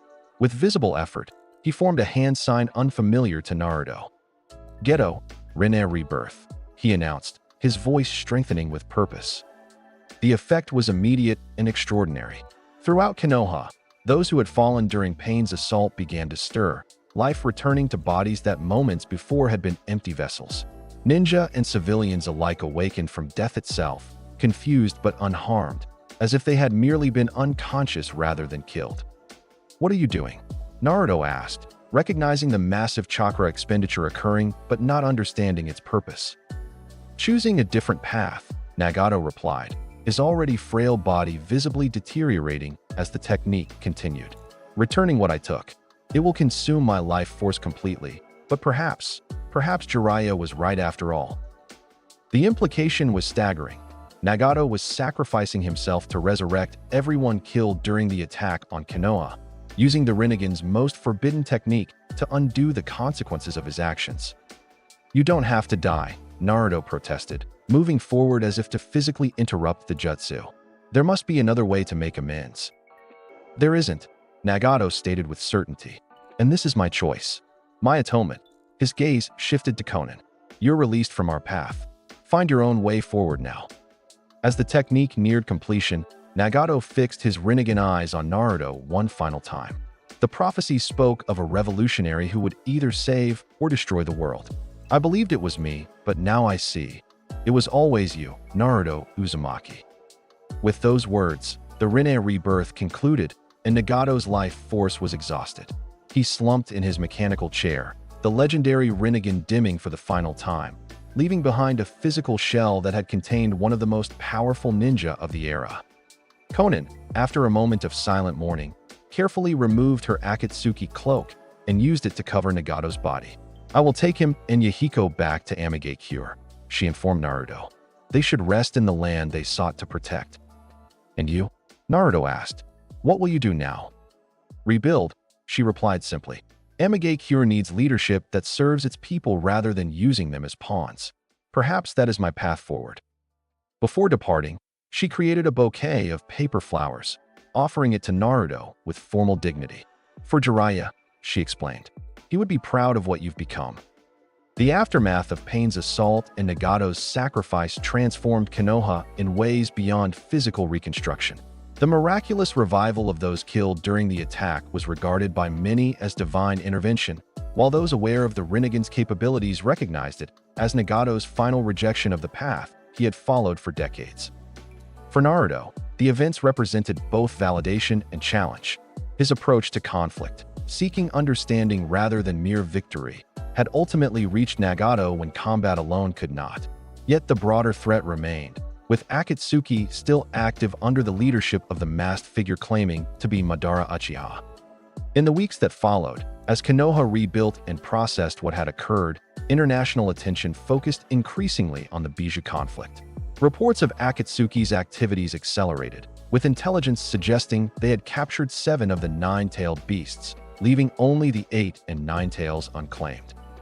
This escalation prompted Tsunade to implement her previously proposed strategy, a formal alliance between the 5 great nations to coordinate their response to the Akatsuki threat. The proposal gained traction following Pain's assault, with even traditionally isolationist villages recognizing the existential danger posed by the organization's ultimate goal. A summit of the Five Kage was convened in the neutral Land of Iron, hosted by the samurai who maintained independence from ninja politics. Each village leader would attend with a small protective detail while discussing unprecedented military cooperation against a common enemy. Tsunade selected her delegation with careful consideration. Kakashi and Shikaka Nara would provide tactical expertise, while Naruto's presence was deemed essential given both his status as a target and his unique insights into Akatsuki's methods following the confrontation with Pain. The journey to the Land of Iron was conducted under highest security protocols, with multiple decoy teams deployed to confuse potential Akatsuki trackers. Upon arrival at the fortress hosting the summit, they discovered the other villages had taken similar precautions, a testament to how seriously all parties regarded the threat. The summit formally opened with introductions of the Five Kage: Tsunade representing Konoha, Gaara for Sunagakure, the fourth Raikage from Kumogakure, Meitarumi the fifth Mizukage from Kirigakure, and Inoki the third Tsuchikage from Iwagakure. Each was accompanied by their respective advisors and guards, creating a gathering unprecedented in its concentration of political and military power. Initial discussions revealed deep divisions in how the villages perceived both the threat and appropriate responses. The Raikage, whose brother Killer Bee was the Eight Tails Jinchuriki and had recently been targeted by Akatsuki, advocated for immediate offensive action. The Tsuchikage, representing the most traditionally militaristic of the great nations, questioned whether cooperation would compromise individual village security. "We cannot afford divisiveness," Gaara stated, his calm authority silencing momentary bickering. "As someone who has faced Akatsuki directly and nearly lost his bijou to them, I can assure you their threat transcends traditional rivalries. They seek not advantage over one another, but domination of all." This perspective, coming from the youngest Kage present, carried particular weight given Sunagakure's history of both conflict and alliance with other villages. Tsunade built upon this foundation, presenting intelligence gathered from multiple sources, including Jiraiya's final report, Itachi's revelations, and information extracted from Kabuto during his brief captivity. "The pattern is clear," she concluded. "Akatsuki intends to combine all 9 bijou to recreate the 10 tails, then use its power to cast a worldwide genjutsu that subjugates all humanity. This isn't a matter of village politics or traditional power balances. It's existential for ninja civilization as we know it." As discussions progressed toward potential cooperative structures, tension suddenly spiked as sensory ninja from multiple delegations detected an approaching chakra signature of alarming potency. Before security could fully respond, a swirling spatial distortion appeared in the center of the chamber, resolving into the masked figure Itachi had identified, the self-proclaimed Madara Uchiha. "Forgive my uninvited entrance," the masked figure greeted with unsettling casualness. But this gathering presented too perfect an opportunity to address all 5 Kage simultaneously. Guards from each delegation moved to attack, but the intruder's body allowed physical strikes to pass through harmlessly, the same intangibility technique Toby had demonstrated during the Three Tails incident, confirming they were indeed the same person despite the different personas. "I come with a proposition," Madara continued, unbothered by the failed attempts to remove him. "Surrender the remaining bijou willingly, and I will permit your nations to maintain nominal independence within the new world order I create." "And if we refuse?" the Raikage demanded, lightning chakra crackling around his massive frame. "Then war," Madara replied simply. "The fourth great ninja war, with your combined forces against my Akatsuki. The outcome is predetermined. I possess 7 bijou already, an army of white Zetsu clones numbering in the hundreds of thousands, and techniques you cannot begin to comprehend." During this exchange, Naruto had been carefully gathering natural energy, entering Sage mode, while simultaneously establishing the harmonious connection with Kurama that they had perfected since Pain's defeat. The golden chakra manifestation drew all eyes as he stepped forward to address the masked figure directly. "Your plan will fail," Naruto stated with quiet certainty. "Not because we'll defeat you militarily, though we will, but because the foundation of your approach is fundamentally flawed." "Oh," Madara tilted his masked face with mocking curiosity. "Please enlighten me, Jinchuriki. You believe peace can be forced through domination. that humanity needs to be tricked into harmony through Jinjutsu. But genuine peace can only emerge from understanding and cooperation freely chosen. Exactly what's happening in this summit, despite centuries of conflict between our villages. The philosophical challenge seemed to genuinely intrigue Madara, who studied Naruto with new intensity. Interesting, Nagato expressed similar idealism before his corruption. Yet history demonstrates repeatedly that humanity chooses conflict over cooperation when given freedom to choose. Only when driven by fear, scarcity, or misunderstanding, Naruto countered. Conditions your plan would perpetuate rather than resolve. Their exchange might have continued, but the Raikage's patience expired. With speed belying his massive build, he launched himself at Madara, his lightning release armor activated to maximum output. The attack passed through the masked figure initially, but as Madara attempted to respond, something unexpected occurred. Naruto's golden chakra extended outward, forming an arm that successfully grasped Madara's physical form despite his intangibility technique. Impossible, Madara hissed, genuine surprise evident in his voice as he found himself momentarily tangible and vulnerable. The opening was brief but sufficient for the five Kage to coordinate an instantaneous joint attack. Each launched their most powerful technique simultaneously. A's lightning straight, Gaara's sand burial, Mei's lava release, Inoki's dust release, and Tsunade's creation rebirth combined with a devastating physical strike. Madara escaped complete destruction only through a desperate space-time technique that removed him from the chamber entirely, though not before sustaining significant damage that would have obliterated any ordinary ninja. How did you negate his intangibility?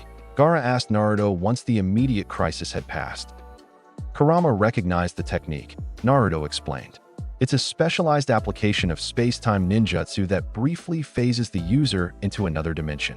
The Nine-Tails chakra, properly focused, can disrupt the dimensional barrier temporarily. This revelation, along with Madara's declaration of war, transformed the summit from diplomatic discussion to urgent military planning. Within hours, the unprecedented had occurred. A formal alliance between all five great ninja villages, with integrated command structures and shared intelligence frameworks established to counter the Akatsuki threat.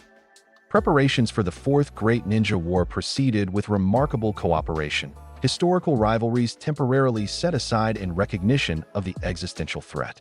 Naruto found himself in an unexpected position, neither field commander nor strategic planner, but rather a symbol around which the alliance rallied, and a unique asset whose protection became central to their strategy. You and Killer Bee represent Madara's primary targets, Tsunade explained during a private briefing back in Konoha. As the remaining Jinchuriki, your capture would complete his collection and enable the Ten Tails revival. The Alliance leadership has determined that keeping you both secured away from the main battlefields is strategically essential. You want to hide us, Naruto summarized, his tone making clear his feelings about this approach, while others fight and die. We want to prevent the very outcome we're fighting to avoid, Tsunade countered. If Madara captures either of you, the war is effectively lost regardless of how many conventional victories we achieve. The logic was sound, but it conflicted with everything Naruto believed about leadership and responsibility. After considerable debate, a compromise was reached. Naruto and Killer Bee would be temporarily sequestered at a secure location to master their respective bijou powers completely, then join the conflict at a strategic moment rather than from the initial engagement. This arrangement led Naruto to the Island Turtle, a massive living ecosystem that served as both a natural fortress and a traditional training ground for Kumobikyu's Jinchuriki. There he met Killer Bee, the Eight-Tails host and brother of the Raikage, whose mastery of his bijou relationship represented a model for what Naruto and Kurama were working toward. Yo, Nine-Tails kid, you've got some skill. Be wrapped in his characteristic style after witnessing Naruto's golden chakra mode. But true harmony with your bijou requires more than just a fancy light show, fool. Despite his unorthodox communication style, Bee proved an invaluable mentor. Under his guidance, Naruto and Kurama deepened their partnership, developing techniques that neither could have achieved independently. Most significantly, Bee introduced the concept of tailed beast mode, a transformation beyond chakra synchronization, where the Jinchuriki manifests their bijou's full form while maintaining perfect control. The key is mutual respect, Bee explained during one training session. Not just cooperation, but genuine acknowledgement of each other's individual worth and autonomy. Yeah. This philosophy resonated with the foundation Naruto and Kurama had already established. Through intensive training, they achieved what previous generations would have considered impossible: a perfect-tailed beast mode where Naruto could manifest Kurama's complete nine-tailed form, composed of golden chakra rather than flesh, without relinquishing consciousness or control to the bijou. This evolution proved timely. Despite the island turtle's isolation and protective measures, intelligence about the Jinchuriki's location eventually reached Madara. As the main forces of the allied shinobi army engaged Akatsuki's white Zetsu clones and reanimated legendary ninja across multiple battlefronts, a specialized strike team, including several Akatsuki members, targeted the island directly. The attack coincided with a critical breakthrough in Naruto's sensory abilities. While in Sage mode combined with Kurama's chakra, his perception had expanded to unprecedented range, allowing him to detect familiar chakra signatures from the mainland battlefields, including the distinctive patterns of reanimated ninja being controlled through Kabuto's perfected Edo Tensei. The war has already begun, he realized with shock, turning to B and the Konoha ninja assigned as their guards. They've been fighting while telling us everything was still in preparation stages. The Alliance leadership decided to initiate combat operations without informing you, Yamato confirmed reluctantly. They feared your natural impulse would be to join the front lines immediately. They weren't wrong, Naruto acknowledged, his enhanced senses now detecting approaching hostiles. But that decision just became irrelevant. Akatsuki has found us. The ensuing battle tested the full extent of their newly mastered abilities. The attack force included multiple white Zetsu with transformed appearances mimicking Alliance ninja, the reanimated forms of several previous Jinchuriki controlled through chakra receivers similar to Pain's technique, and most dangerous of all, a fully recovered Madara directing operations from a distance. Killer Bee immediately transformed into his full Eight Tails form, the massive ox-octopus hybrid engaging the reanimated Jinchuriki directly. Naruto, recognizing the white Zetsu's ability to copy chakra signatures but not natural energy patterns, used Sage mode to identify and eliminate the infiltrators before they could cause confusion among the defenders. The critical moment came when Naruto confronted the reanimated former hosts, each now controlled by Madara and exhibiting both their original Bijou abilities and Rinnegan eyes implanted to enhance their combat potential.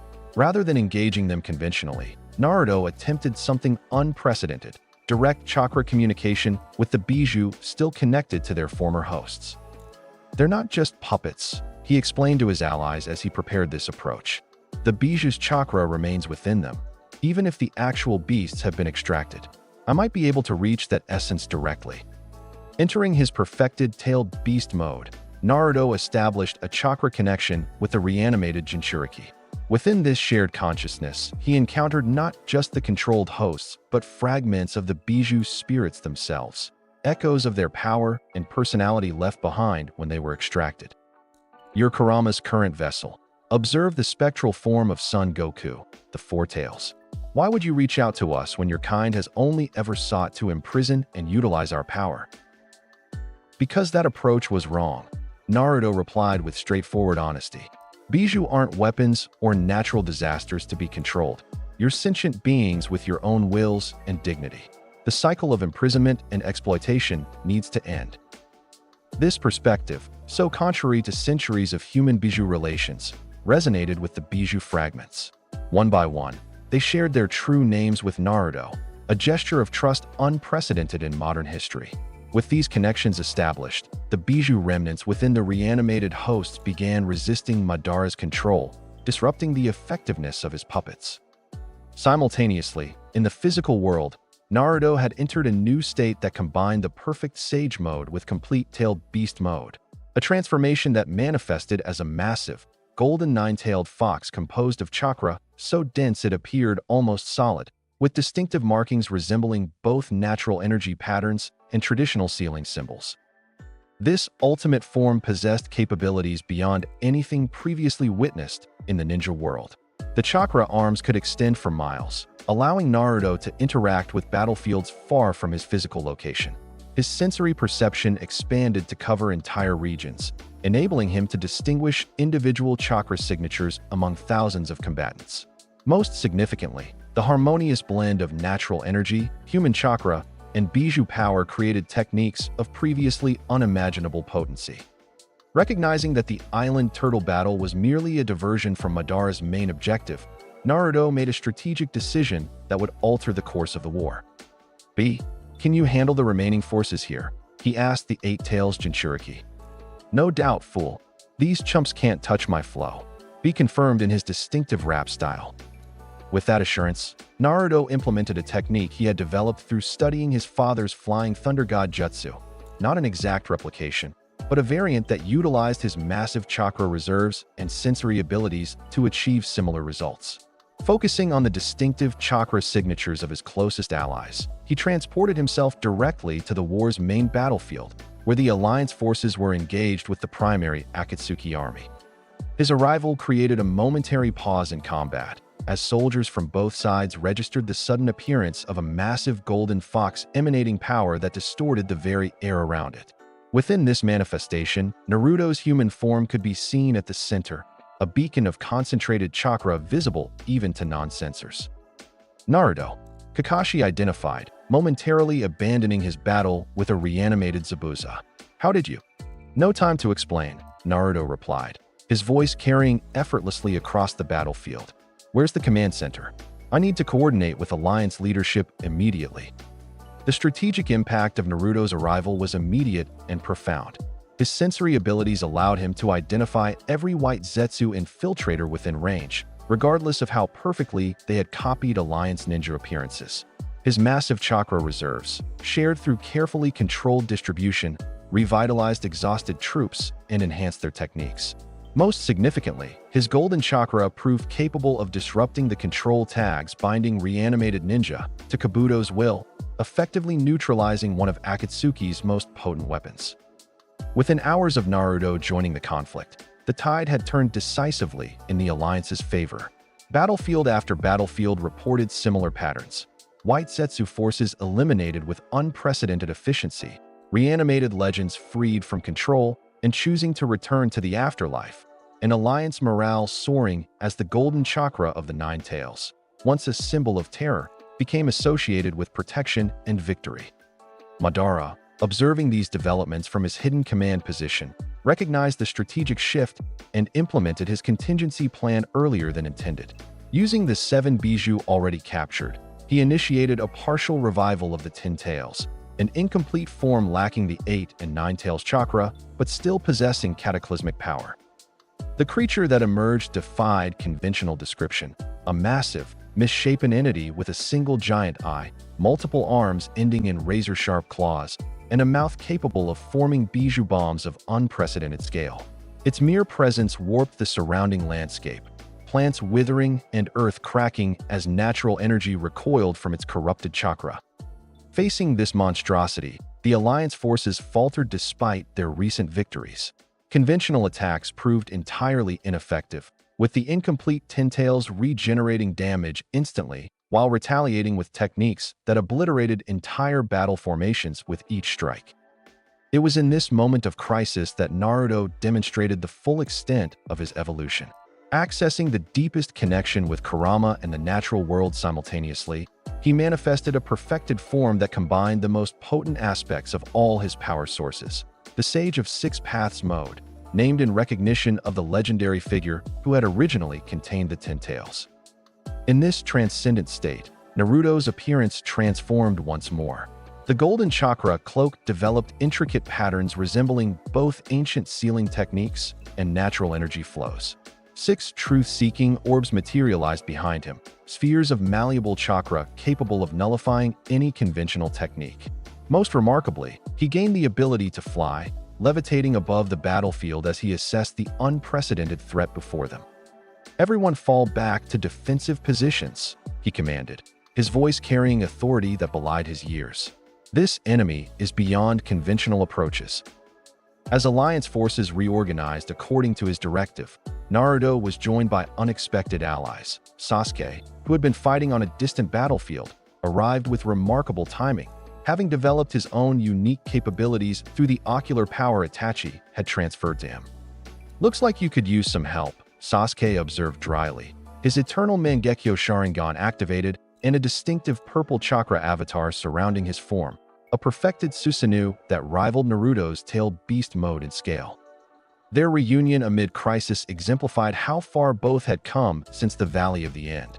Without explicit coordination, they moved in perfect synchronization, Naruto's truth-seeking orbs combining with Sasuke's Amaterasu to create composite techniques that actually managed to damage the Ten-Tail's supposedly invulnerable hide.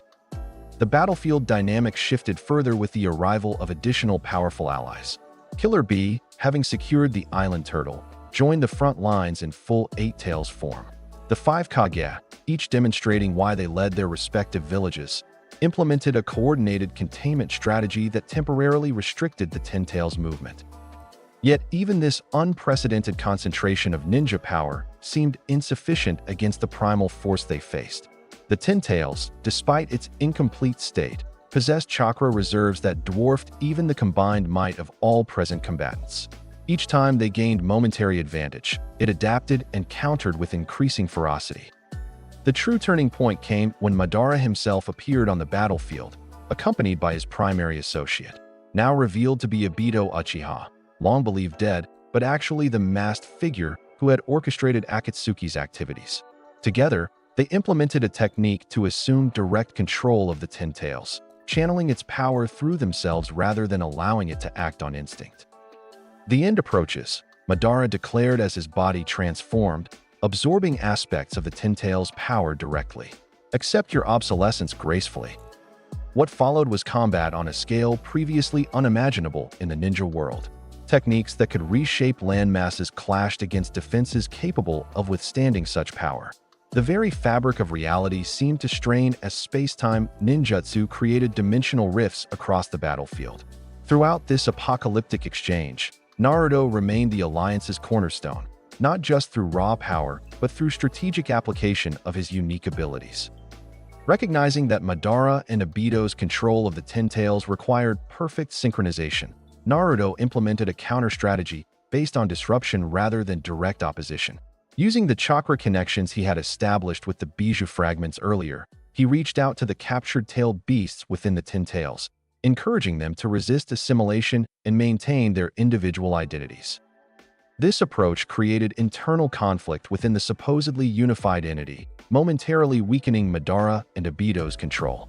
In that critical opening, Naruto and Sasuke executed a coordinated strike of unprecedented precision. Naruto's six paths, Ultra Big Ball Rasen Shuriken combined with Sasuke's Indra's Arrow, creating a composite technique that breached the Ten-Tail's defenses and disrupted the chakra network binding it to its controllers. The backlash separated Obito from both Madara and the Ten-Tails, creating an opportunity Naruto had anticipated.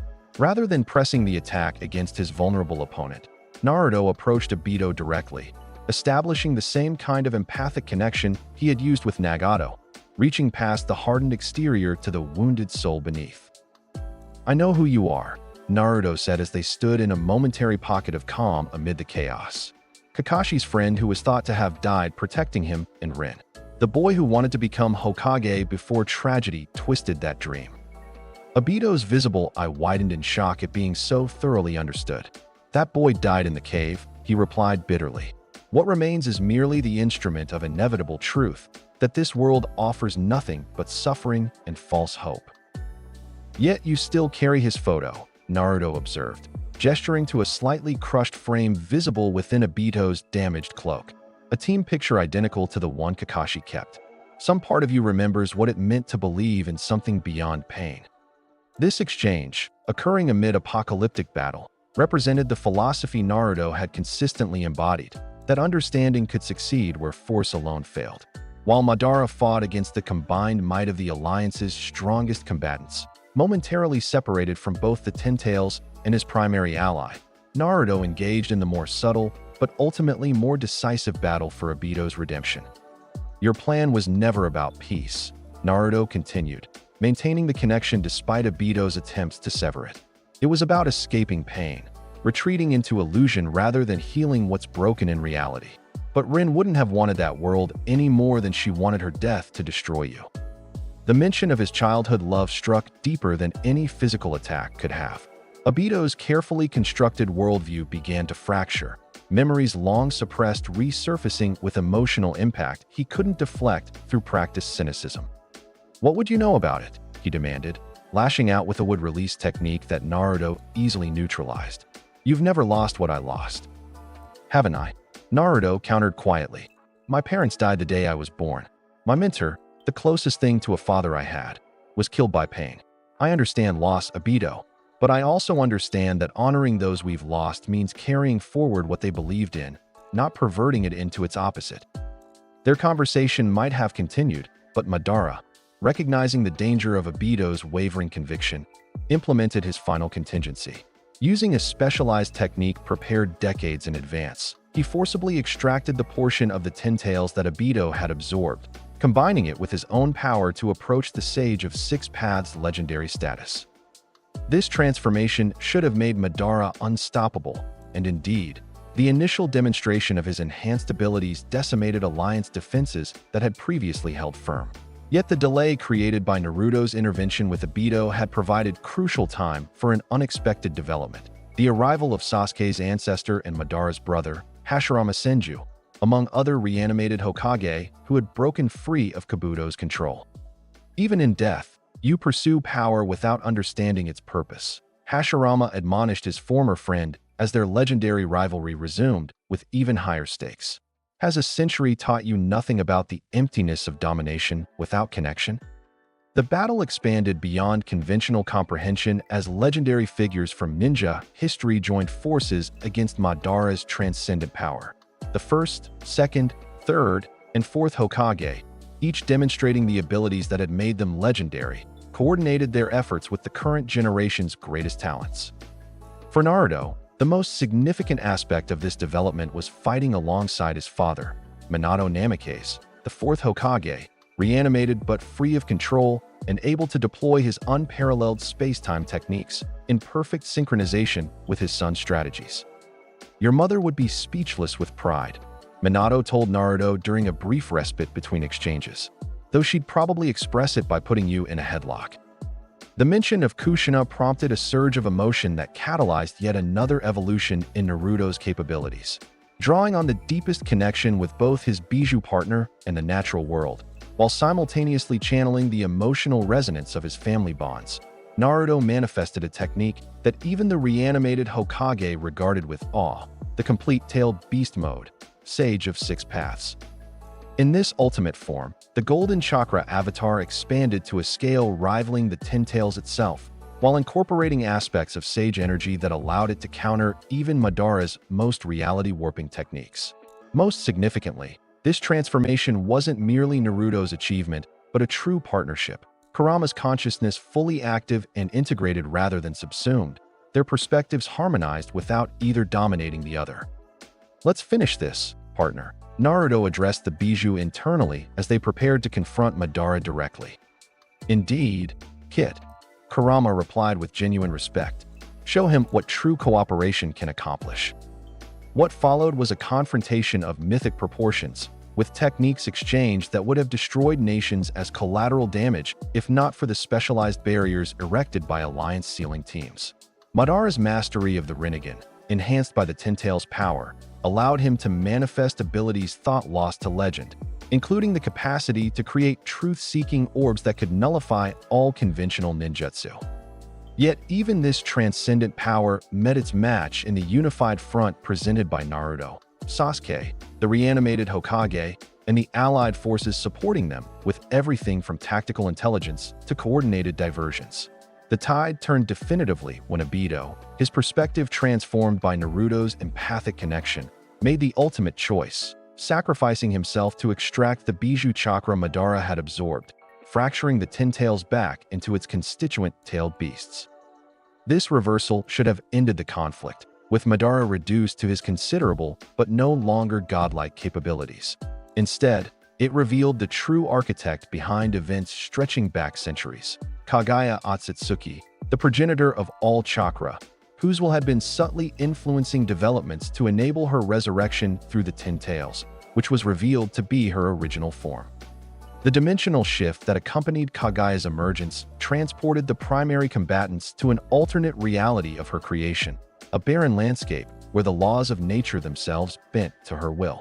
Here, facing an entity beyond even the legendary Ten Tails, Naruto and Sasuke discovered the full significance of their respective evolutions.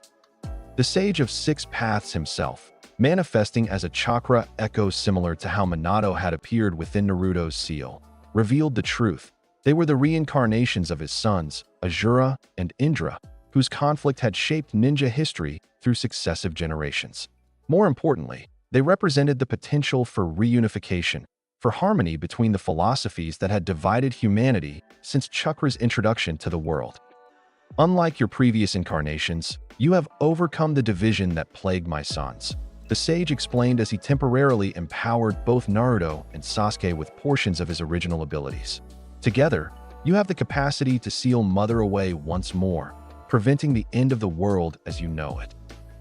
This final battle transcended conventional ninja combat entirely.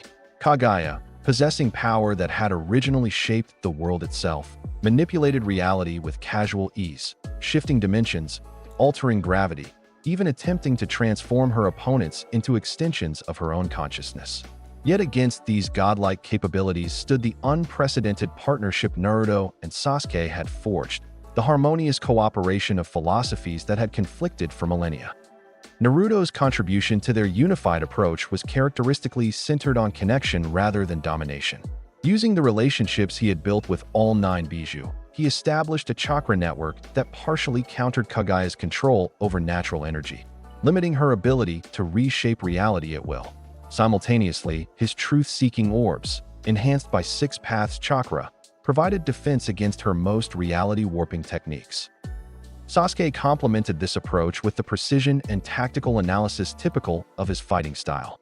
His Rinnegan evolved beyond standard parameters through Itachi's gift and the Sage's empowerment, allowed him to track Kagaya's dimensional shifts and predict her movements with unprecedented accuracy.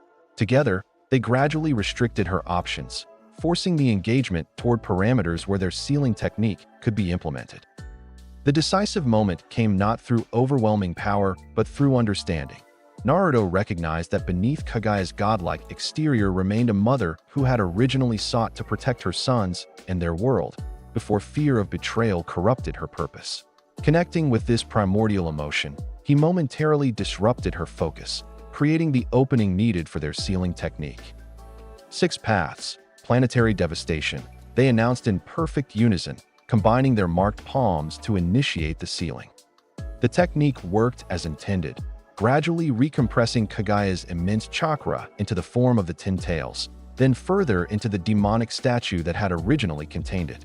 As reality stabilized around them, the dimensional rifts healing as Kagaya's influence receded, Naruto ensured one final act of restoration, the proper separation of the 9 Bijou, each released from the demonic statue as independent entities rather than components of a forced amalgamation. "You're free," he told them as their massive forms materialized in the returning normal dimension, not to rampage or destroy, but to exist as the sentient beings you are. The era of forced Jinchuriki ends today. This declaration represented the fulfillment of a promise Naruto had made to Kurama during their earliest steps toward partnership, that someday, the Bijou would be recognized as more than weapons or disasters to be controlled. The 9 massive entities, from the one-tailed Shikaku to the 8-tailed Gyuki, acknowledged this unprecedented respect with solemn dignity. "We will remember this," Naruto Uzumaki, Son Goku, the four-tailed monkey, stated on behalf of his siblings. "For the first time since the sage walked among us, a human has treated us as equals rather than tools." As the Bijou dispersed to regions of their choosing, an important exception remained: Kurama, who had developed a genuine bond with Naruto beyond their formal Jinchuriki relationship. "I choose to remain with you," the 9-tailed fox declared within their shared consciousness, not as prisoner and jailer, but as comrades who have faced the end of the world together and emerged victorious. This voluntary partnership, unprecedented in the history of human Bijou relations, symbolized the new era that would emerge from the Fourth Great Ninja War's conclusion. The conflict that had begun with Madara's declaration at the Five Kage Summit had transformed the ninja world fundamentally, breaking down village boundaries that had defined politics for generations and establishing precedents for cooperation that would shape the peace to follow. The return to Konoha after these world-shaking events was both triumphant and somber, victory achieved at tremendous cost, with casualties among all participating villages. Reconstruction efforts had begun even before the final battles concluded, with Tsunade coordinating international aid distribution that prioritized civilian infrastructure over military facilities. As the alliance forces gradually disbanded, returning to their respective villages with new perspectives on former enemies, discussions turned to the governance structures that would prevent future conflicts of similar scale. Representatives from all 5 great nations, along with delegates from smaller villages, convened in Konoha to establish the framework for lasting peace. Naruto, though invited to participate in these deliberations, found himself drawn to more personal responsibilities first, visiting the wounded, honoring the fallen, and ensuring that individual suffering wasn't overlooked amid grand political realignments. This prioritization of people over institutions reinforced the philosophy that had guided him throughout the conflict. 3 months after Kagaya's defeat, as reconstruction neared completion and new international protocols were formalized, Tsunade called Naruto to her office for what would prove a pivotal conversation. The Fifth Hokage, showing signs of the immense strain the war and subsequent diplomatic challenges had placed upon her, greeted him with uncharacteristic formality. "The elders and I have been discussing succession," she began without preamble. "My strength is not what it once was, and the village needs leadership aligned with the new era we're entering." Naruto nodded, sensing the direction of the conversation but allowing Tsunade to proceed at her own pace. "Kakashi will serve as the 6th Hokage," she continued, confirming what many had already anticipated. "His experience, reputation, and diplomatic capabilities make him ideally suited for the transitional period ahead. But he has been extremely clear about one condition of his acceptance." "Which is?" Naruto prompted when she paused. "That you be formally designated as his successor from the outset," Tsunade replied with a small smile, with accelerated preparation for the role beginning immediately upon his installation. The significance of this arrangement wasn't lost on Naruto. Rather than the traditional pattern where each Hokage served until age or circumstance necessitated replacement, this represented a planned transition, acknowledgement that Naruto's leadership would be essential for the village's future, with Kakashi's tenure serving primarily to prepare both Konoha and Naruto himself for that eventuality. "I accept," Naruto replied simply, the childhood exuberance that might once have accompanied such a moment tempered by the responsibilities he had already shouldered during the war. "Though I have one condition of my own." "Being?" Tsunade asked, eyebrow raised. "That this transition include reform of the Hokage's relationship with the council and ANBU," Naruto stated. "The structure that allowed Danzo to operate route without proper oversight, and that authorized the Uchiha massacre without the Third's full agreement, needs fundamental revision." Tsunade's expression reflected both surprise and approval at this mature perspective. "Already thinking like a Hokage, I see. Very well. You'll work with Kakashi and Shikamaru to develop these reforms during the transition period." Kakashi's formal installation as the 6th Hokage occurred 1 month later, in a ceremony that drew dignitaries from across the allied nations. The silver-haired Jonin, reluctantly trading his standard attire for the traditional Hokage robes, delivered an inaugural address that emphasized continuity with Tsunade's policies while acknowledging the unprecedented opportunities for international cooperation created by the alliance. Most notably, he concluded his speech by formally introducing Naruto as the designated 7th Hokage to assume leadership when appropriate preparation had been completed. This public declaration, met with enthusiastic approval from both Konoha citizens and foreign representatives, established a clear succession that gave the village stability while signaling continued commitment to the philosophies that had united the alliance during its greatest crisis. The 3 years of Kakashi's tenure passed with remarkable productivity. Under his guidance, Konoha implemented comprehensive reforms that modernized everything from the academy curriculum to the mission assignment system. Internationally, the cooperative frameworks established during the war evolved into more permanent structures, with regular Kage summits and standardized protocols for addressing threats that transcended village boundaries. Throughout this period, Naruto divided his time between diplomatic responsibilities, continued training, and personal development. His relationship with Hinata Hyuga, which had gradually evolved from friendship to deeper connection amid the pressures of war and reconstruction, blossomed into formal courtship, a development that delighted their friends and added a dimension of personal happiness to his increasingly public life. As Kakashi's planned tenure approached its conclusion, preparations for transition accelerated. Naruto completed specialized training in village administration, international law, and the classified aspects of Hokage responsibilities that weren't visible to the general public. Shikamaru Nara, having established himself as an indispensable strategic advisor, was formally designated as Naruto's future right hand, a role his father had fulfilled for previous Hokage before falling in the war. The inauguration of Naruto Uzumaki as the 7th Hokage of Konohagakure represented not merely a personal achievement, but the culmination of generational struggles and sacrifices. As he stood before the gathered village, wearing the traditional hat and robes that symbolized the office, his thoughts turned to those who had made this moment possible. Parents who had given their lives to protect him as an infant, a mentor who had raised him to understand true strength, friends who had believed in him when he was merely a struggling academy student, and countless others whose contributions had shaped his path.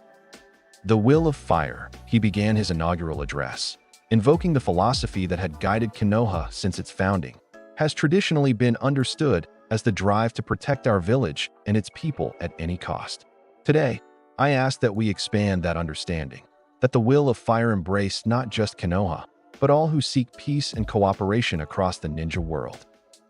His speech acknowledged the complex history that had brought them to this moment, neither glossing over past conflicts nor dwelling on grievances that could undermine future harmony. He spoke of the Bijou not as weapons, but as independent allies, of former enemies now serving as essential partners, and of a future where differences in village allegiance would complement rather than conflict with shared humanity. My dream was once simply to stand where I stand today, he concluded, looking out over the gathered crowd where so many who had shaped his journey watched with pride. Now my dream extends further, to a world where no child grows up orphaned by war, where ninja arts serve protection rather than destruction, and where the boundaries between villages represent diversity rather than division. As tradition dictated, he removed the Hokage hat briefly, turning to face the monument where his father's likeness was carved alongside the other leaders who had served before him. Soon his own face would join theirs, a physical manifestation of legacy continued and promises fulfilled.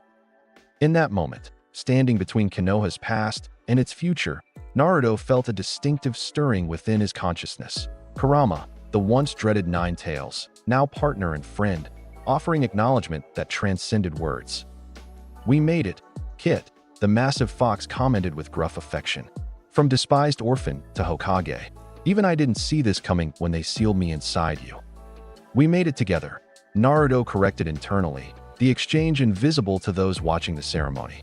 All of us, finding a better path than the cycles of hatred that came before. As he replaced the hat and turned back to the village, his village now, to protect and guide as those before him had done, Naruto Uzumaki embodied the culmination of not just personal ambition but collective hope.